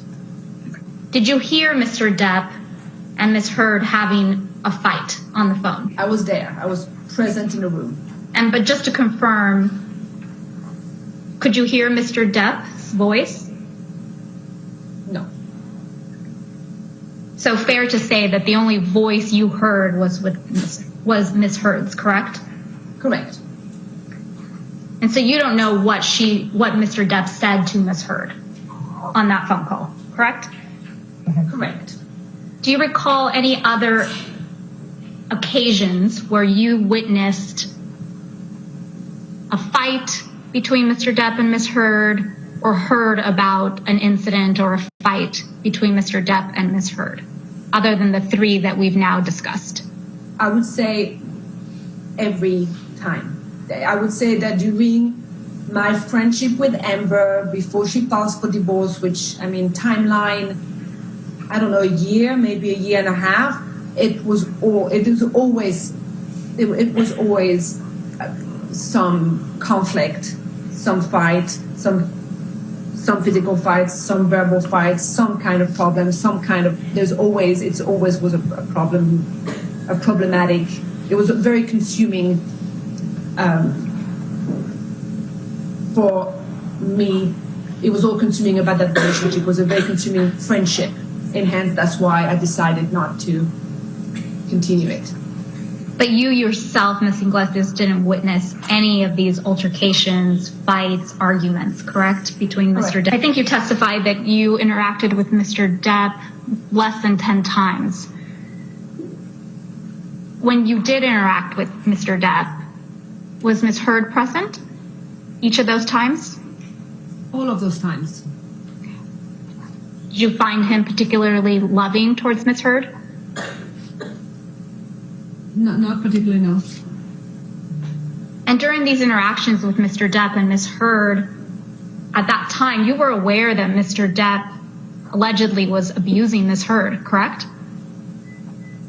Well, most of the interaction that I had was towards the end of 2015, right? I'm assuming, so I was not fully aware yet of, I guess, the seriousness of the fight, if I can say so. I think, most of the time I saw them together was towards the end of before December 15.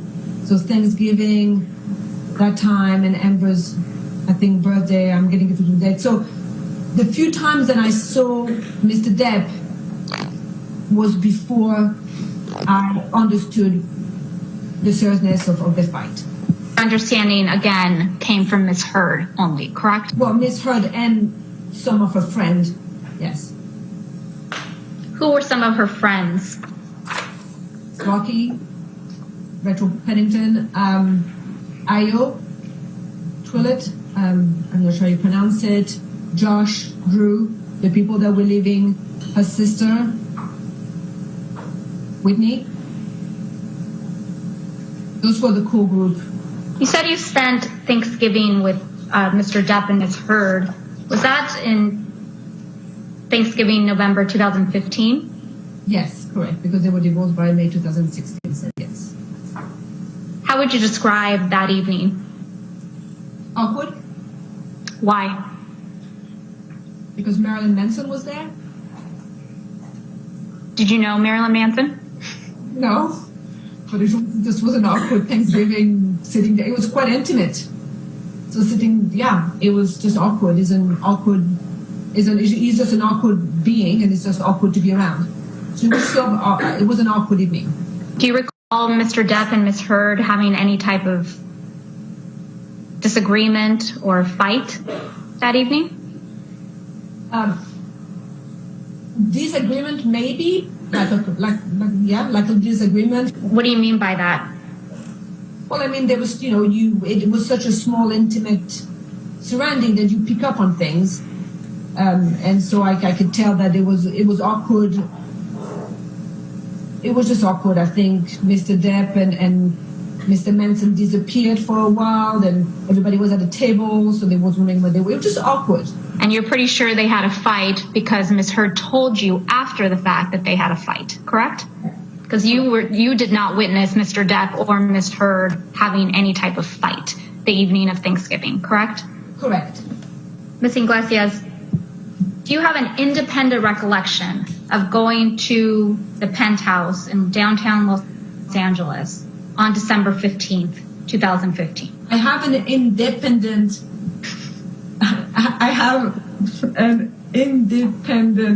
recollection of going to the penthouse before one of the incident.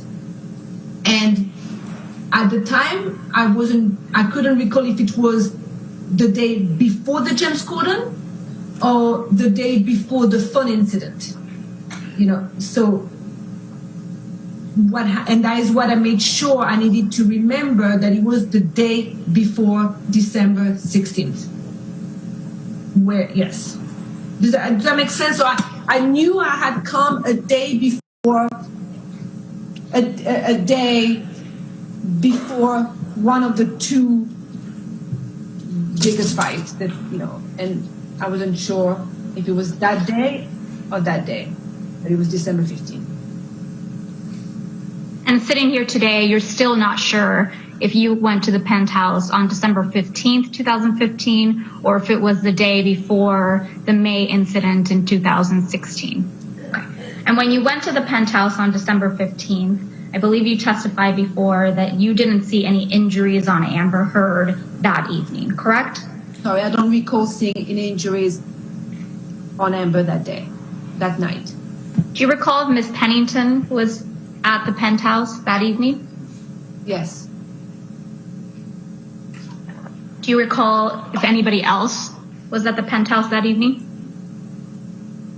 I don't recall. But you do remember Ms. Heard being there and Ms. Pennington, correct? Correct. All right.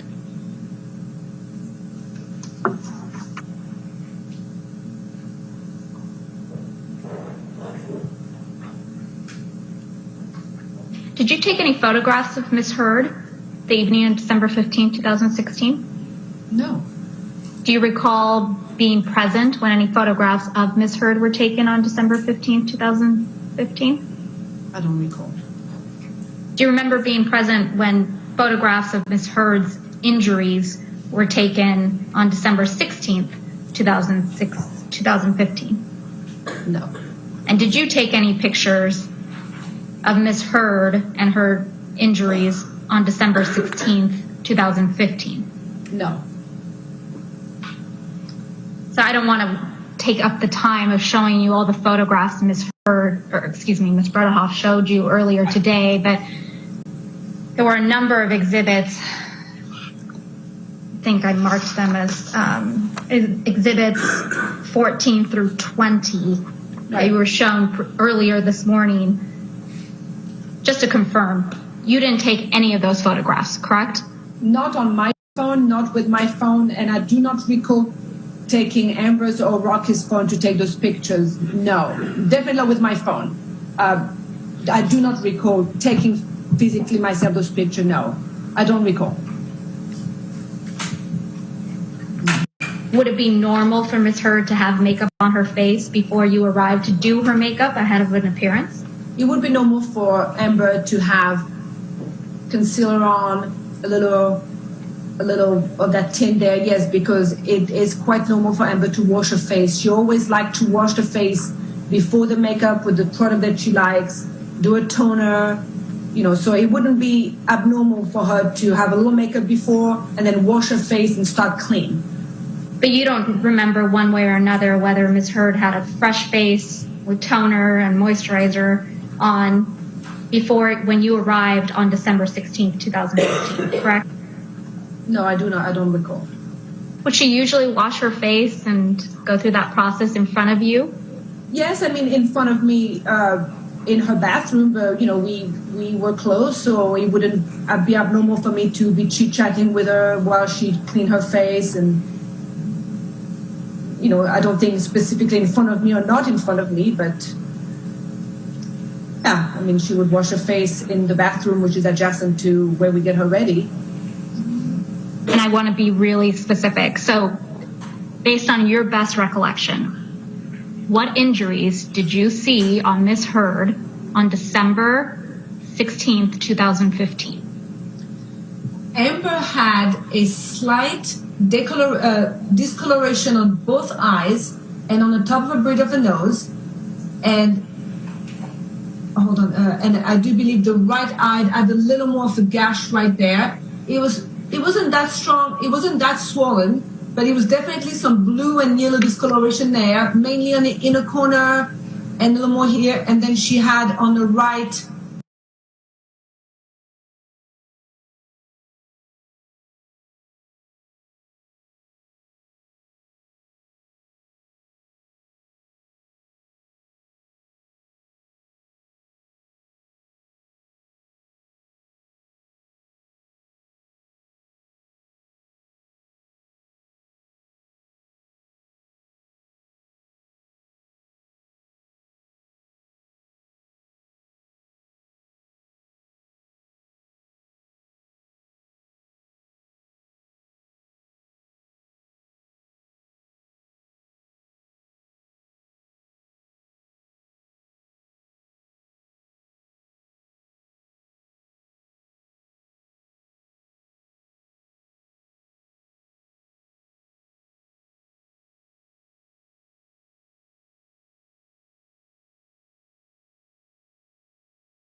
wheel that is a bruise wheel that has different colors, and you pick up the color to gently touch up any darkness.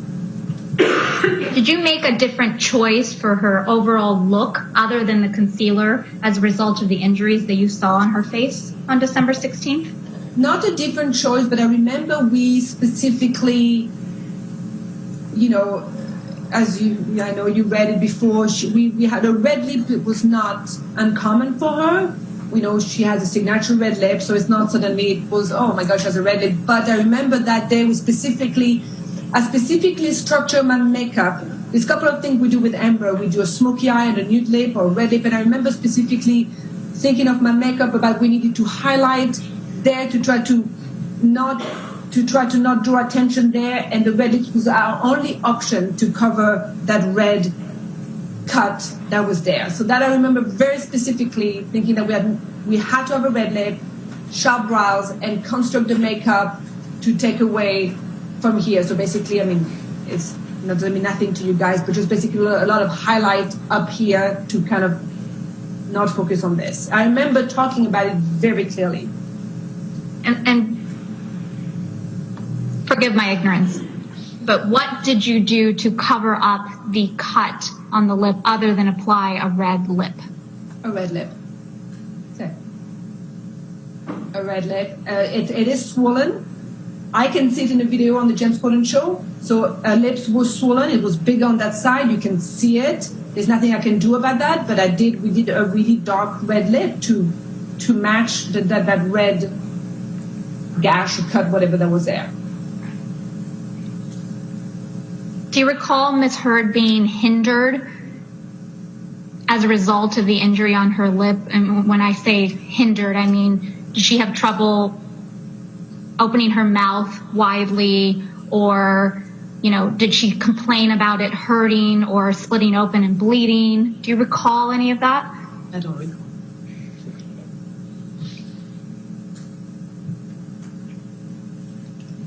And again, just to confirm, on December 15th, 2015, you don't recall seeing any injuries, including a split lip on Amber Heard, correct?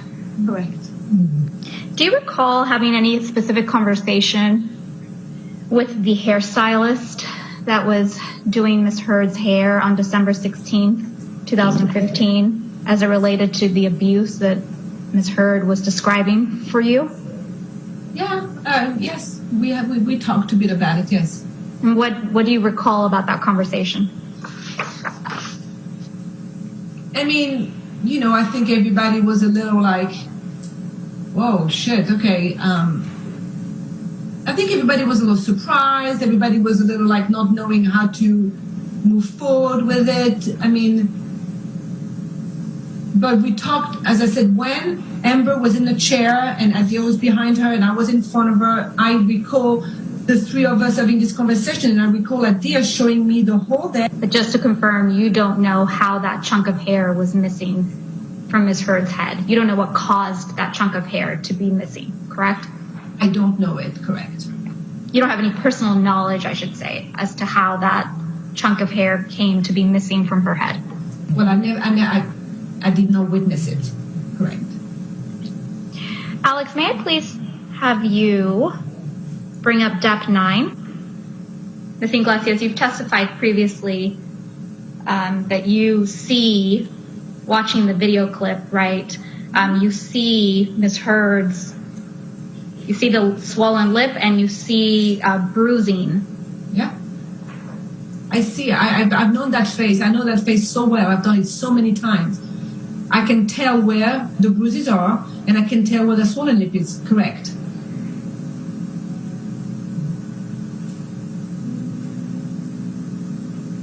So, Ms. Iglesias, do you mind please identifying for me, is this, does this photograph accurately depict Ms. Heard on the James Corden show on December 16th, 2015? Yes. But can you describe for me where you see bruising on Ms. Heard's face? Well, I didn't say I saw bruise, but I saw the discoloration. I can see my makeup. So I see the discoloration on the right eye, just right under. I see that little dent there. And also, this is a picture that is, taking, this is not a really accurate picture. She's sideways, the light is one way, but yes, there's better pictures that you can see. But if you give me the mouth, I will show you, but there's other still picture when you can see the split lip better, or the swollen lip. So, I can see there's better pictures where you can see that side of her lip is swollen, this here. And when you're pointing, for the record, you're pointing to the right side of Ms. Heard's lip, correct? Correct. It's here. It's nothing. But as I said, there's better pictures. She's sideways. There's better pictures where you can see what I feel you can see better. But it might be the same photograph. Yeah, she's still sideways. But Ms. Iglesias, is your testimony that you believe you can see swelling on the right side of Ms. Heard's lip? Yes. Okay. Do you see any bruising or concealed bruising under her eyes? Well, I know I've concealed those bruises, so I can see them because I know I did it, but so that's neither here or there, but yeah, I can see them just on the eyes, on the right eyes. I can see the little gash right there. And I can, all that darkness, right, I don't have the mask anymore, but all that darkness right there, that is not eyeshadow. And that is neither dark circle for not sleeping. This is part of the little, the injury is showing through. Do you see any discoloration or bruising on the bridge of her nose? I do not. No, I must have done a great job there. Do you recall anything about Ms. Heard's appearance when you first encountered her in Coachella Valley? No, I don't recall. Did you notice any injuries on Ms. Heard? I don't recall. Do you recall Ms. Heard discussing any abuse that she had sustained the night of her birthday on April 21st, 2016 by Mr. Depp? Yes. What do you recall about that? I recall there was a fight, there was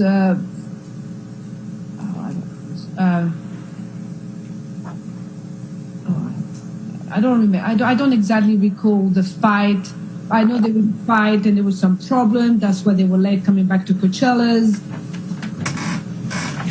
I don't recall exactly what she told me, but there was some problem the night before, yes. But you don't remember seeing any injuries on Ms. Heard after her birthday dinner in April of 2016, correct? Correct. Do you recall seeing any injuries on Ms. Heard's face at that dinner on May 24th, 2016? I don't recall. Do you recall Ms. Heard's general demeanor at the dinner on May 24th, 2016? What I remember about that dinner is that she was, and I'll tell you why I remember this clearly, because she was very distraught and she was very confused if she should file or not for divorce. And she was really sad and upset and angry and all of it. And I remember that because that night I actually physically took her phone. So she should not, so that if Johnny tried to reach out to her again, she wouldn't have a phone that night and she would go through the divorce tomorrow, the next day. So I remember physically having her phone. And when I dropped them back at the penthouse, she said, keep my phone. So if you contact me, I won't know, I won't cave, and I will file for divorce tomorrow. So I went home in my house with her phone. And that's why I remember, that's why it's sticking in my mind. And then the next morning, and you can see in those texts, she said, I need my phone. And then I had to drive to the penthouse and give her her phone back. And at the time, that day, I'm assuming she filed for divorce, and that day the whole circus started. And you believe that Ms. Heard should go through with the divorce, correct? Correct. And that was based on what exactly, Ms. Iglesias? On what she told me on her recollection of her marriage. I think you testified earlier that Amber's practice was to wear concealer, some foundation, moisturizer, things of that nature. do you have any recollection that Amber strayed from that and did not wear makeup during the week of May 21st, 2016? No. Do you have any recollection that week of thinking, oh my goodness, Amber Heard isn't wearing her makeup this week? No. So do you know whether Amber Heard took any steps to reduce her swelling during this, in preparation for the James Corden show? Yes, she took arnica, and we had an arnica gel. And I always have arnica gel in my kit anyway, and she had arnica gel. She used arnica gel and some ice. And what does arnica gel do with respect to swelling? I use arnica gel in my kit to bring any swelling area of my client's face down. And how does that typically work? What's your experience? It just brings the swelling down. I mean, not drastically, but it helps with the swelling a little bit.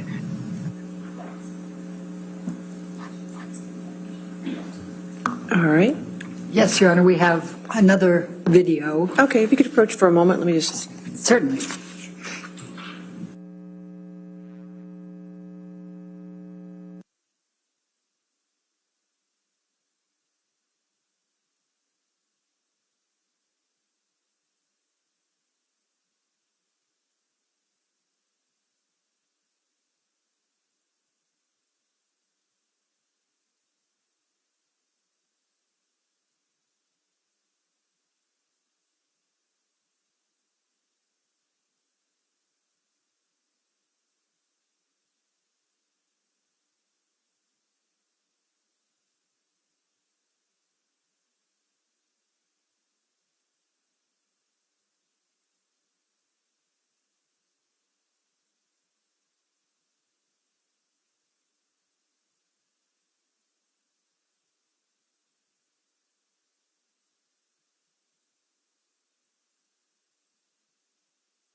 All right, your next witness. Your Honor, we're going to call Christy Sexton, and this is by video deposition as well. I think that'll be the last one for the day. Okay, thank you. Some preliminaries. Ms. Sexton, why don't you state your whole name for the record and your current address? Christina Lisette Sexton, Queensland, Australia. For how long, Ms. Sexton, have you lived in Australia? I've been at that address since July 2017. There was a transitionary period. I met my husband in December of 2015. So 16 and 17 decisions on which country we were going to move to and such. So I did not establish residency here until July, and then began all my paperwork subsequently when we were married in October of 2017. So I take it from your last answer, Ms. Sexton, that Australia was the lucky winner for which country you and your husband would choose to live in. Is that correct? Yes, indeed. And you currently have a job? You currently work right now in Australia? Yes, I'm an acting coach. When was it, to the best of your recollection, that she took a class that you were a TA in? I believe it was sometime in 2009. For how long did you remain Amber Heard's primary or exclusive acting coach? I don't know about exclusive. We don't have any sort of exclusivity contracts. She may work with other coaches. The last time we worked on a project together would be Aquaman, so 2017. I don't know about exclusive. We don't have any sort of exclusivity contracts. She may work with other coaches. The last time we worked on a project together would be Aquaman, so 2017. Okay, so the first movie, or the first TV series, I should say, that you recall working on as an acting coach with Amber Heard was the Playboy Club. Yes. And listed there 2011. Yes.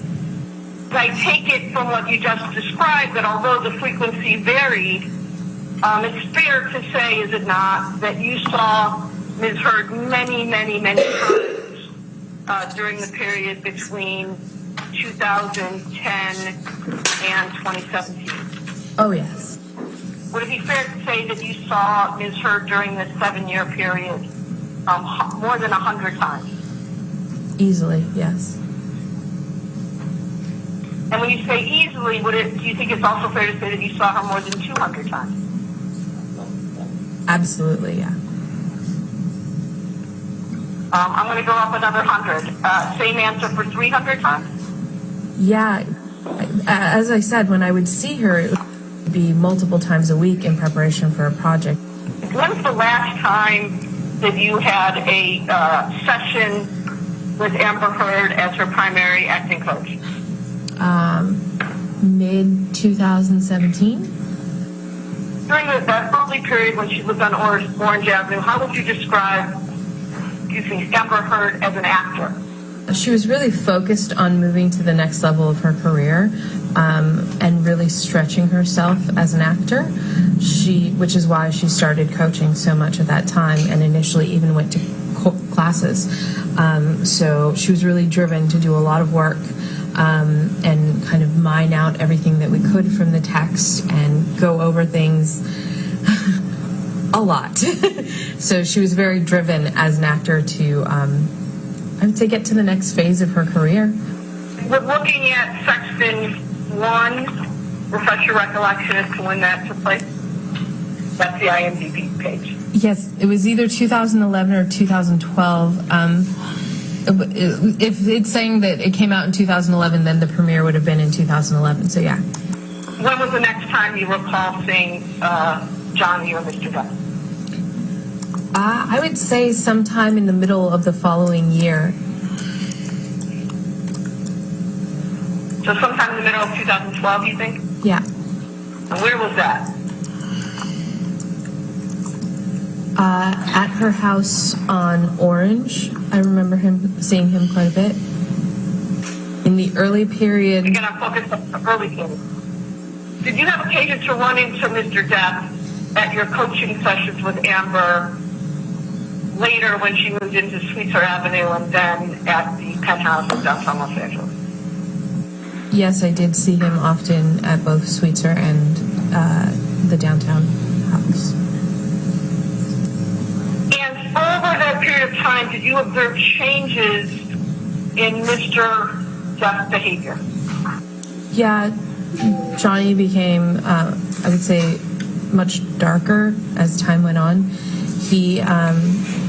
He was, like, figuratively and literally, he would sit in dark rooms.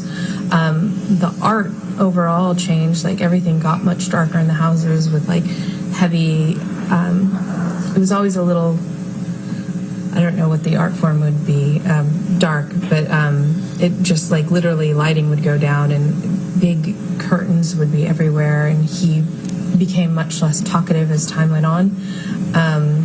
I would see less and less of him personally. I would hear him in the house, but I would see less and less of him interaction-wise. And when I did he wasn't very happy. What would you hear him say on those occasions when you could hear him but not see him? At different points in time, I heard different things. Sometimes it would just be him milling around the house. Sometimes it would be him having conversations with his team, bodyguards and stuff, or his friends that were over making music at the Sweetser location. Sometimes it was him and Amber fighting. Like, I was in his home, so I heard him quite a bit.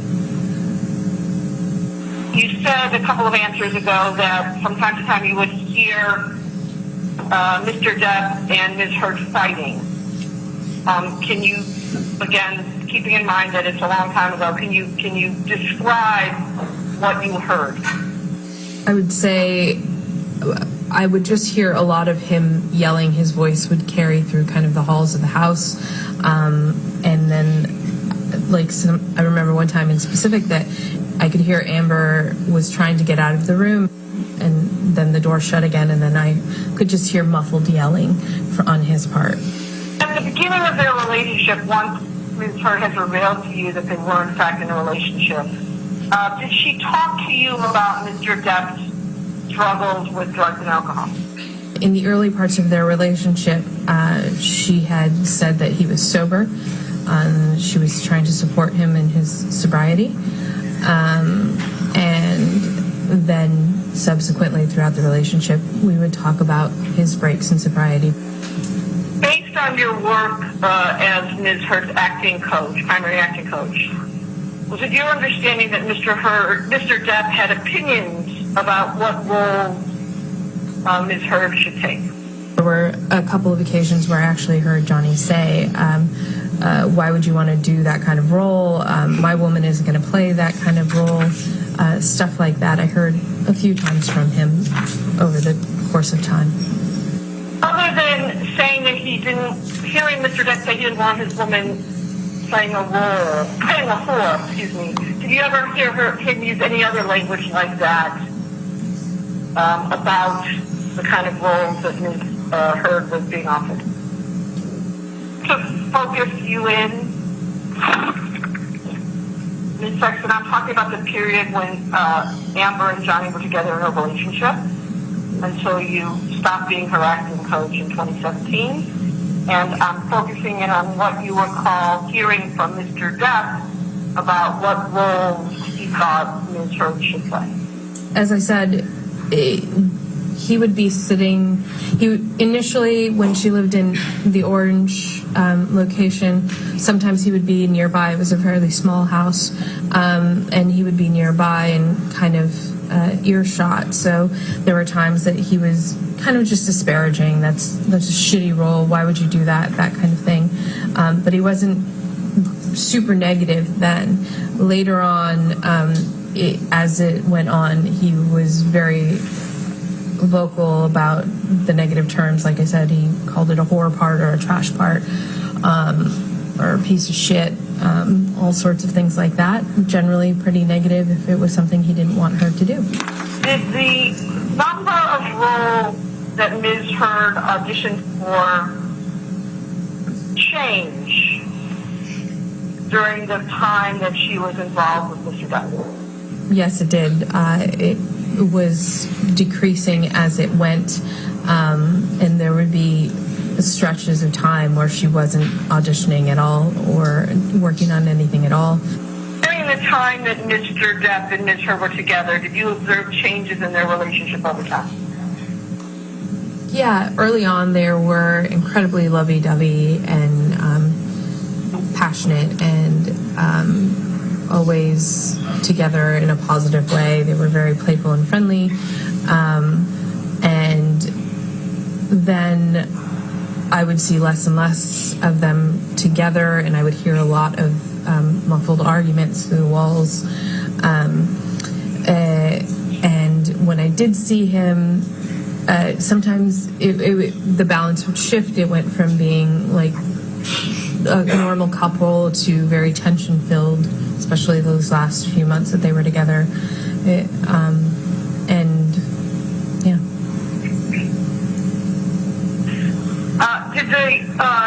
Was there withdrawn? Does the number of times that Ms. Heard was late for or canceled sessions with you change as her relationship with Mr. Depp went on in time? Yeah, as I said earlier, Amber was never late when we worked at the studio. And then as it went on, I began having to actually build in a cushion of an hour around her appointment. It started out just an extra 15 minutes here and there because she'd be late coming downstairs, or they'd be discussing, or he had to talk to her at that moment in time. And eventually, as the relationship progressed and the fighting got heavier, I would have to build in time because she'd be sobbing at the beginning of sessions and we couldn't work until we got her together. I ended up having to do a lot of cushion time around her just so that we could actually get something accomplished because she was often very upset. Did you have occasion to observe Ms. Heard crying, naturally, not acting, when you had coaching sessions with her during the time that she was together romantically with Mr. Depp? I would say the last year they were together, probably 80-90% of our sessions began with her crying. That would be increasing as it went on. Ironically, she has a little difficulty crying acting-wise, so which a lot of us do. And so, we would have to work when we were doing it acting-wise, but it was a lot towards the end there, a lot of crying sessions. Based on your testimony here, Ms. Sexton, is the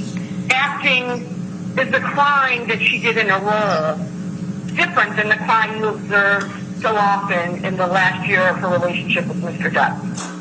Yes, inherently acting crying is very different unless somebody is working in what's called method, in which that's an entirely different thing where they focus on their own stuff. So she's not a method actor, so it would be completely different.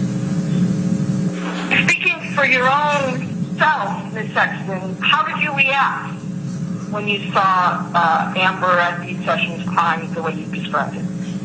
I have a caretaker personality, so I would prioritize taking care of the person in front of me over doing work, which is why I ended up building in all that extra time, because I cared about her as a human and I wanted to be there for her in as much as I could as a friend. So there's no point on working on something if someone isn't fully there or they're upset. It's more important to deal with the person and take care of them than work. And during those sessions, particularly in the last year when you saw Ms. Heard crying so often, what was your understanding of the reason for her tears? I would hear them fighting and then hear her come in, and she would be a wreck after she came in. I couldn't make out what they were saying, and I personally wasn't trying to listen to their fights, so I would just hear the sounds of the screaming. And her usually, you could tell she would open the door and try to get him to be quiet, and then it'd go back to him yelling. And so that would directly occur before she would come down and be upset and trying to pull herself together. What do you recall seeing her say she told you that they were fighting about?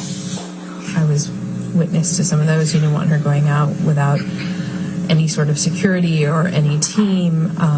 He didn't want her going and doing things just on her own. You described earlier in your testimony, Ms. Sexton, what Amber Heard was like when you first met her. During this period when she was involved with Mr. Depp, and particularly toward the end of their relationship, did her behavior change? Over the course of time, she became more and more of a hermit, only leaving the house when she had to. Again, as I said earlier, literally the houses became darker with the curtains drawn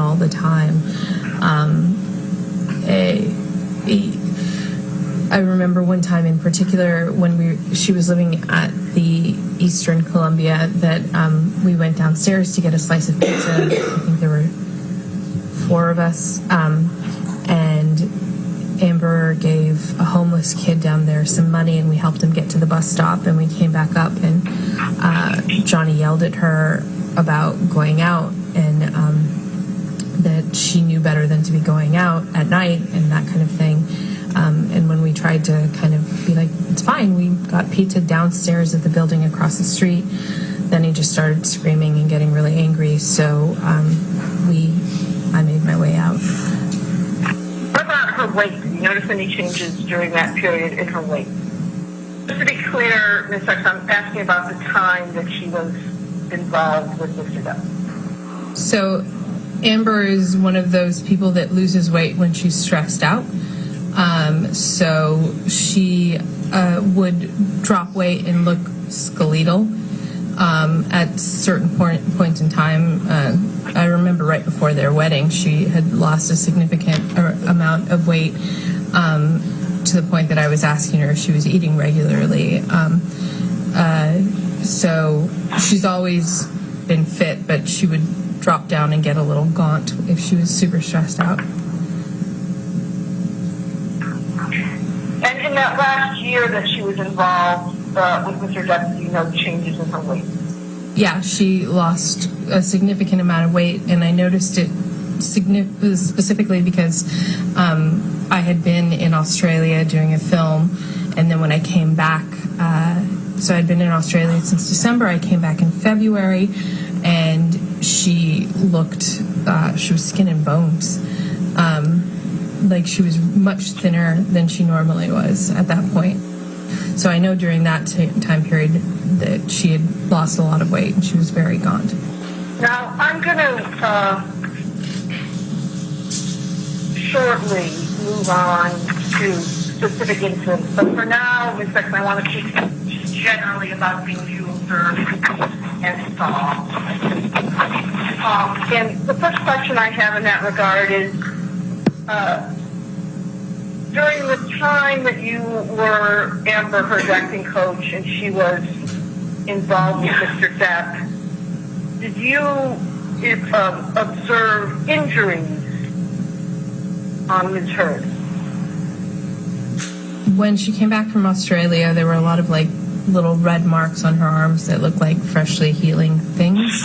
Skin, like red marks on her skin, on her arms that I saw.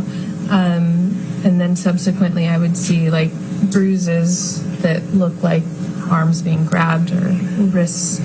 And I saw that all towards the end. Did there come a time when you accompanied Amber Heard and Johnny Depp to Hicksville, California? Yes, I went to Hicksville for Johnny's birthday celebration with them. And in your own words, can you tell me about that trip and what happened chronologically? We arrived at Hicksville and we had made kind of like a barbecue and drinks as we were having a lovely time. Johnny was playing guitar and singing. And then as the night went on, like around sundown, they started passing around a bag of mushrooms and a bag of white powder. I didn't even partake in the alcohol because I had had surgery a few months before, so I was the only one stone cold sober.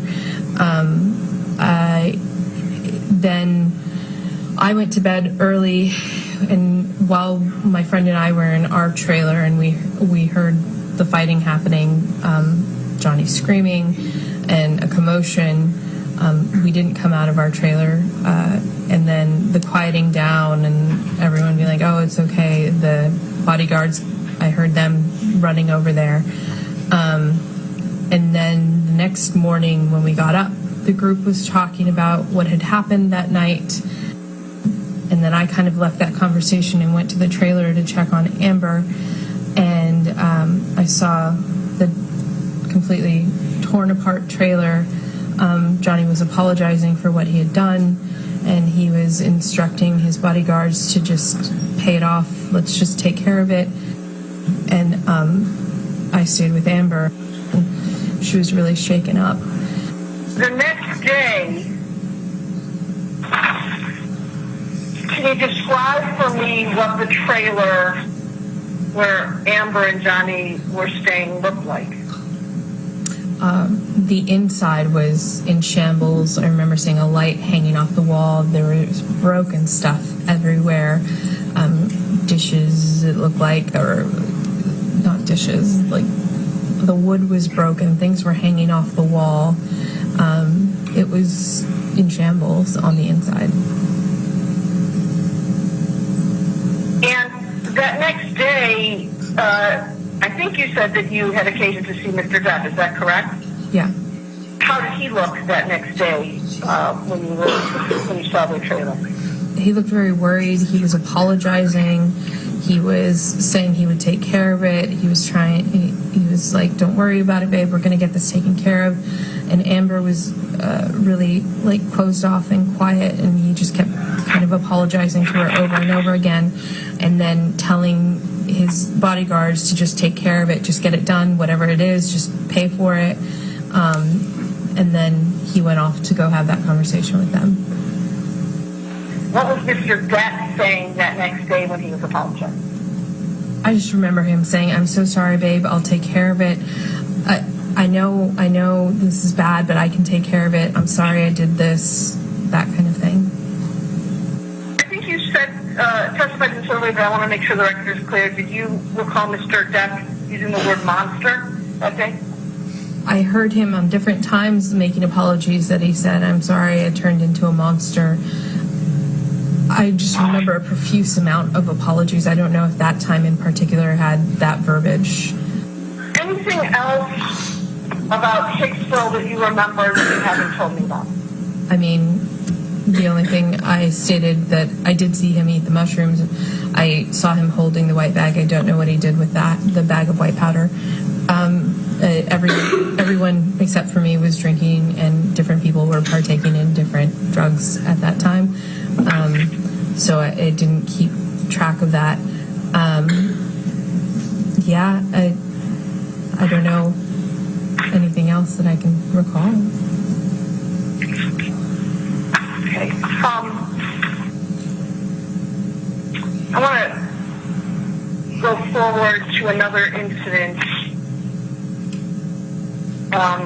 and that is the day of April 21, 2016, which I'll represent to you was Amber Heard's 70th birthday. Did you have occasion to see Amber Heard that day? Yes, I attended the party. And again, you say you attended the party. Can you describe the party you attended, who was there? The party was happening in one of the penthouses, the one that they didn't live in. It's where they did most of their art, and we did most of our coaching. And I don't remember the number of that one. And there were several friends of Amber's there, and we spent the first couple hours waiting for Johnny. And then eventually Amber said, just let's not stop waiting for him, let's just start. So we went out to the balcony to start dinner, and that's when Johnny finally came down, and he was severely inebriated when he came down. And they, Brandon, I don't remember his last name, it starts with an M, escorted him, kind of helped him stay stable. And we went to the table and we started dinner, and Johnny and I was sitting 2 seats away from Johnny. Johnny and Amber clearly were very tense and had been, I don't know what they had been doing, but they were very tense, and he would try to kind of touch her and she would shy away. And then Rocky was trying to change the tone of the party because it had really gotten very somber at that point. And she asked everyone to kind of say their favorite story about Amber. And as we went around the table, everyone shared their stories. And when we got to Johnny, he started talking about that he remembered when he first met her, the imprint of Amber's ass on his couch were his words, and it just all kind of took a turn from there. She was clearly embarrassed. She asked him to stop, and he kept telling the story, and it got really awkward and uncomfortable at that point, and never really recovered any sort of jovial energy. We ate, and then I left shortly thereafter. I forgot to ask you this question about Hicksville. The day after, when you saw Mr. Depp and Ms. Heard in the wrecked trailer, did Ms. Heard seem embarrassed? Yeah, as I said, Amber was very closed off. She was very quiet. She had said, "Don't come in. I don't want you to see this." So, yeah, she seemed very embarrassed. Now, switching forward to Amber's 30th birthday party, I think you testified that Mr.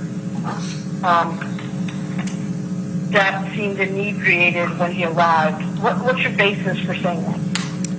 He was slurring his words and wobbly on his feet. He ran into a couple things, which is when Brandon came over and kind of locked arms with him to kind of help him stand up. You said you saw her later with a healing bruise. Where do you recall seeing that healing bruise? On her cheek. It was on her right cheek. I think it was right, yeah.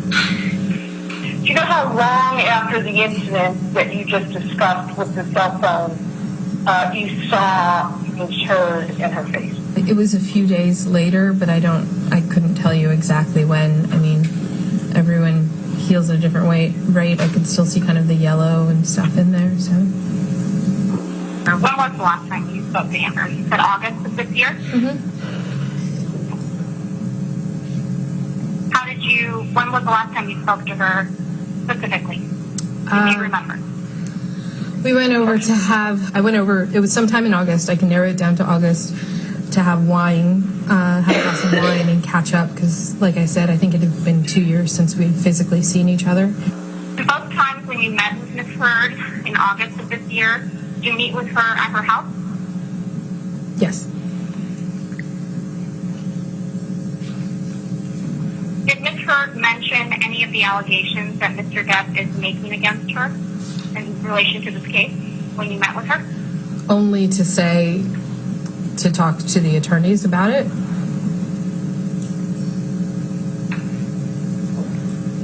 When you say only to talk to the attorneys about it, what specifically did Ms. Heard tell you? Like she said, would you be willing to sit down and talk to my attorneys about everything that you witnessed? And then afterwards, after I kind of talked about it all, it felt really intense to me and I felt incredibly guilty. Was it during one of these two times that you met with Ms. Heard in August of this year that Ms. Heard told you for the first time that Mr. Depp had allegedly raped her with a bottle in Australia? Yeah, she did talk about the bottle then, yeah. Was it the first meeting that you had with Ms. Heard in August of this year that she mentioned that? No, it was after, like I had come to see her and had a wine night and catch up, and then after I had talked to the attorneys, after we had a good cry, we were talking more about what had happened, and she was saying how she didn't even tell me everything, and yeah, that's when it came out.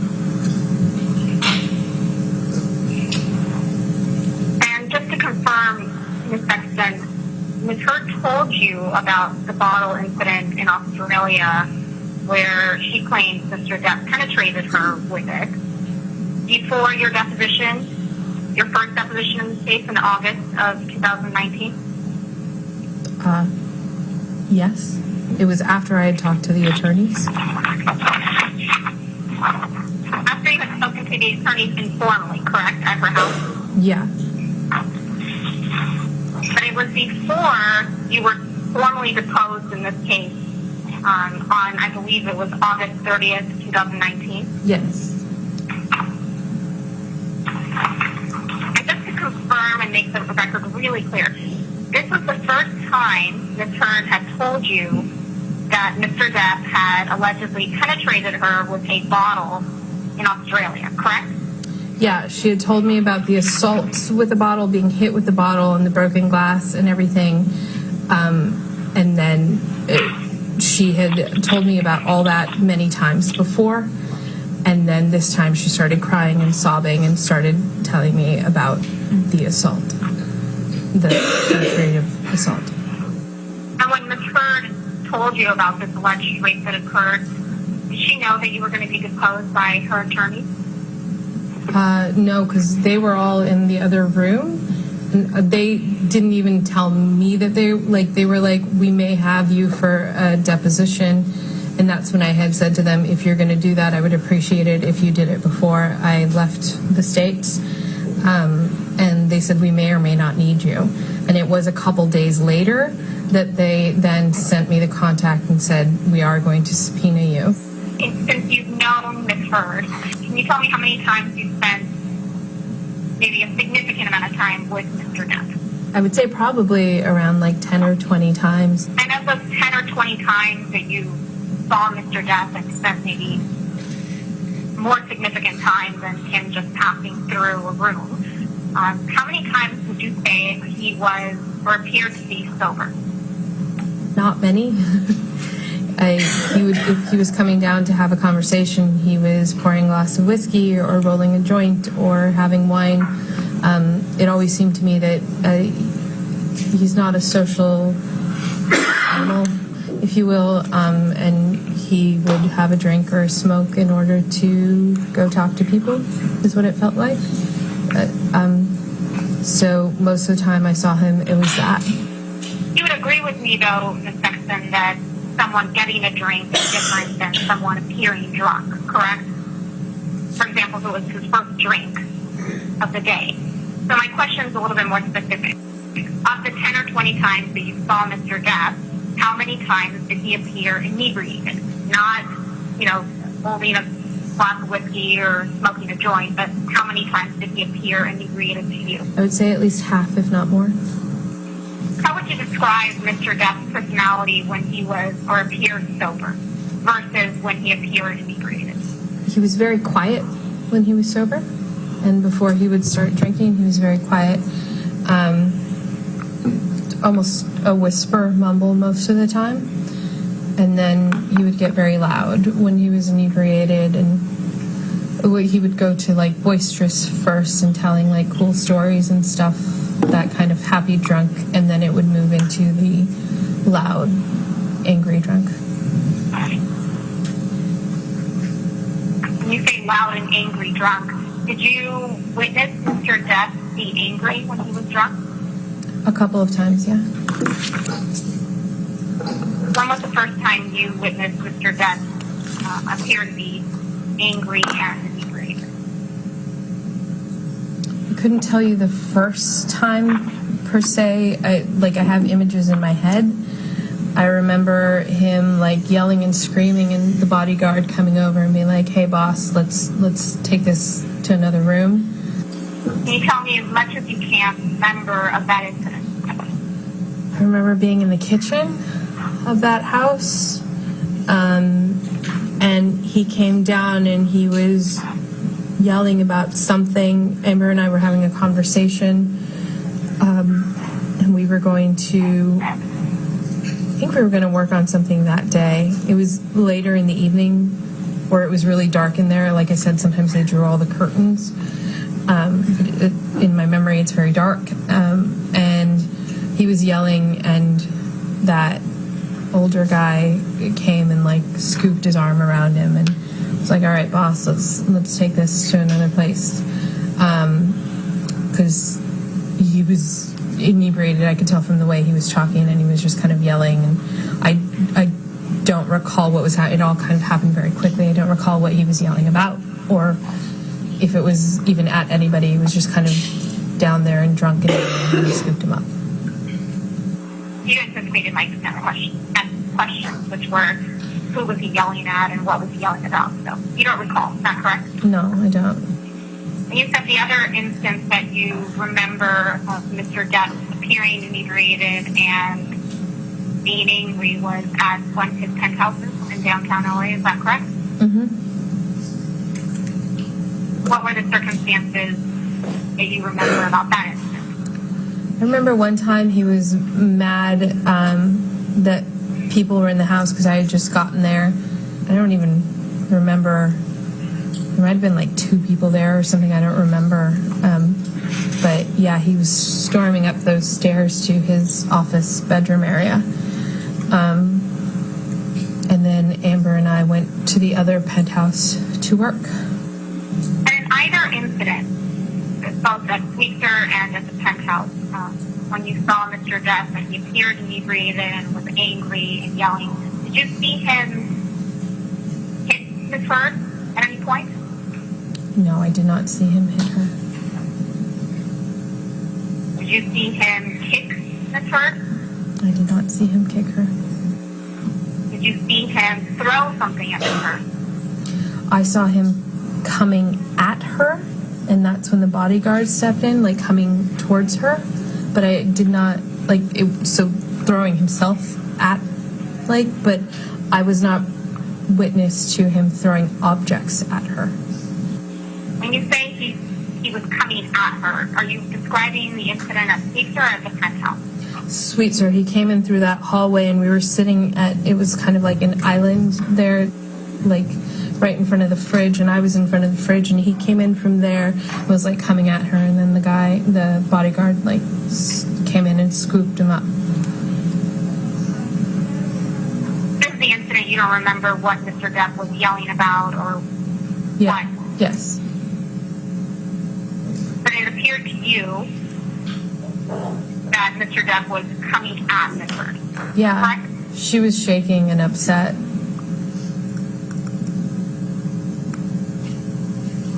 It felt like something that had been going on for a while. And all the time that you've known Ms. Heard and Mr. Depp, did you ever see Mr. Depp be violent towards Ms. Heard? I never saw him hit her. I heard him use terminology, as I said before, and as I said, come at her, but I never saw him hit her. If I had, I would have called the cops, to be honest. You never saw Mr. Depp throw anything at her, any objects at her, correct? No, the only thing I saw was the aftermath. Like, I would see things broken afterwards. And like I said, in Hicksville, I heard the yelling and then saw the breaking and saw him apologizing for it. But I, with my own 2 eyes, did not see him physically break the stuff or throw the stuff. When Mr. Depp and Ms. Heard went to Australia, did she tell you that she threw a bottle of vodka at him and that's what severed his finger? No, she had told me that he had broken the bottle and cut himself with the bottle that he had broken. When she told you that he had cut himself with the bottle he had broken, did she say that he had taken the bottle and cut off his finger? Or that it was an accident and that his finger was severed from the broken bottle? Do you understand the distinction? Yeah, she didn't say that he... She didn't indicate that he cut off, like went purposely to cut it. What it seemed to me is that he had broken the bottle against something and then he was doing things with the bottle, like shaking it around, and that he had cut himself from that. It didn't indicate that he had in any way purposely cut himself. Do you recall Johnny ever saying something to you in a conversation with him later about his ability to pass insurance tests? I remember a specific time when Amber still lived at Orange, and Amber was out with her girlfriends, and I had come over too early for the party, so it was just Johnny and I sitting there having some whiskey, and he was smoking cigars, and he was talking about that it was... I said something about... He said he had to get up early to do a test, and I was like, oh, don't you have any sort of, like, concern about that? And he's like, it's easy to fake insurance tests. That's why we do what we do. I was talking to him because another client of mine had to do an insurance test, and he was like, oh, you can fake a piss test, you can do this. and he just kind of went over a few different ways that it's easy to fake insurance tests and made a joke of it.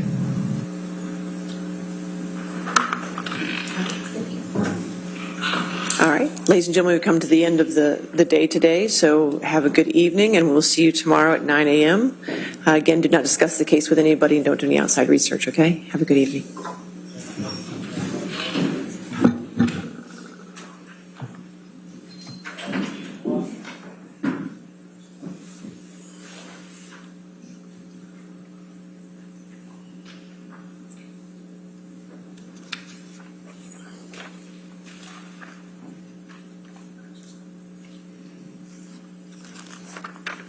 All right. Do you have any remote witnesses tomorrow that you need access for? Do you need a WebEx? You don't need a WebEx link? Deposition designations and live witnesses. Deposition and live witnesses. Okay. All right. That sounds good. All right. Everybody knows their homework, right? Okay. Thank you. All right. We'll see you in the morning.